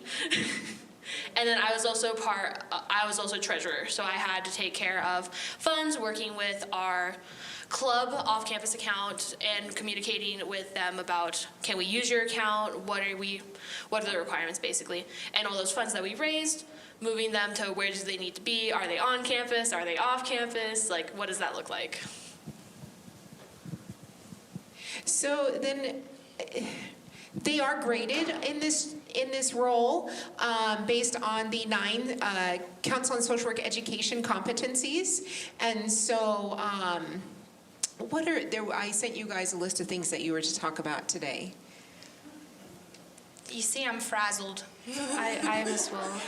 What were some of the challenges that you felt came up for you, and how did you overcome them? There's a few days in class I would just stomp around the classroom because trying to communicate with how many speakers, 6 speakers, and trying to get them all to meet our deadlines and the deadlines with Daniel for IT, and trying to get presentations in, and trying to get them on our same page and make sure they're understanding what we want to do. It was frustrating sometimes and rewarding at the same time, and there's so many times Rebecca would just look at us and pound her head against the desk, or we'd look at her and pound our heads against the desk. And fundraising, I like to talk, and I could talk forever, so talking to people wasn't too bad, and asking them to sponsor this wasn't hard. So, what about for you, Sandy? I know for me going into this, I was terrified to have 2 of us doing this, because last year's class was 5. Each one got a job, each one could manage. There was 2 of us. She wanted us to write a paper instead. She's like, I don't know if you 2 can handle this. We'll put 9 competencies in a paper, and you guys got an essay to write. I'm not writing an essay. No. I said, Rebecca, we'll figure this out. And we took markers to the board and we jotted down ideas. We had so many ideas of what this conference was going to look like, what we hoped it'd look like. And we were not writing a paper. Yes. She had faith, but it was very slim in the beginning. But I was very stern. I'm not writing this paper. I was very lucky that I had 2 very strong-willed individuals, dedicated and very much filled with passion with the success of what they were doing today. So what do you think you took from putting this conference that you're going to use in your professional career? You can start first. I think there's a lot that went into this conference. I mean, with our roles, like being in communication people, having that constant, like, checking up with people. Hey, can I meet with you at this time? Are you free at this moment? Like, it was a huge thing. Or trying to catch people in their offices. That was great. But I think what helped me out and will help me out in my professional, opportunities in the future would be, like, setting up events, like communicating with people, making sure that I can work in a team. Though there might be 2 of us, we're a team of 3. And it was a huge thing of being able to work with these 2, communicating, making sure that the 3 of us are on the same page so that we can be on the same page with everyone else. I think something I really took away from the conference is gaining like a professional communication style. I could have talked in slang in all my emails. It probably wouldn't have sound good, but I would have done that. Rebecca's like, no, Emily, I need to review what you're sending first, and please CC me so I know what you're saying. So when I was writing my sponsorship proposals, and this was last year, I had to send her a whole document, making sure it sounded professional. So I think I gained a sense of professionalism and communication styles, at least. And, like a community, I spoke with my speakers, sent them emails about every week, every other week, making sure they knew what I was talking about and I knew what they were talking about. Networking, she talks about that a lot. My goodness. Gaining a network. And then one of our competencies is working in a community. So reaching out, you do better not. Reaching out to somebody to help get a fundraising opportunity in the community. We did a car wash if you went through, thank you. And that was kind of fun. So, I mean, yes, although it took some peer pressure on my part a little bit on some of the realms, they did a fabulous job. Again, for a group of 2, I'm calling this a success. I mean, we still have some to go, but the fact that you are here and stuff, we've all had the opportunity to learn quite a bit today, and we have more to learn. So I'm definitely calling it a success for this current class. Next semester, they'll be out in their practicums to actually do the role, and then hopefully both crossing the stage in May.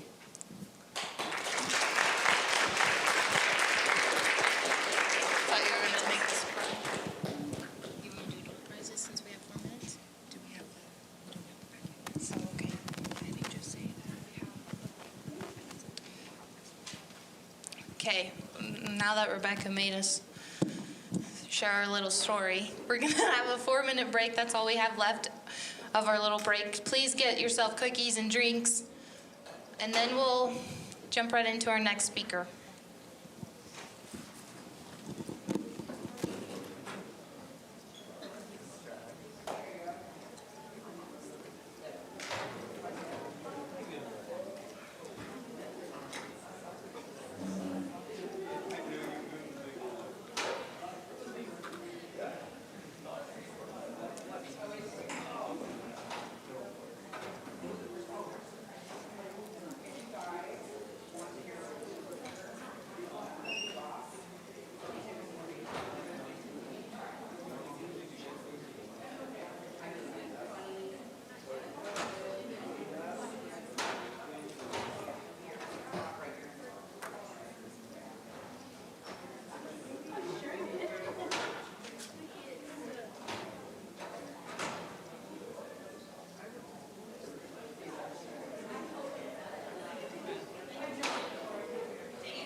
Also, Rebecca wanted me to add, if you spoke today and you received an evaluation form, please fill that out and return it to Rebecca.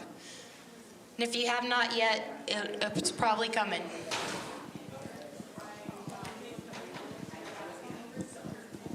Also, if you haven't filled out the evaluation forms in the green folders, please do so and return it to the ladies at the sign-in desk.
All right, if everybody can trickle back in here and find a seat.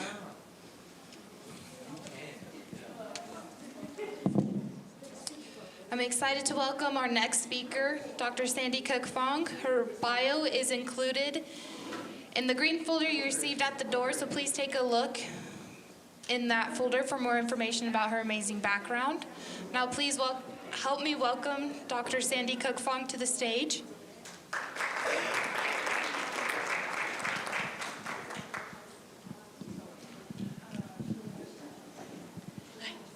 Thank you. Thank you, Emily. I am very impressed with these students.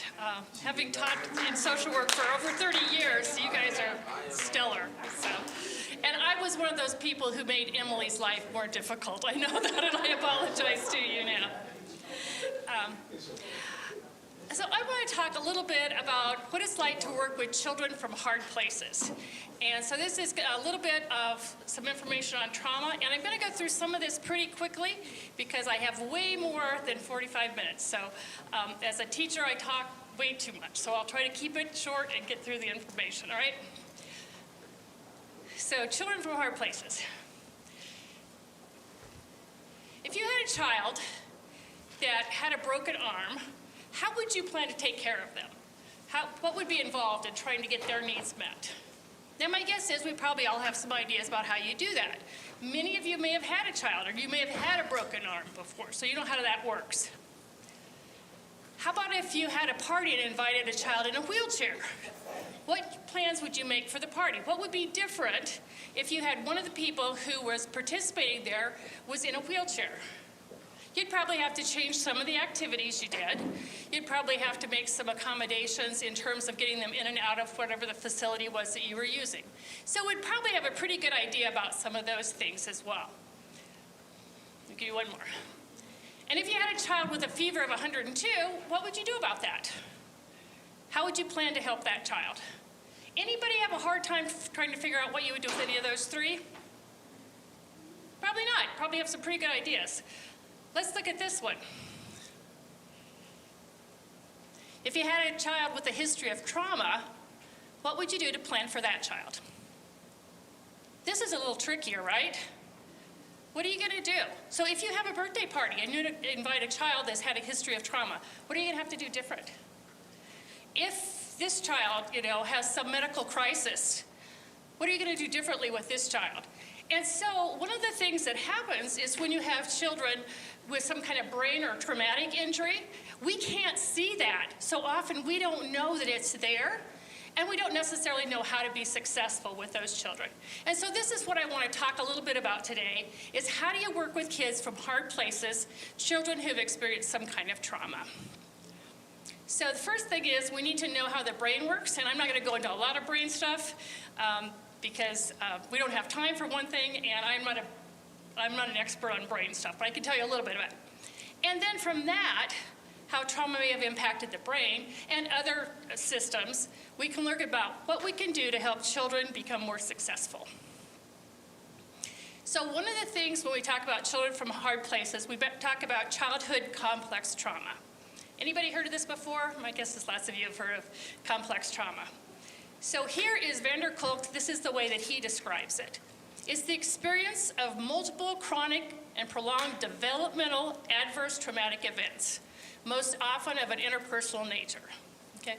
So not just one thing happens to these kids, multiple things will happen, and it isn't just one time, it's over a long period of time. Often, this is referred to as relationship trauma. This is kids who may have had caregivers who did not respond to them, who either through abuse or neglect, through other kinds of circumstances, may have created traumatic events for a child. How do we define trauma? Anybody know? I don't think I have one on my slides here. Anybody know what trauma is? We all have a general idea of what trauma is, right? Trauma, I'll give you a simple definition, okay? Trauma is where somebody experiences something that they don't think they're going to survive. That they think it may either kill them, or it may be severe enough that they don't have any way to cope with it. So the coping mechanisms that they currently have can't meet the demands that are there. So let's look at some examples of what trauma may be for kids. So one of the things we talk about is the vulnerability and risk factors that children have, and some of these are prenatal. So when you have a pregnant mom that is having difficulty with the pregnancy, or there may be a lot of things going on in her life right then, there are neurochemical markers that impact the child. So this actually is the first time I've talked about complex trauma since this happened. Almost 2 years ago now, my husband and I sponsored a family from Ukraine to come live with us to escape the war in Ukraine. And when we, the people that came to our house was a 33-year-old woman. She had a 3-year-old daughter, and she was 5 months pregnant. And the day after Thanksgiving 2 years ago, they came to live with us. What do you think that kind of stress would be like for that child who was in the womb? This is a mom who, I think it took them 20-some hours to get from where they lived in Ukraine to get to Kansas City, where we picked them up, and then they had to drive 5 hours home with us. She left her husband. She left everything that she knew. She brought a 3-year-old, and this little girl had just turned 3 years old, on a plane all that way with her, to people that she had no idea if we were even going to show up at the airport to pick her up. What kind of stress is that? Any of you think you have coping skills that can deal with that kind of stress? Wow, you know. So actually, since I know some of these things, I was a little concerned, what would this baby be like? What would be some of the risk factors this child might have? So here are some of the things that happen with infants. So she probably has had a high level of stress chemicals, so lots of things coming from the mom creating stress for her in utero. It probably has altered some of her brain activity. And additionally, and this was not the case with this woman, but a lot of children, about 80% of children in foster care have probably had some chemical substance use from their parents, which have created problems as well. This was not a factor with this woman, though. She had not used any chemicals during the pregnancy. So then you put on top of that a birth trauma, okay? This is when there may be problems with a pregnancy, and so maybe there has to be an emergency C-section, or maybe there is some other kind of complication that happens. This can create trauma for children as well. Anybody who's had an emergency C-section, there may be some neurological things that may happen with that, but there's other kinds of trauma as well. Things like hospitalizations in the early years of development with children can create problems. So a lot of the medical procedures that we do that save children's lives can also have a traumatic effect on them as well. So examples would be of children. We know lots of children who, as soon as they're born, they have to have some kind of surgery. How does that impact them long term? That's one of the things we need to be aware of. In the NICU care, I certainly have lots of friends who have had babies who had to be in NICU for several weeks. What's that like to not have that immediate caregiver response to them? Is there impacts from that as well? Or hospitalizations after accidents. Kids are notorious for accidents, right? Anybody have lots of stories about what kids do with accidents. So all of these things may create some kind of trauma for them. So lots of medical things that we don't often think about create trauma for children. And actually, some of the first work that we did with attachment was for children who had been hospitalized for an amount of time and weren't able to attach well to their parents. And that was some of the really first stuff with attachment. Then you get children who have abuse, either physical abuse, which we often think of, emotional abuse. I don't think there's ever physical abuse without also emotional abuse, and sexual abuse. You don't have to look long in any paper in the United States to find that there is a lot of sexual abuse. It's amazing to me just looking in Kearney, the amount of sexual abuse or sexual perpetration that has happened with children in that area. That certainly is a risk factor. And then neglect. And the research seems to indicate that neglect is actually more damaging to children than abuse. Now, there's a piece of me that says, wait, how does that work? And then when I see this, it makes sense. Abuse says, I don't like you, okay? They may hit you, they may say, I wish you weren't born. But with neglect, it's almost like you don't exist. You aren't even a person. They don't see you as something that is important enough for them to even provide food or shelter for you. So neglect can be incredibly damaging to children. So when we talk about trauma and children from hard places, this is kind of the group I'm usually looking at. Children who've come from multiple foster care placements. Nebraska, do we have multiple foster care placements? Yes, okay, let me just tell you, we have multiple foster care placements. This is one of the things, I was on the foster care review board for a number of years, and that's one of the things we continue to be concerned about, is the number of times that children are moved after they're in foster care. Separations from siblings. Again, if you're moved in foster care, often your siblings don't get to move with you. Loss of biological family. Didn't know where their moms and dad were. One little boy that I worked with, he was in kindergarten at the time that he told me this. He said, I don't know what happened, my family just disappeared. And for him, that's exactly what happened. One day he was with his family, and the next day they just disappeared. And he didn't have a good understanding of what had happened to them in that process. Difficult divorces. Prior adoption disruptions, which means children who were adopted and then their adoptive family said, I can't handle this kid anymore, and puts them back into custody of the state. Unwelcome moves to new locations, natural disasters, all those things. One of the things that I was particularly interested in is what happens with international adoptions. And when we look at some international adoptions, often it is places like China and Romania, some of those places where the children are in horrible circumstances. What happens when they come to the United States? Because they bring all that with them, they come with people who don't know their language, and they don't know their, so there's no communication, verbal communication anyway, and they fly in an airplane for hours on end and come to a whole new country. You know, think about how would you do that, let alone be, 5 years old when you do that. So what we need to expect is there's going to be some problems with trauma, and we're going to have to be aware, both for the parents, for school teachers, for social workers, for anybody who's working with these children. They may have some special needs that we can't see on the outside, but there may be some things that have created behavioral changes in them, as well as some neurological things that may have happened with that. So, quick, I'm going to talk about the brain and trauma. Hand model of the brain, I don't know if any of you have seen this. I was going to show the video, but it's too long, I'm not going to show it. Anybody seen Dan Siegel's hand model of the brain? Oh, come on, nobody? So, okay, somebody's seen it, all right. This is your hand, okay? So we'll say this is your brain, okay? And I don't know if I can do this. Well, let me put this. What? Oh, it clips. Okay. There we go. Okay, so if this is the hand model, okay? So this down here is the brain stem. Okay, so this is the back part of your brain. This is what we call the reptilian brain. Okay, this is the one that just responds to heat and light and those kind of things. Then the part in here is the middle brain, and this is the fight part of the brain. This is the amygdala is in here. And then this part over the front, this is the frontal cortex. This is the part that has language. This is the part that makes decisions. This is the part that's logical. Okay? This is the part that's verbal.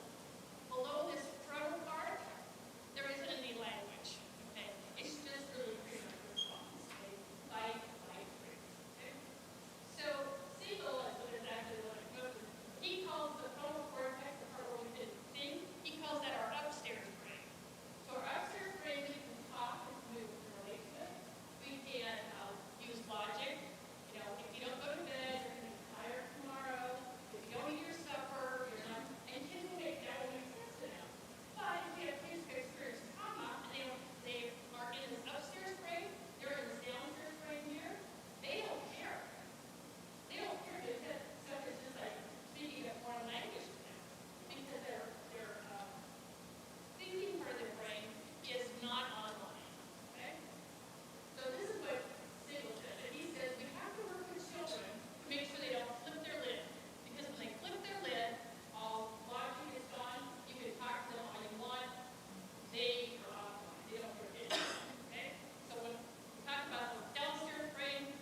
Okay, so if it's 9 o'clock in the morning, I'm having a wonderful walk, I'm still by myself, but everything's fine. And I'm gonna be pretty comfortable with that. Probably not gonna be too alarmed. But if my car breaks down and it's 3 in the morning and I'm walking on that same street, any little sound I hear, any little motion that might be out there, I'm gonna be acting a whole lot different than I did 9 o'clock that morning. How come? Certainly the environment, right? And I'm gonna be on heightened anyway, because it's dark, and you don't know where people are, or where, animals, I suppose, might be. I'm from northern Nebraska. We have mountain lions there, so, there might be a mountain lion. Or actually, Kearney, I guess, has had some mountain lions, too. And so everything is going to have you on heightened alert. What we say is kids from hard places, they live in heightened alert all the time. They're at 3 o'clock in the morning when it's dark all the time. That's the kind of world that they live in. So they can't have a nice walk at 9 o'clock in the morning because their brain is functioning like they're in threat all the time. So we typically expect children are in their upstairs brain where they can think, learn, and communicate. But children who've experienced trauma are almost always in their downstairs brain. It takes work by caregivers, by therapists, by other people involved with them to get them so that they can think, so that they can calm down enough that they can actually listen. Can you imagine one of these kids in your class? My daughter is she's an elementary principal now, but she used to teach first grade. What are you gonna do if you have one of these kids in your class? Because almost anything they will see as threatening or something that's frightening to them. So these kids are walking time bombs. We don't know what is going to set them off. When we talk about some of the triggers, I loved it that you put the attention thing in there because we all have triggers that are going to come up. These kids have triggers all the time. And we don't even know when we're going to expect them. So we can have things like fight or flight, freeze or fawning that happens with these kids all the time. We talk about fight or flight. We've had that for years, right? You either fight back or you run away. What's freeze? Makes sense. They just, they can't move. They just don't do anything. What's fawning? This is one of the newer ones. Anybody know what that is? Fawning is where you just play along with whatever you have to just to get through. And these are where you'll placate, you'll do anything this person wants just so you could kind of get through the situation. So when we see some things like, what they used to call it is that the Swedish prisoner or whatever, that they go along with the captors after a while because that's just how they need to get along. That's what the fawning part is. So the amygdala, that part in the middle that I told you, that's what regulates that fight, flight, or freeze. And it's hyper-responsive in kids from hard places. It is trigger happy, okay? Everything triggers the amygdala. And so these kids are constantly in a state of reactivity. They're always looking around their environment. They are looking for any potential things at all. Okay, I'm gonna go back to my Ukrainian family just for a minute. The little 3-year-old, she watched absolutely everything that happened in our house. She, anytime we had a bedroom that the two of them stayed in, and anytime that she came out where the rest of us were, she was scanning the whole time, watching what was going on. And it took she warmed up to my husband long before she warmed up to me, but she still was, if she couldn't see her mom, she was already in that flight, okay? She was just panicked if she could not see her mom. Does that make sense? She left everybody she knew, the whole life she'd ever known back in Ukraine. So when she came, she was hyper-vigilant. Any place she went. And it's kind of fun now because she just turned 5 and she's in Head Start, but she still notices a lot of stuff. Because most kids, I don't think it's so much trauma now. I think she just kind of got used to that. So when the trees started changing colors with their leaves, she was telling me all about it. Did you notice how much that tree, look at all the red on it. She is still very, very vigilant. I don't think she's hyper-vigilant anymore, but she certainly notices a lot of things that probably other kids wouldn't. And so they're always defending, kids who come from hard places are always defending against the fears from the past. They don't know when they're going to show up again. And so they're on guard to make sure if anything happens that they are prepared for that, okay? So they're always expecting that something bad is going to happen because they haven't had a way to deal with some of that trauma yet. So untreated, this is what you're going to see. So there are changes in the brain. We talked about those neural pathways, right? They get embedded by age 12. These kids have those neural pathways already there. The nice thing about neural pathways is you can change them, okay? For years we didn't know that you could, and now we know of neuroplasticity, which means we can change lots of those. It takes effort, but we can make those kind of changes. So having those changes in their brain impacts the way that they see threat. So if you have a caregiver who says, you better do what I say. Now, you know, lots of kids kind of get used to people saying that, so they just kind of go on and forget it. This kid will say that as very literal. They think their life may be in danger, okay? They have a lot of trouble with emotional support, which you could guess, right? If their neurochemicals and things are elevated all the time, it's going to be really hard to emotionally be in control. And it also affects their cognitive abilities because that upstairs brain is offline so much of the time because they're worried about any of those threats. So Bruce Perry, another person, have you all read The Body Keeps Score? If you haven't, read that, okay? Actually, if you don't want to read that because it's kind of thick sometimes, read Bruce Perry's book with Oprah Winfrey. I can't remember the name of it. It's What Happened to You or something like that. Anyway, that one's a much easier read. Okay, it's the same kind of thing. But he says kids from hard places, they actually reset the baseline of arousal. So they're more aroused all the time than kids who haven't had those kind of experiences. And so they're always in a physiological state of alarm. They're always ready for fight or flight. They don't have a sense of calm, okay, or rarely have a sense of calm. So if they have this high fear, one of the things we have to do as caregivers, foster parents, adoptive parents, people who work with these kids, is we have to disarm the fear. How do you disarm the fear? Great question. I'm glad you asked that, okay? You have to be trauma-informed. You have to be committed to having a trauma-informed environment so that people know, questions I asked you first, people know this is a kid who's experienced trauma. How are we going to interact with them? So one of the things we do is we work at safety. These kids have a really hard time feeling safe. You can tell them they're safe all the time, but they have a really hard time feeling safe. So they don't often feel calm. They can't go about their normal developmental tasks because of the fear that they have all the time.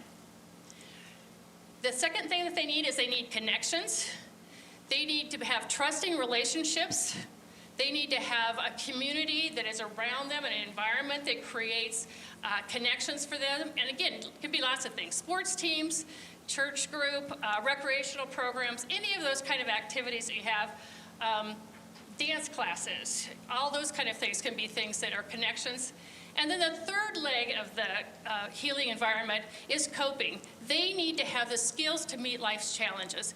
And you help them with this by helping them manage their emotions and impulses and giving them the coping skills they need to keep going.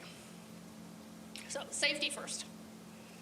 That sounds like a carbon monoxide brand, doesn't it? Isn't that one of the brands, safety first? As far back as Maslow, we know if we don't have those basic needs met, okay? First level of Maslow, here's a quiz for you. First level of Maslow, what is it? Food. Okay, food, water, that kind of stuff, those physical needs. These kids didn't know that they were always going to have those needs met either. Which, okay, I'm going to do a little sideline here. Okay, one of the things we know with kids from hard places is if you will give them water whenever they need that. Do you know the years we didn't give kids water? Fortunately, we know now. We all need to drink our water. Kids, if you could give kids, if classrooms would have water bottles for other kids, which I think most classrooms do now, their behaviors will go way down because kids need water. And when they get dehydrated, their behaviors increase. The other thing that comes from Maslow is kids need to eat. And sometimes we forget this. And kids need to eat about every 4 hours. And they need something that has some, not sweets, okay? They need something with protein, cheese sticks, beef jerky, those kind of things, or peanut butter. All those things are great for kids. And if we would get people to recognize that a lot of the behaviors come because those basic physical needs aren't met, we would way decrease the amount of behaviors that we have with kids. I wish I had known this when my kids were at home. Worst time of the day. See if any other parents out here agree with that. Pick the kids up from school, and they are already fighting in the van. And by the time we get home, we have full-out war, and I'm yelling at them about what we need to do and what has to happen next, and we have a horrible time. If I would have taken a couple bottles of water in the car and a couple of beef sticks, we could have drastically reduced that. Doesn't mean they're never going to fight, okay? Doesn't mean we're not going to have those things, but we drastically have reduced that. And the number of people now that know, take a snack in the car, give them some water, you're probably going to have a whole lot better evening, okay? So that's one. The second thing on Maslow's hierarchy of needs is safety. And so for these kids, they have a high need for safety. Healing cannot begin for kids from hard places until they feel safe. Now, there is a big difference between feeling safe and being safe. Okay? So little can be accomplished whether you're a therapist or a parent trying to build relationships until the child feels safe. Everything you need to be doing after the food and water kind of thing is to create safety for these kids. Again, big difference between actual safety and felt safety. Have you ever been someplace where you felt a little out, you weren't really sure that this was going to be a safe place to be, and said, oh, don't worry, it's safe. This is fine. You're going to be okay. And you're still really scared, right? So that's what these kids are feeling all the time. And it isn't until we get them to a sense of felt safety. I'm going to talk a little bit about my little 3-year-old again, 5-year-old. She says all the time now, I'm not scared. So one of the things she loves to do with my husband is to go through the car wash, the automatic car wash. And so the first time she went through, she was incredibly scared. Okay? So now when she goes through, she goes, I'm not scared. I'm not scared. And so her little sister went through the other day, and she goes, she might be a little bit scared, but I'll tell her she doesn't have to be scared. She, when she gets ready to go to the doctor, because when she first came, she had to get so many shots. She says, I'm not scared of the doctor. I'm not scared of the doctor. So this is a piece of her letting us know that she's feeling some safety here now that she didn't have when she first started. By the way, when she first came, I think there was something like 8 different shots she had to get within the first month. And then, this is a whole trivia thing, okay? In Ukraine, they have very high rates of tuberculosis. So within hours after their babies are born, they give them a tuberculosis shot. And so, we give all those other shots. They give tuberculosis shots. So when we go in and get tested for tuberculosis, they give a little 4-prong thing. And then 2 days later, you see if you have, if there's anything. Well, they can't do that because they all have active tuberculosis in them because of the immunizations. So what they had to do, this little 3-year-old had to do this. She had to give 3 vials of blood for them to test whether she had active tuberculosis or not. Can you imagine 3-year-olds in a place that you don't know, people are talking to you that you can't understand, and they're taking 3 vials of blood from you after they've just given you 3 shots? Yeah, so when she says she feels safe going to the doctor, it's kind of a big step from where she was at. So that was a bit of trivia you didn't really need to know, okay? So what do we do to create the felt safety for kids? Most of us already know that. Predictability. They have to know what's coming next. You have to create ways so that they know exactly what's coming. And you have to go over those time and time again so they can feel that kind of safety. So you create schedules. Kids from hard places love schedules. They love to know exactly. Surprises are not fun for these kids. They don't like surprises. Let them know what's coming on. Include the child in making plans. We're going to do this, then we're going to do this, then we're going to do this. You may not be able to go that far ahead, but let them know what's coming up next. And you need to be organized. Okay, for some of us, that's a difficult thing, but you need to be organized because this kid needs you to be organized. They need to know. They may ask you, what are we having for supper?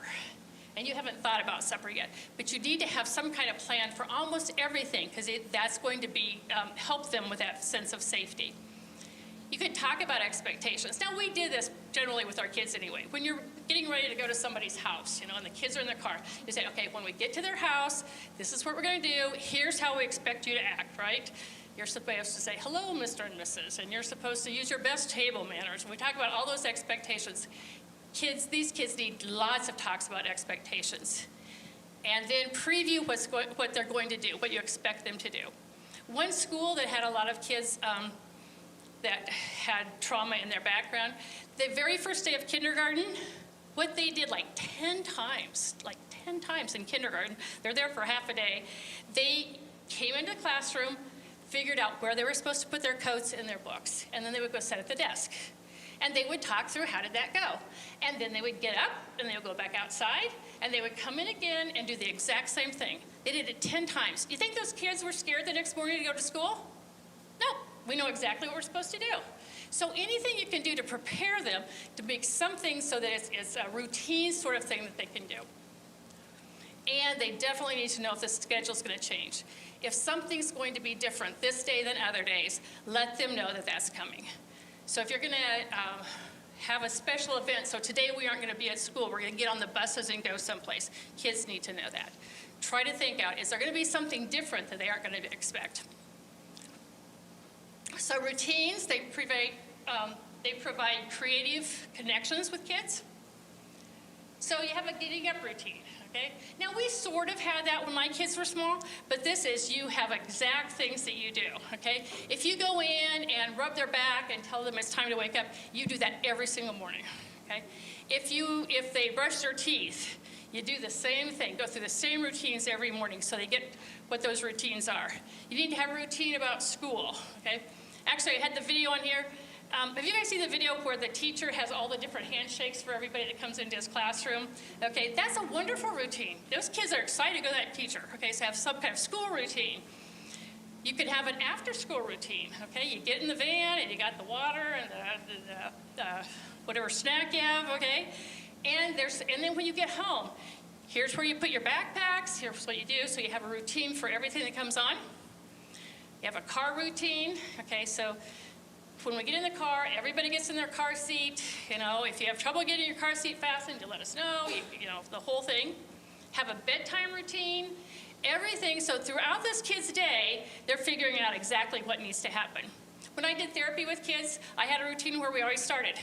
And here's were the two things that I had. I always asked when they came in, do you want to keep your shoes on or off? What do you think most kids do? They're off. Almost all the kids had them off, okay? And then I asked them also, I had a lot of natural light, and so I said, do you want the lights on or off? Because I had fluorescent lights. And almost always they didn't want the lights on, okay? But give them a little bit of ownership of some of those things so they can have some of that felt safety. Then you could have artifacts around, things that connect them to other experiences that they've had. So anything that can connect them. Maybe it's pictures of people. Maybe it's activities that they've done before. I forgot to bring this with me, but I'll tell you. Does anybody know what engine plates are? Wait, and I should have brought one. It's just a paper plate that you have in half, and then you have, if their engine is running on red, it's too hot. If it's on green, it's just right. And if it's on blue, it's too slow. Okay? So people who use this, in schools, parents, lots of people use this, and you just ask the kids, how's your engine running? And if it's hot, that means they have way too much energy. And if it's green, that's good, we can keep going. And if it's blue, they're just kind of dull, okay, kind of losing it, all right? So looking out at you guys, I'm going to guess that a lot of you are in blue, right? It's just, we're after lunch, we're thinking, how long is this gonna go? So we're gonna do something to get you re-regulated with this, all right? So you're all sitting down, you can stay sitting down, and what I want you to do is run in place while you're sitting there, okay? Fast, fast, fast, go, go, go, go, go, go. 30 more seconds. Okay, stop, you can stop, okay? Feel any different than when you started that? Yeah, almost all of us. Our brain will accommodate that. So you can do things. You can do things to calm kids down, and you can do things to bring them up. So these engine plates, it's just lots of kids use these, lots of schools use these.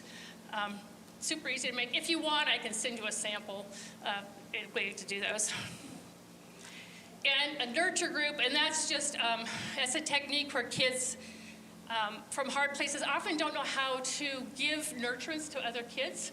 Actually, lots of kids in foster care don't know how to take care of anybody but themselves because they've had to take care of themselves. And nurture groups is a way to teach them to care about other people. And there's some cool things. I can send you information on that too if you want. Okay, transitions.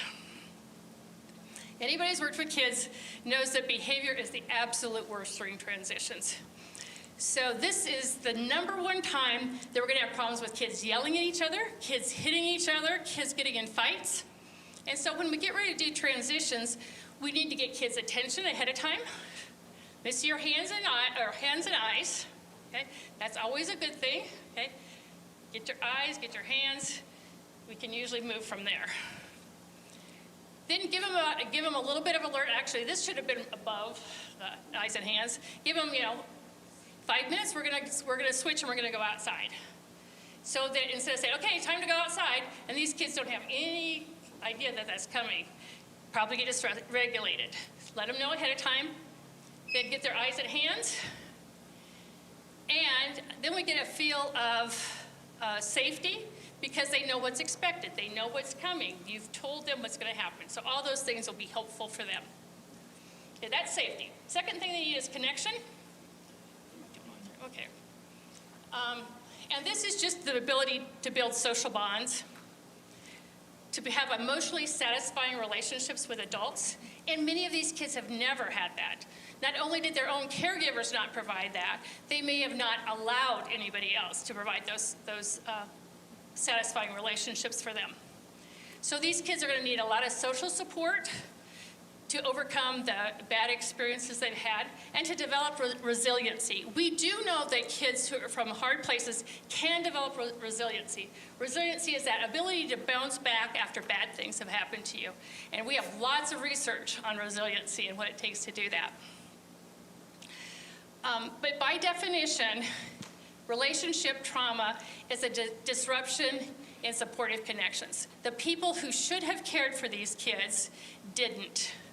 And so they felt a lot of terror, they felt a lot of helplessness, because who was supposed to be taking care of them ends up being the source of their trauma. So it's going to take a lot to rebuild those kind of connections with children.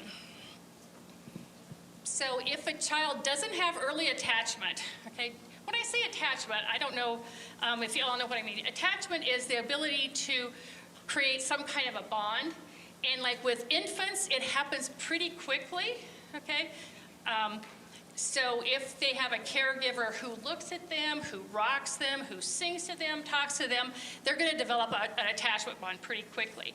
If they don't have any of those, then they're going to not know that their needs can be met. So when Ross was up here, he said, the baby crying was a manipulation, okay? Those babies will cry until they get their needs met. But if they get their needs met, then they'll say, when I cry, somebody comes and takes care of me. And kids from hard places have done that, and nobody comes to take care of them. So it takes a while for them to believe that people really will take care of them. Okay, so you have to create conditions where that they get that positive. And the main ways that we do that is exactly what most of us do naturally when we hold a baby. Anybody see somebody hold a baby? I'm going to be a grandma in a few months. I can hardly wait to hold a baby, right? Most people, when they hold a baby, automatically start swaying. And they will look at the baby, and they will change the way that they talk. Oh, you're such a nice, you do all these little pieces. Oh, look at you smile or whatever, okay? People act goofy when they get babies. But you know what? That's a way that we build that relationship with them. So generally it's positive. I'm going to run through some of the stuff. Response, blah, blah, blah. So what happens then is when you hold a baby, you can calm them down. And the way that you calm them down is by, when a child is upset, they don't know how, we cannot regulate on our own. Infants cannot regulate on their own. 3-year-olds cannot regulate on their own. it takes a reciprocal relationship. So they need an adult who is regulated, okay, who doesn't get in a panic when their baby starts crying, who can come there, talk softly, be there, attentive to them, look at them, and as the parent starts to calm down, or the caregiver starts to calm down, the child will start to calm down. When we get kids from hard places, they don't calm down easily. So it takes a person who will stick in there and not get upset when the kid doesn't calm down as quickly as they want them to. So that's all a part of what's happening with the connection. So I'm going to, again, jump through some of this stuff. This is one of the things I love. So how do you build connection? There are other ways besides, looking in their eyes, singing to them, all that stuff. One of the ways that we do it is, and I love this quote, it's almost impossible to dislike someone while you're rhythmically in sync with them. So think of like marching bands.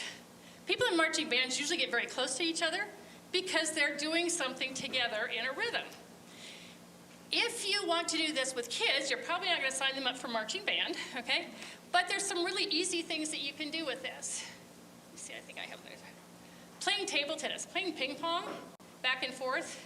Now, you can't do this with really young kids, but this is something you can do with adolescents, and it helps you out with that a lot. Throwing a ball back and forth. I cannot tell you how many hours in therapy I've thrown a ball back and forth with kids.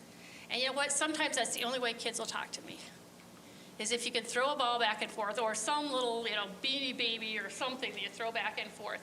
And again, it's that serve and return thing that creates that kind of connection with them. Then there's playing music together. Sometimes that can help. Certainly dance. The video I have here, look it up. It's really fun. It's this little girl about probably 4th grade trying to teach adults how to do a dance. And it's hysterical because none of us adults can do it, but she's very good at it. Okay. Third one is coping. So we had safety, connection. The third one is coping. And this is they need to know how to manage external problems as well as their internal impulses and emotions. So you need to help them to survive and to thrive. They have to be able to have the words like Ross talked about earlier, words to talk about their emotions. I'm going to just skip through some of this quickly because I'm trying to get through the rest of it here. So their emotional self-regulation a lot of times has to do with the feelings they have under that, and often it is fear. And I love the way that Ross and I should have been on the same page with this. Under the anger, because you're going to see the anger, but under the anger is fear, and if you can get to the fear, or talk about this must be really difficult for you. You must be feeling really sad, or you don't like it when this happens, okay? So help them to give words to what they're experiencing because they don't have the words, and especially when they're dysregulated, again, that front part of their brain is offline, so they need some help with that.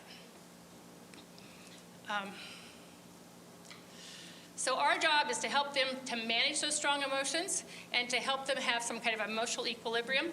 So the ways that we do that is they need to use verbal skills. And you need to find ways to get them back online so that their brain is working. And sometimes you do that through physical things. You can have them count. You can have them do that 5 senses thing. Any of those kind of things will help them to get that frontal lobe engaged again. So you need to help them to use language because if kids are having a tantrum, language isn't helping any. Okay? So you need to find a way to help them to get that language. There is a reason why we talk about unspeakable horror or indescribable fear, because we don't have words to give it. And so what we need to do is figure out a way for these kids to get those words. So some research in terms of how to do this is use a lot of active listening skills.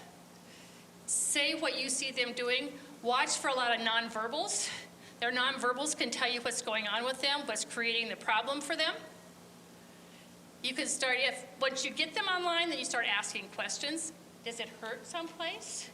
Is there something you need? Is there something that I can help you with? Any of those kind of questions. And then you reflect both what they're feeling and the reason for it. You're feeling really angry because you weren't able to go play with your friend right now. Okay? So help them with any of those things. And then you do a lot of co-regulation. I think this is where I was talking about some of the stuff with connections, actually under coping here, I guess. So if a child's out of control, the adult absolutely has to maintain control as long and longer than the child is out of control. Not an easy task, right? When you've had a long day and you just want to relax and this kid is throwing some kind of tantrum. And so you keep teaching them more and more by demonstrating to them how to remain in control. So some coping strategies, and these are really easy ones, okay, is magic mustache. You all know what this is? You actually have a point right under your nose, okay, that if you put pressure on it, it will calm you down. Okay? You also have one right above your eyebrows. Okay? So if you do it above your eyebrows, that can calm you down. Okay. Let's see, what else do I have in here? Favorite soup. This is my favorite. I like doing this with kids. It's a breathing thing, okay? So breathe in like it's your favorite soup. And so you ask it, what's your favorite soup? And, you know, they'll come up. But then I always add in something like, I like chocolate ice cream soup. And they'll go, what? You know, oh, yeah. Smell that chocolate ice cream soup. Doesn't that smell so good, you know? Or, you know, you can do whatever kind of soup that you want. And anyway, getting them to smell is a way of getting them to do more of that deep breathing. And again, then you may have to do something like have them blow. So when I use soup, that chocolate ice cream smells so good. Oh, it's too hot. You have to blow it off, okay? So any of those kind of things can help them with that breathing. We do chair sit-ups, which is kind of like what we just did there. Chair sit-ups is actually to help them calm down.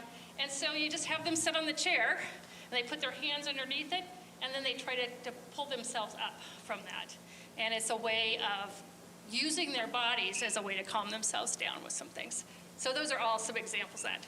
Nurture groups, don't have time to go into that one. Activities, cotton ball hockey. Has anybody played cotton ball hockey? What you do is you get a cotton ball, you put it on a table, and you can either blow it, or sometimes, you know, you can flick it with your finger, and you try to get it so it doesn't roll off the other side.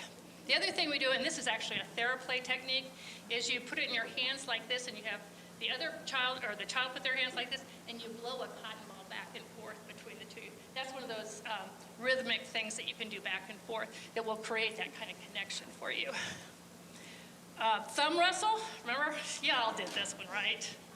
This is not anything new. 1, 2, 3, 4, I declare a thumb war, right? Y'all did that with your siblings or your friends at school. Again, you're doing something rhythmic together will provide some of that coping that they need. Donut challenge. This is, you can have a donut on a string and try to get them to try to eat the donut.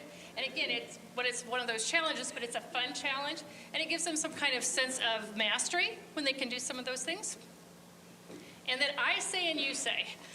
This one is where everything that you say, they have to say the same thing. And one of the ones that I use a lot is peanut butter and jelly, okay? So if I say peanut butter and jelly, you just say peanut butter and jelly. Then I go, peanut butter and jelly. Then you have to say peanut butter and jelly like that. And then, you know, you do all these goofy ways of saying it. But it's one of those back and forth things that has a way to calm kids down. And it seems like I have something else. Oh, high fives and low fives, right? High fives, low fives, side fives, yeah. Any of those things, because what you're doing is you're interacting some kind of way back and forth between the two of you that creates that bond, that creates that way of them being able to cope and to learn ways to calm down when they get dysregulated. And I think that's it, yeah. All right, thank you very much.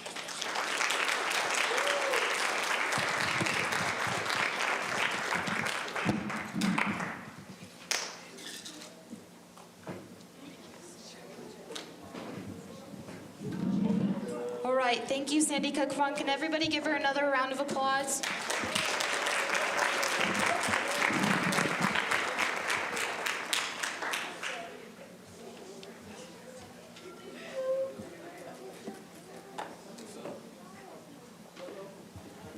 Okay, we're gonna take a 10-minute break. If you wanna stand up, stretch your legs.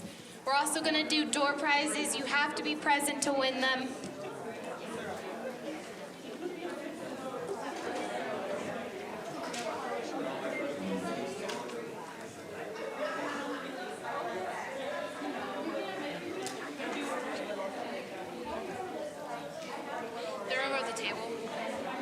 Sorry, I have to do presentations.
Davina Borgs. Oh, you got the. If you signed in, it should be in here.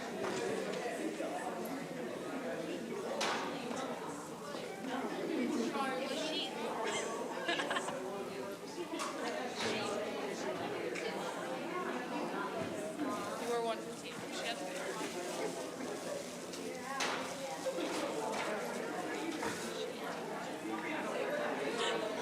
Okay, I'm good. Give me the sheets.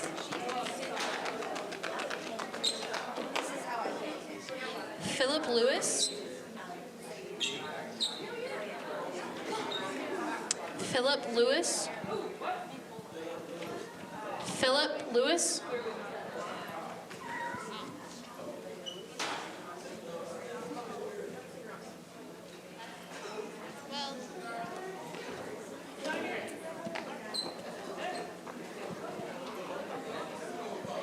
Oh, come on, boys. He's not in the room.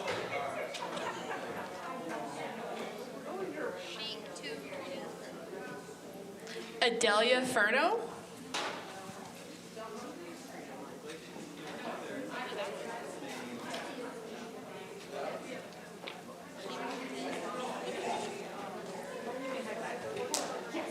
She already got it. Yeah. So I did not like it. Oh, actually.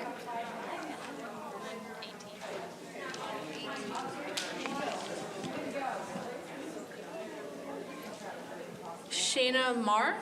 Yeah.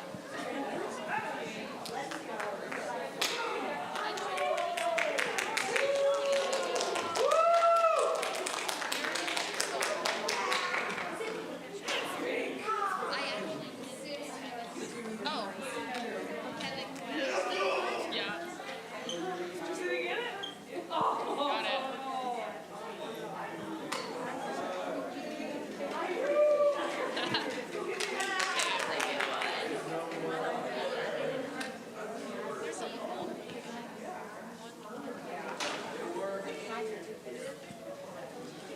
Willow Westmeyer.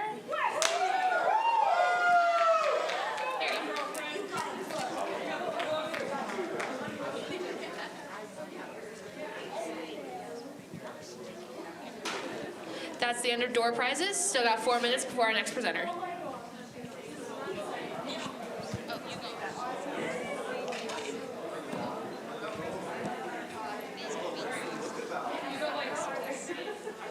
Also, please, please, please fill out the evaluation forms in the green folders.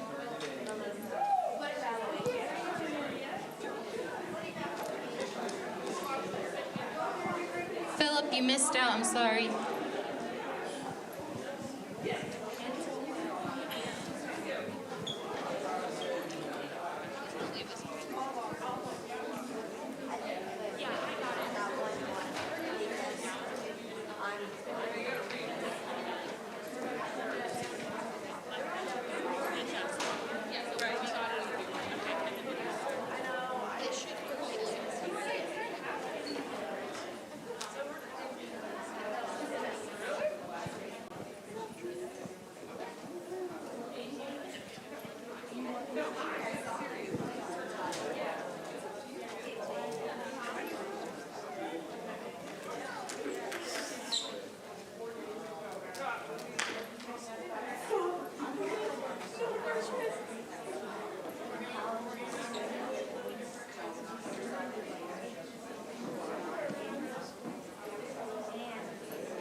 Hey guys, I hope that final break was able to you're able to stretch out your legs, get some refreshments, know that you can get up anytime, get refreshments and stuff. I would like to introduce to you our final speaker, but don't let that fool you, her being our final speaker. We're really excited to hear Jenilee Woltman come up and talk to us about unlocking your superpowers. So welcome to the stage, Jenilee Woltman.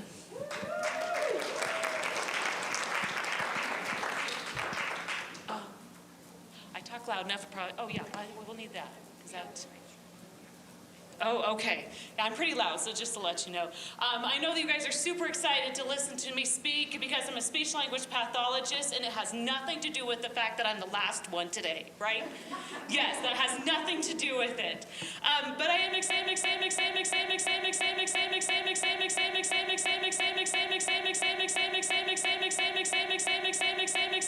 to say something, and I see something, I am going to say it. Anybody else have these amazing superpowers? You're my kind of people. The other superpower that I really have and I absolutely love is I have time blindness. I have no idea how long a task is going to take me. I may have done this task 100 times and it took me an hour, but for some reason I'm going to plan that's going to take me like 30 minutes next time. It doesn't work, right? But with this, I actually get a whole lot more done because I do not have time, because I have time blindness, I get a whole lot more tasks done.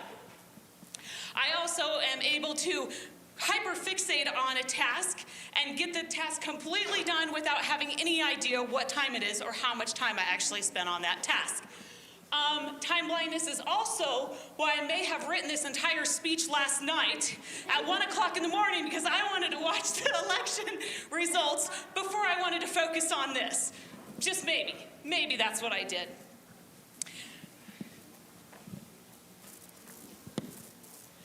Okay, but how lucky am I to have these superpowers of impulsivity, inhibition, and time blindness?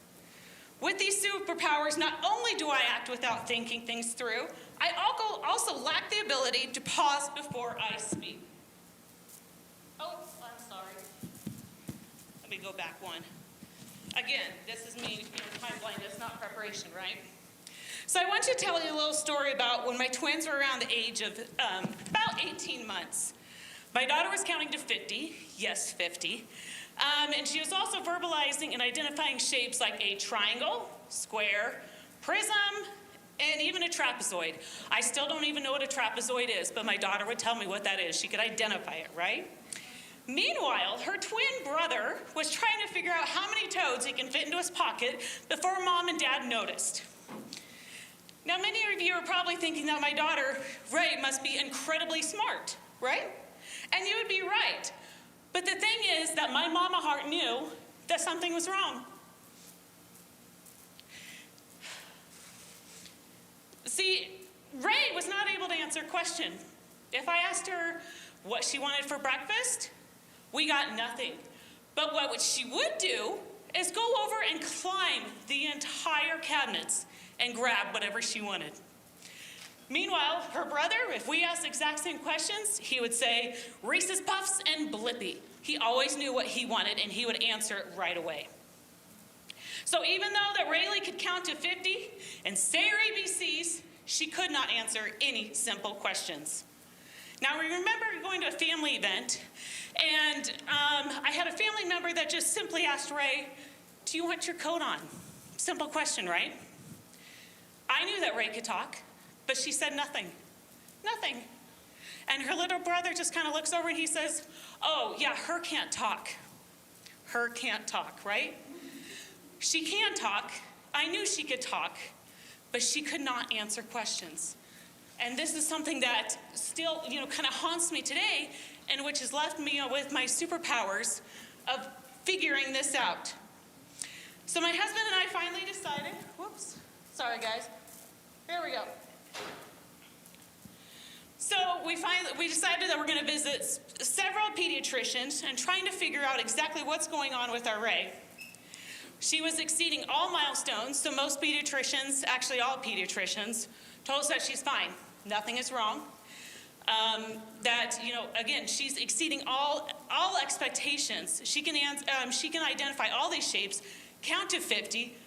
She had a huge vocabulary, so of course she's exceeding expectations. Finally, I had a doctor that said, okay, if you think something is wrong, something is wrong. This is when we met Linda in SLP. Linda actually listened, and she said the most amazing words, I don't know what's going on, but we're gonna figure this out. I finally felt heard. We drove an hour and a half each week, twice a week, for speech therapy. All right, I do want to show you just a little bit of a video. This is Ray and her brother. This is right after we just kind of started speech therapy, okay? I want you to pay attention to the language and the way that she is playing versus the way that her brother is playing. How do I make this go? Oh, you What? might. Never mind, she's got it. What? Ready? Go! What?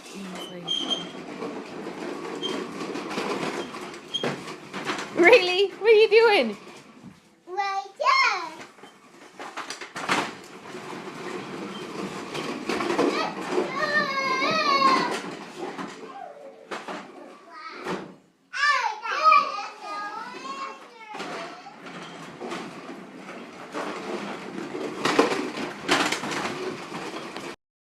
Want to tell me what they see in this video? Anybody see anything different, or did you just see two little kids playing together and it's completely normal? She is looking down at the whole time, right? She's also following what her brother does. She's not leading. What about when I asked her, what are you doing? She said, ready, go. Is she ready, go? She's answering the question, so we're making huge strides here. She's actually responding when I asked her a question, but she just said what she's going to be able to doing. She's actually about 3 steps ahead of what she is doing, is what she was answering to me, right? She was trying to say, well, I'm gonna go when you say ready, set, go. She does not have the vocabulary, nor does she understand the back and forth. So she's building on vocabulary, but we're not there yet, right? Again, this is when we first started speech therapy. I'd also like to notice that, or like to point out that, yes, she was definitely looking down the whole time, and she's actually looking at the wheels of her little stroller, and then she's kind of looking at her brother's too, right? She's looking more of like where the wheels are at when he's turning and what he's doing, rather than actually looking at him when she's playing. Okay. So let's go to the next one. And Ray, still, we're doing speech therapy. We're doing pretty well. She's definitely verbal, but we're starting to now see some, now I can say now as a speech therapist, I'm starting to see some social and communication difficulties. Okay, so, oh, yep, you want to play that one? Sorry.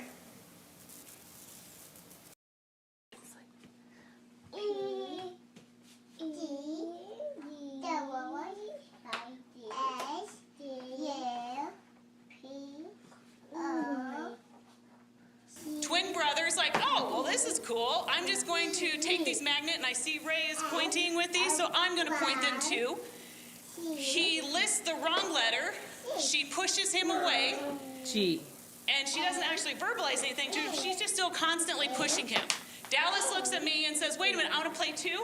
He does normal 2-year-old behavior, which is what? I'm going to hit this down, right? So Rayleigh has this narrative that she is doing in her brain. She wants to sit here and list off all of these letters. She wants to touch them. She wants to go all the way through and then go to the next one. She has no regard for her brother who is standing right beside her, and he also wants to play. She does not get that. She does not want him in this narrative at all. She just wants to play. And so Dallas responds how any other kid probably would, right? He actually had some pretty good self-control there because he really wanted to participate. Sister pushes him away, and he's just like, kind of waited until she looked this way and just goes, well, there you go. So as you can see, Ray's making some huge strides, but we're definitely not there yet.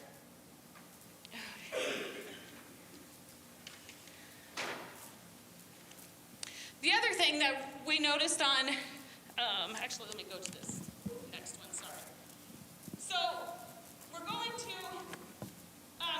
speech therapy. We're getting our help. Ray's starting to really talk. She's still not answering questions consistently. And the other thing she still has not asked for is help. She has never asked for help, not at all. Then we kind of get this huge blow. So we're going to therapy, getting help. Our therapist says Ray's case is not severe enough. We don't have a speech therapist, so we're going to have to cut you from the program. That was the time that this video was taken, and so you can see why we were so devastated. See if you can guess why I think we still need therapy. Really? Is Ainsley fishing? Hold on, Rayleigh. It's Ainsley's turn right now, okay? Yep, you get to go fishing too.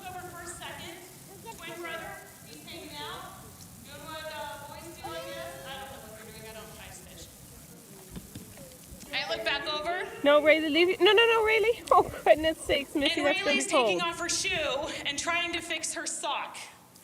Now, most kids, this would not bother. They probably would have had the vocabulary to be able to ask for help, right?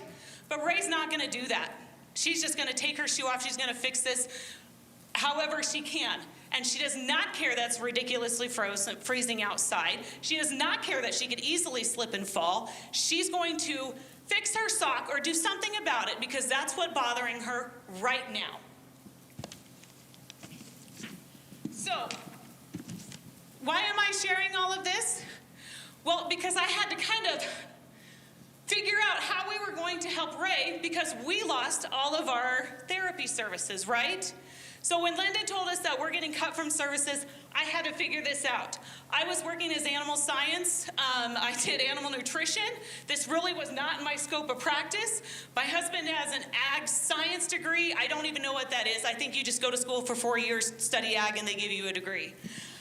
So when we were told we're going to have to figure this out by Linda, she had full faith in me. She said, Jen, do your research. You need anything, you call me. So we did lots of therapy at home. I did so much research day and night. We were constantly trying to find new strategies that would work for our Ray. And then my superpowers kicked in, and one random Tuesday night, I told my husband, I'm going to go back and be a speech therapist. I had no idea what this entailed. I had no idea how long it would take me. I had no idea how to get started. I didn't even know another speech therapist besides Linda, and she was leaving. Yep. Oh, whoa, geez, sorry. That's not where I'm supposed to be. My bad. Okay, sorry, y'all. I obviously can't hold on to 10 things at the same time. Okay. Are we there? Okay, here we go. I'm going to maybe set this down and then I won't touch it. Okay, so going back to doing speech therapy was a little bit of a challenge. But now that I'm on the other side, my mission is really to help others. And I really want to be able to help kids, give them that ability to first ask for help. I really firmly believe every child has their own superpowers. We just have to help them. Now that I'm on the other side with Ray, I want to show you why I think Rayleigh had so much difficulties asking for help or making a choice, even responding. So this is a tiger. It's a tiger, right? It is cute. It is fluffy. It has a red bow. It is a tiger. Okay, so we're learning language. We're pretend we're really little. This is a tiger, right? We all know that. All right? What is this one? It's a tiger. Wait a minute. You told me that nice fluffy animal with the red bow was a tiger, but now you're telling me this one with the great big tusks and all these claws and has this mean face. You're telling me this is a tiger, right? But how can these both be a tiger? If I'm thinking extremely logically, how can these both be a tiger? So when we asked Ray questions, she was reflecting back onto this. If I asked her a question of the simple of her can't talk, of do you want your coat on, she is thinking about that so complex. She is not breaking it down and thinking, oh, it's cold outside, maybe I do want my coat on. So the answer would be yes. No, that's not what Ray's thinking.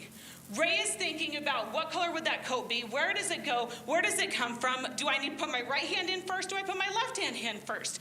So Ray, even though she understood the assignment, right, she would rather not answer than fail, because in her mind, if she does not give you the right answer, it is a failure. So that's exactly why she said nothing. She had the vocabulary, she knew what you were talking about, but she did not want to be wrong on her tiger. Make sense? Another perfect example, this is a ball, right? It is round, it has some green, it has some blue on it. Okay, here's another one. I just got this one today. This is a ball. It's also green. So this is also but is it? Yeah. This is why so many kids have difficulties asking for help, letting you know how they feel, letting you know what they're having difficulties is and what is bothering them. They think you already know because you asked them the question. And they would rather, if they don't know 100%, they don't feel confident in the answer, they would rather not answer. Another example of just very similar are the two cars, right? You tell me this is a car, it's yellow, it has some black squares on it, but yet this also is car, and it looks completely different. Okay, let's see if I can just do one here. Okay, so before I had mentioned that, my amazing superpowers of lack of impulse control, inhibition, and time management, which I know you're all super jealous of, I never stopped to think about, when I went back to speech therapy, how long it would take me to become a speech therapist. Considering I had an undergraduate in animal science, I had to travel 4 hours each week for school. If I thought of that ahead of time, I probably would have been like, probably not the best idea, right? We're gonna have to figure out something else. But because I'm so impulsive, I did it. My problem solving and my other superpowers kind of took over, and we made it work. With a lot of support from my husband and family, I actually helped UNK create a fully online program so other people in the Panhandle can get their SLP degree, graduate degree online just like I did. It actually worked out phenomenally well. We have a couple in this area that are going through the program right now. Okay, I'm almost done, guys, I promise, just hang on with me. Okay, so I was talking about these examples with, different tigers and the balls. This brings me back with the kids that I work with, my neurospicy kids, who I consider neurospicy. Sometimes their superpowers look a little bit different.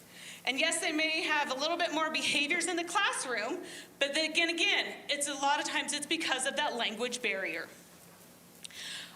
Some of these behaviors are from overstimulation, but it's not because of a lack of intelligence or ability.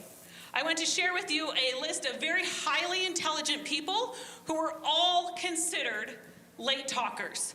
I'm talking very late talkers.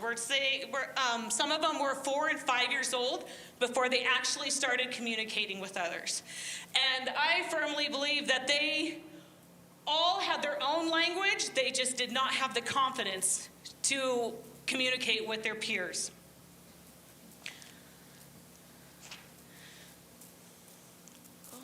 Here we go. Here's something we all need to understand. When these kids are overstimulated or struggling to communicate, it is important to not ask direct questions. Direct questions would be, again, is this a tiger? Is the sun in the sky? These are direct questions. Again, we're kind of setting them up for a pass-fail mentality, right? So instead, kind of start like, it's almost like thinking out loud or narrating your day. So instead of saying we're going to go get your shoes on, we're going to go to the park, or go get your shoes on, we're leaving, right? Instead, we can say something like, oh, you know what? It's really nice outside. I wonder if we should go to the park. What should we do, or what could we do to get ready to go to the park? This helps their problem solving, and it kind of helps them think the process through. It gives them more control over their actual environment. So try not to ask direct questions. Try to help them do more problem solving and think about and making their own choices. Again, that helps them get in more control over their environment and feel less overstimulated. So I was recently working with a little boy, and I was working with him speech therapy. I take him back to his classroom. About 5-10 minutes later, the resource teacher comes and gets me, and she says, hey, this kid is completely overstimulated. We can't get him to talk, can't even get him to do anything. Can you go up to the sensory room and just sit with him? I had just worked with this kid, and he was just fine. Just fine. So I'm like, sure. I always love new adventures, right?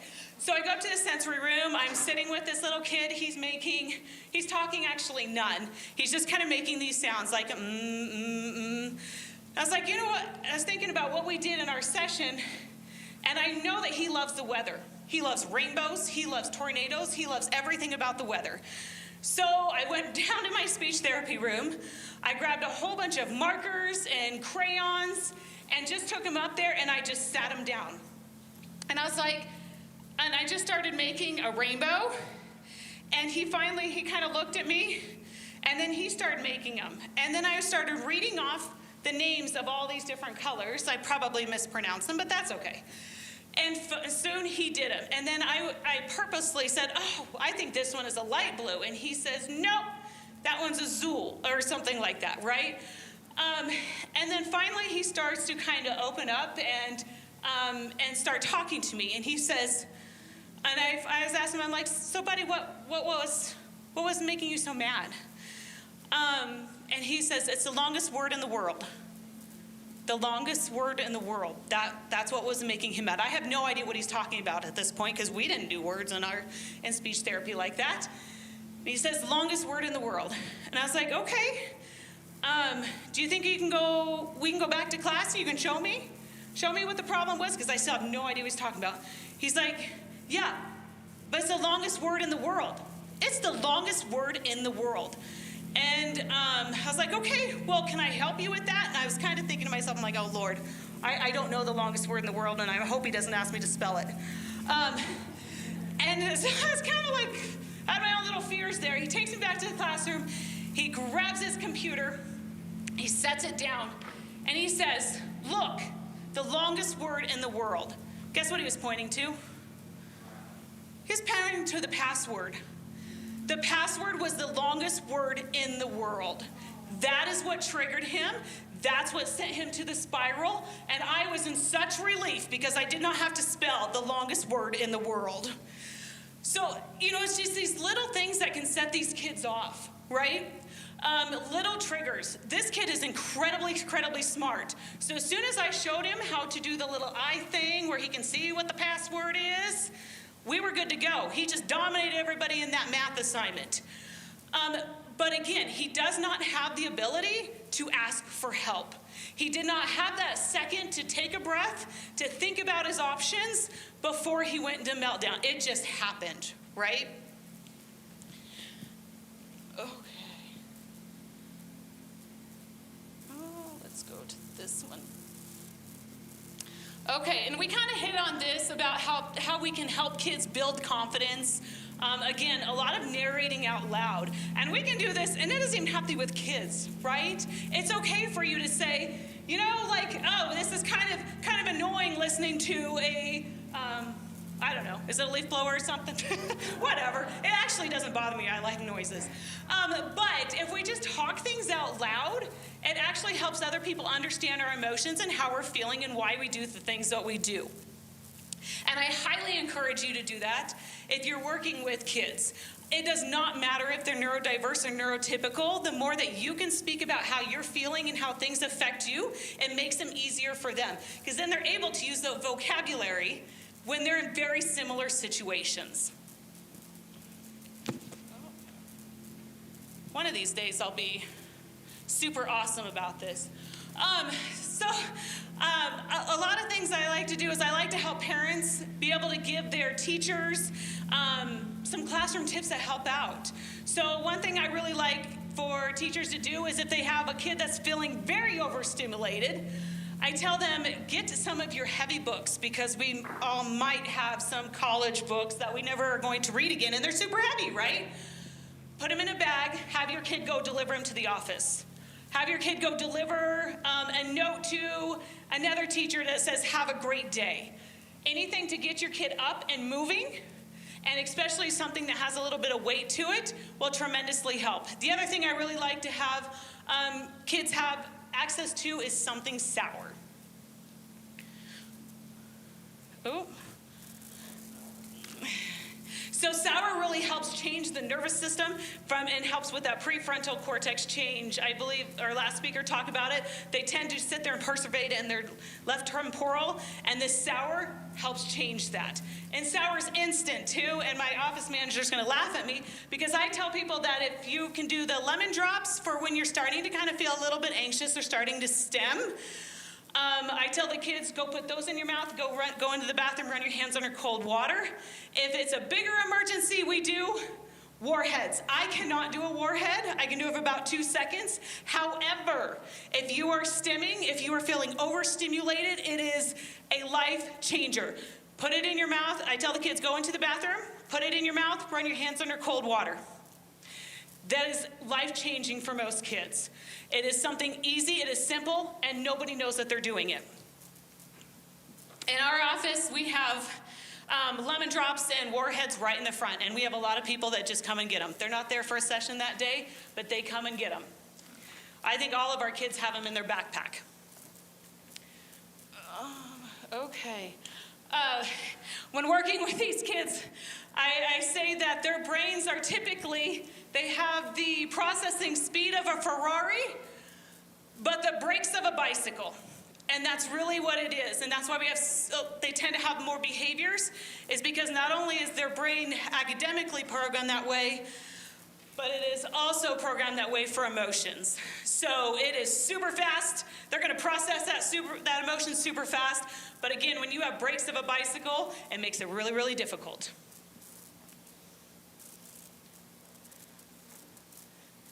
Okay, again, yes, get lots of support for the superpower, not direct questions. Does anybody have any questions at this point? Sorry, I'm used to people just interrupting me, so I worked with littles, right? So if you guys have any questions, sure let me know. Okay, whoops. Oh, you want to, okay. So, in conclusion, I just want you all to remember that every child, especially those who are neurodiverse, have superpowers. It is up to us as parents, educators, and caregivers to create environments where they can thrive, where their unique strengths are celebrated, and where they can learn to express all that they are. We need to foster an environment where they can feel confident and comfortable, especially when asking for help. And I want to conclude with, so when your neurodiverse child or any child comes up to you and has an awesome idea, or maybe you're just a little bit nervous about this idea, give them the tools to succeed. So this last video that I'm going to conclude with is my daughter. It's a few years ago. She wanted to be in the community play. And has anybody been involved with the community play? It is chaos. It is ages all over the board. And so for my daughter, who has social pragmatic difficulties and expressive language difficulties, for her to do this play when I can't be there the whole time to help her with lots of chaos and disorganization, I went like this. Okay, sure, let's see what happens. And this is exactly what happened.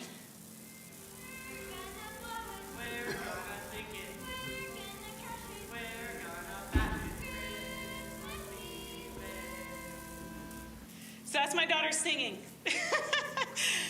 Yes, thank you all. Let me know if you have any questions.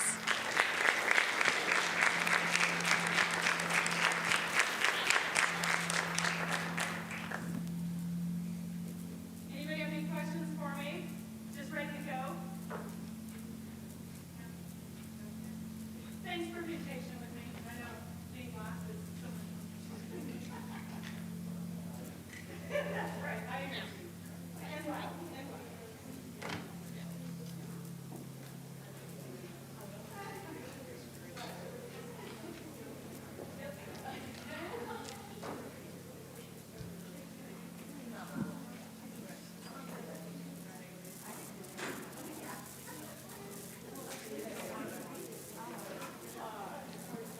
Thank you, Jenilee. We really do appreciate you coming and speaking at our conference.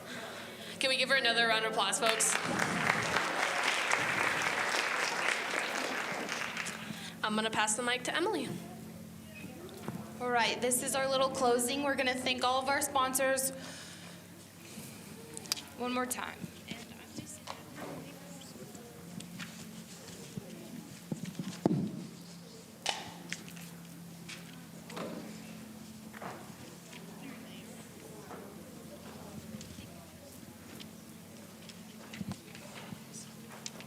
Okay, a huge thank you to all of our sponsors for making this event possible.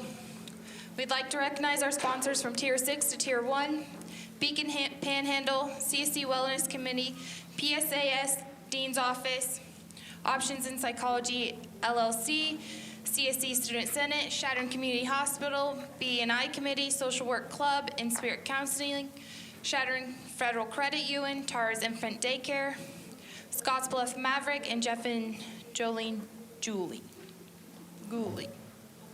Goldley. Okay, evaluation forms in the green folder. Please fill those out and give them to the girls at the sign-in desk. Or Rebecca, Sandy, and I can pick them up from you as well. We'd also like to give you guys a huge thank you for coming to support our conference, Winning the Battle with Mental Health with an Emphasis in Recovery. Your participation day is greatly appreciated. If you'd like to hear more from Ross, he is speaking again tonight at 6 p.m. in the same room. It's the same message, though. Sorry.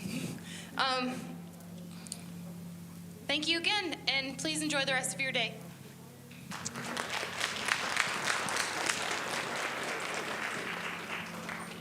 Please take as many of the cookies, scones, and danishes as much as you would like. We highly recommend you do that.